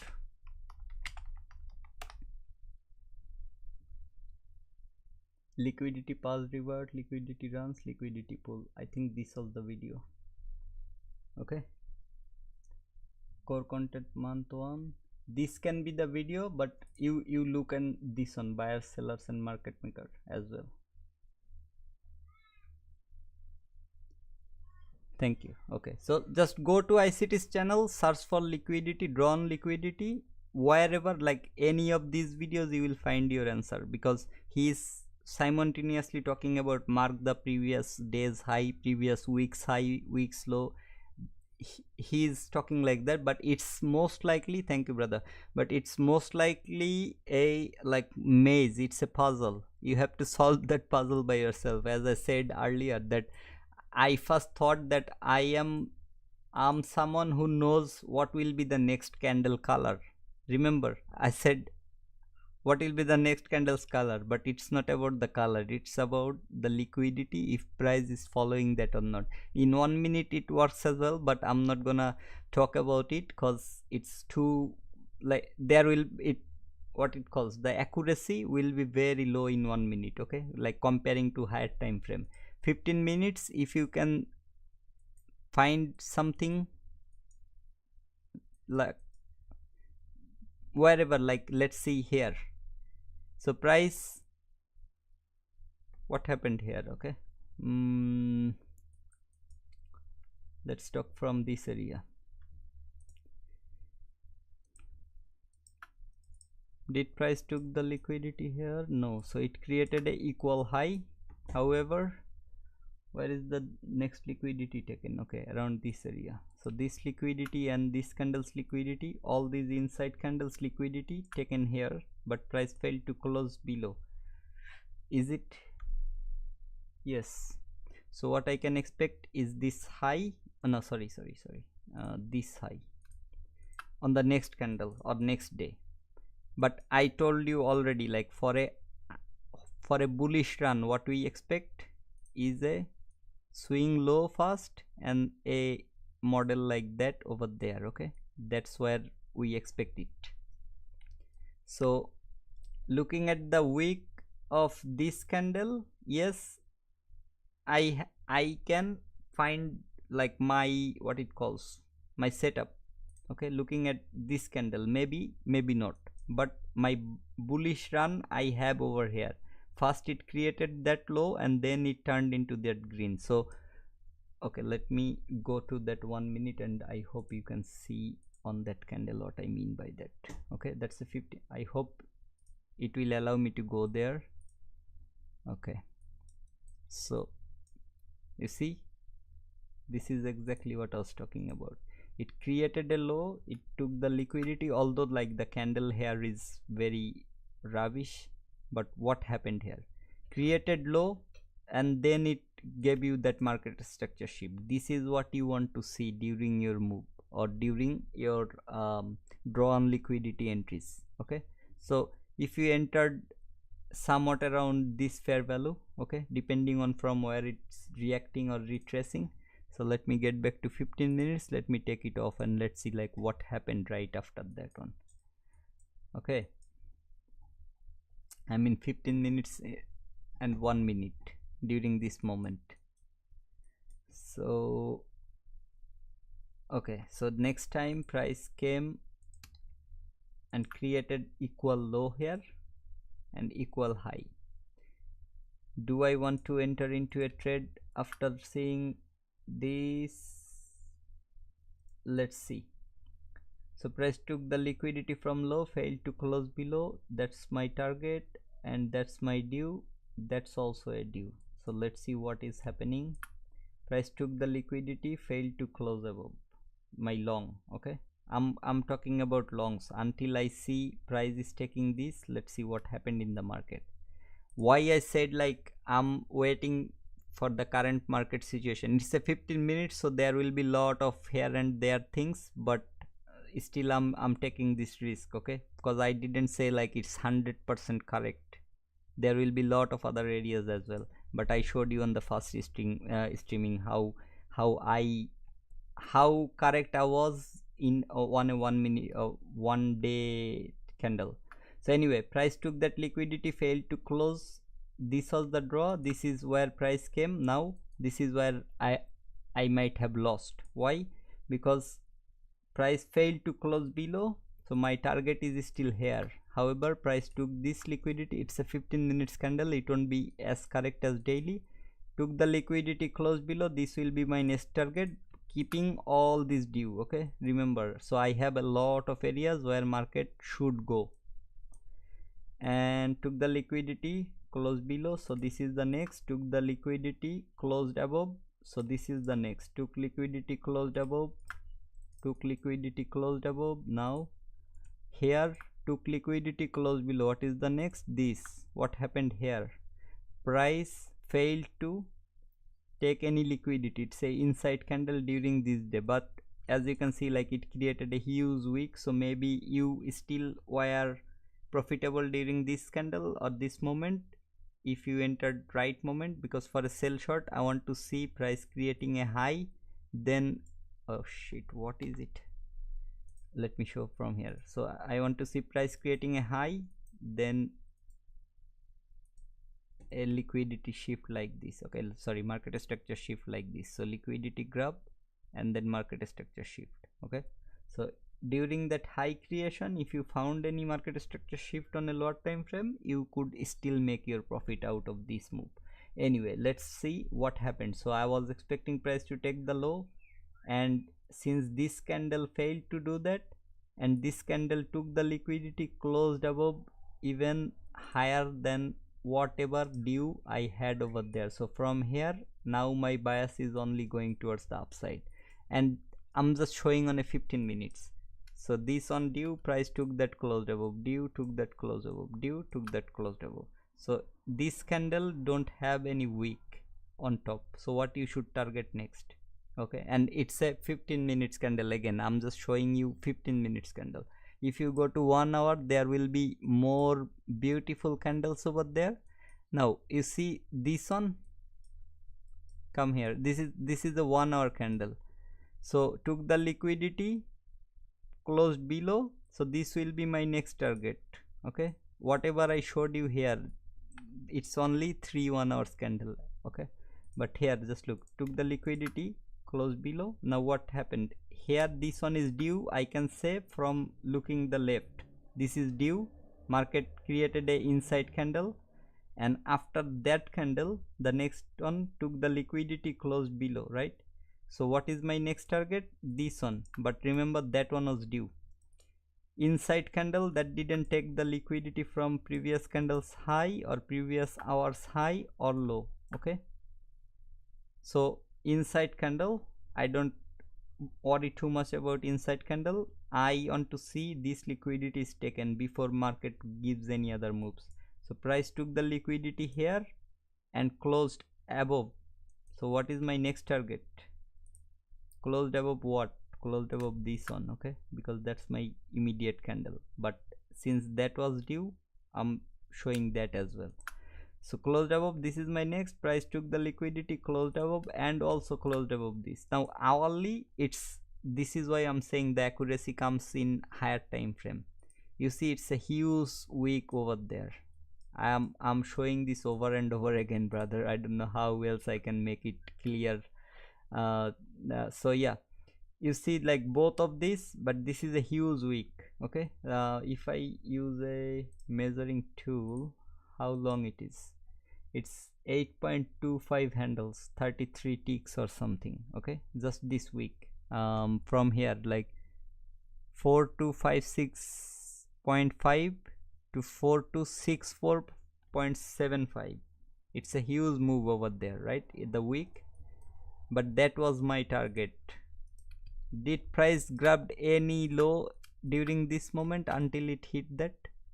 Just look how beautifully it worked. And all the inside candles, what it did, it closed above, it closed above, and then what happened here? Closed above. What happened here? So here I had the target for buy side, price took the buy side, failed to close. So what I was expecting next? To take this. Did that happen here? If not, on the next candle, did that happen here? Yes. And this high, did it take this high? No. So if you are entering into a trade when this high was forming, you are not stopped out by any mean during this moment. So all you had to do is you had to see this drawdown or pullback or retracement, and eventually you got your take profit hit. As simple as that. So I hope you got my point, and you need to look into your like you need to understand it by yourself as well. You need to look into the chart and you need to back test, forward test it by yourself. I am streaming for very long time right now, like it's been nearly maybe more than 4 hours. I don't know, like it says 4 hours ago I started the stream, but I don't know exactly how long it is. So brother, it's early in the morning, it's 7 o'clock. Oh my god, we'll explore more. Thanks a lot, brother. You exactly, you explore what you do. Okay, let me, before I go, let me give you this as well. So what you do is, if you have the reply mode, okay, if you have the reply mode, you go like this. So you, let me tell you one more time, if you are looking for a long entry, the thing you want to see, doesn't matter market is going up straight like from the beginning or what, but all you want to see is market opening at the same level. Okay, so if you have a what it calls, if you have replay mode, you can go to a certain level and just mark the high and look like what you are expecting. If you're expecting from here, you can see like I'm clearly expecting a liquidity of this high should be taken next. This is a hourly candle. Okay, so if I trade in 1 minute marking the hourly, it will be a huge range. Don't worry about the opening price, but what you want to mark is the high as your buy side liquidity, and like if you can find any equals over there, you can look for that as well. But at least for this specific moment, the high and the opening price of next candle. Why I'm marking this? Because price closed here, I'm expecting the next candle should open at least from this line. So from this area, what you want to see is market, it can like create something like this and then it can go higher. Okay, until that 1 hour, the new candles 1 hour is finished, you want to first find a clean low. Okay, it's better if the low happens before taking the buy side. Usually like during a, if there is a long week, you will find it very helpful if there is long weeks with your bias. Okay, so why I'm saying this is, if it happens before your before the buy side liquidity is taken, let's say price can go close to that, creating maybe equal highs or something, it's even better for you.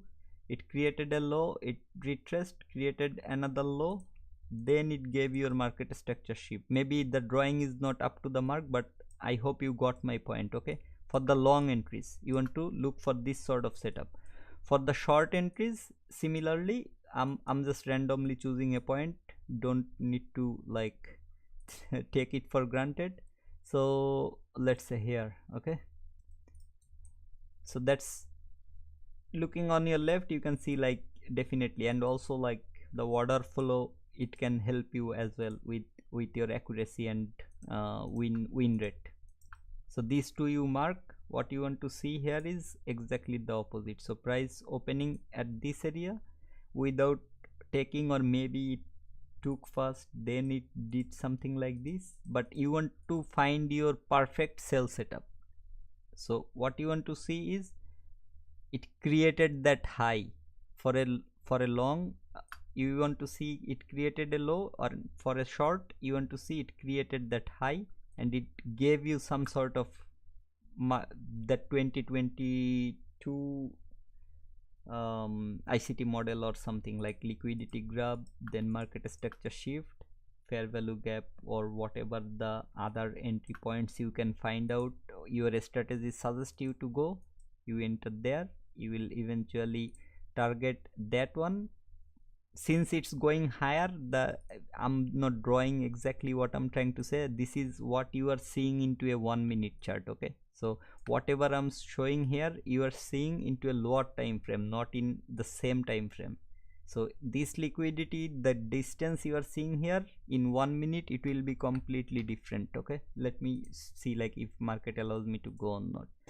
So now you can see like it became a range, and if I want to see a high, I will see prices going somewhat around this area. So that high, you see, like what I'm saying here is, now if you could find a setup around this area, your range was getting longer over there. I don't know if it was a good example or not, but that's how you want to see it. Okay, so let's say you found your setup here. I don't know, but I'm just saying. Okay, let's say you found your setup here.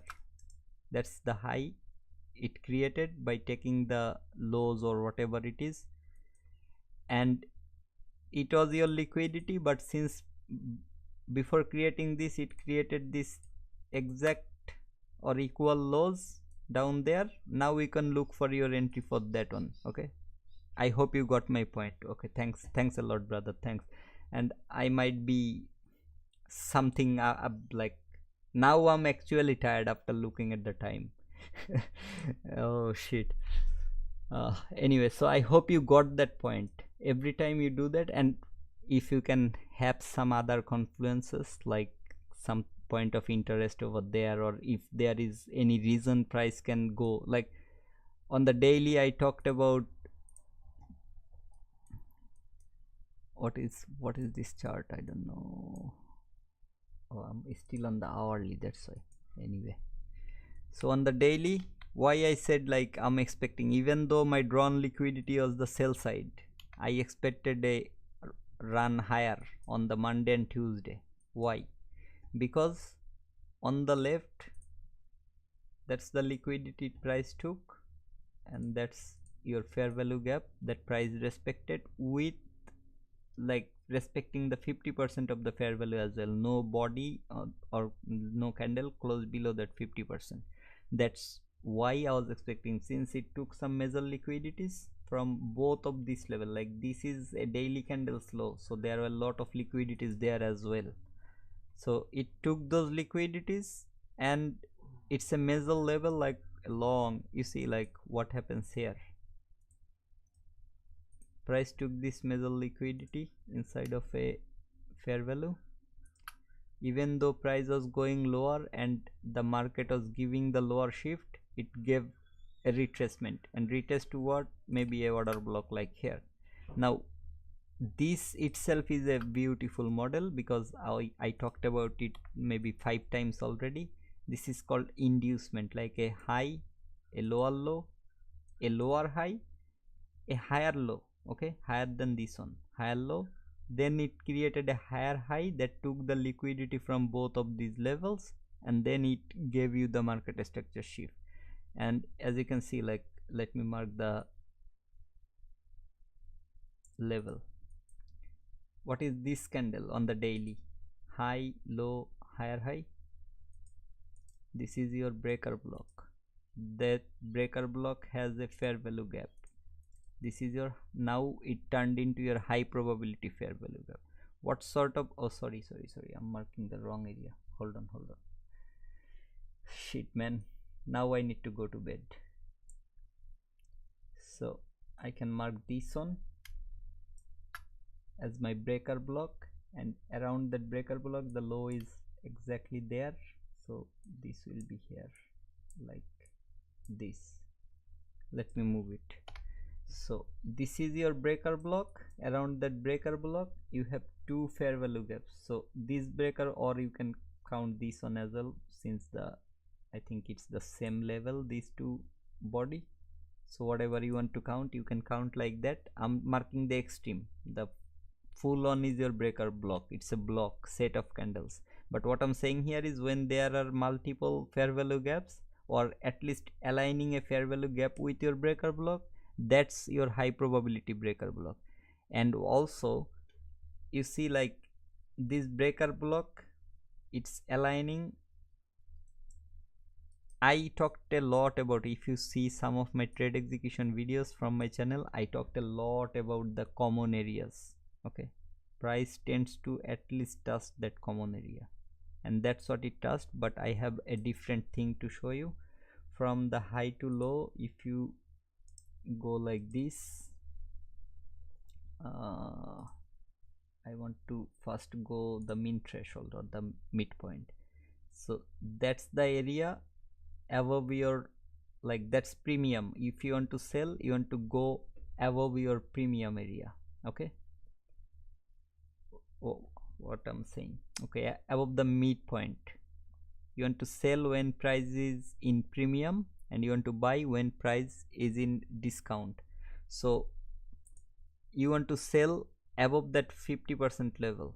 Now this is a break of structure, right? From swing high, swing low, swing high. So that's my swing high, new swing high. And let's go from where price is retracing from. So let me just mark the OTE. It's somewhat aligning. I'm not say like it's 100% working here, but you will see like how it's reacting in this area. But what I'm saying here is, if it's your OTE, I would probably wait for my OTE or OTZ, optimal trade zone or something. This one and the fair value above that area, that's what I was saying during my first like few hours of stream. This breakaway gap, I'm thinking price gonna take this liquidity and retest maybe this fair value gaps high or this breakaway gap. That's like market move, the strength, everything. That's what I can see from the market. I cannot see it's coming down from this fair value. Okay, it's already like, look at the candle. It's like straight towards the sky. It's looking straight towards the sky. Okay, and I'm not expecting it gonna go up and take these liquidities. Since it did some sort of inducement here, it took liquidity, gave the structure shift, it provided the liquidity, but there are other areas as well. That's why I'm not expecting it to go for the high right now, but I'm not expecting it to maybe respect this order block or this order block. I'm not expecting that either. Why? Because of the move. Now lot of things can happen, war moment, lots of events. This month is very disturbing and distracting, because I think it's November, right? So November, December, January, there will be a new contract. So midpoint, I think it's like the current contract's midpoint or so. So there will be lot of things during this sort of time.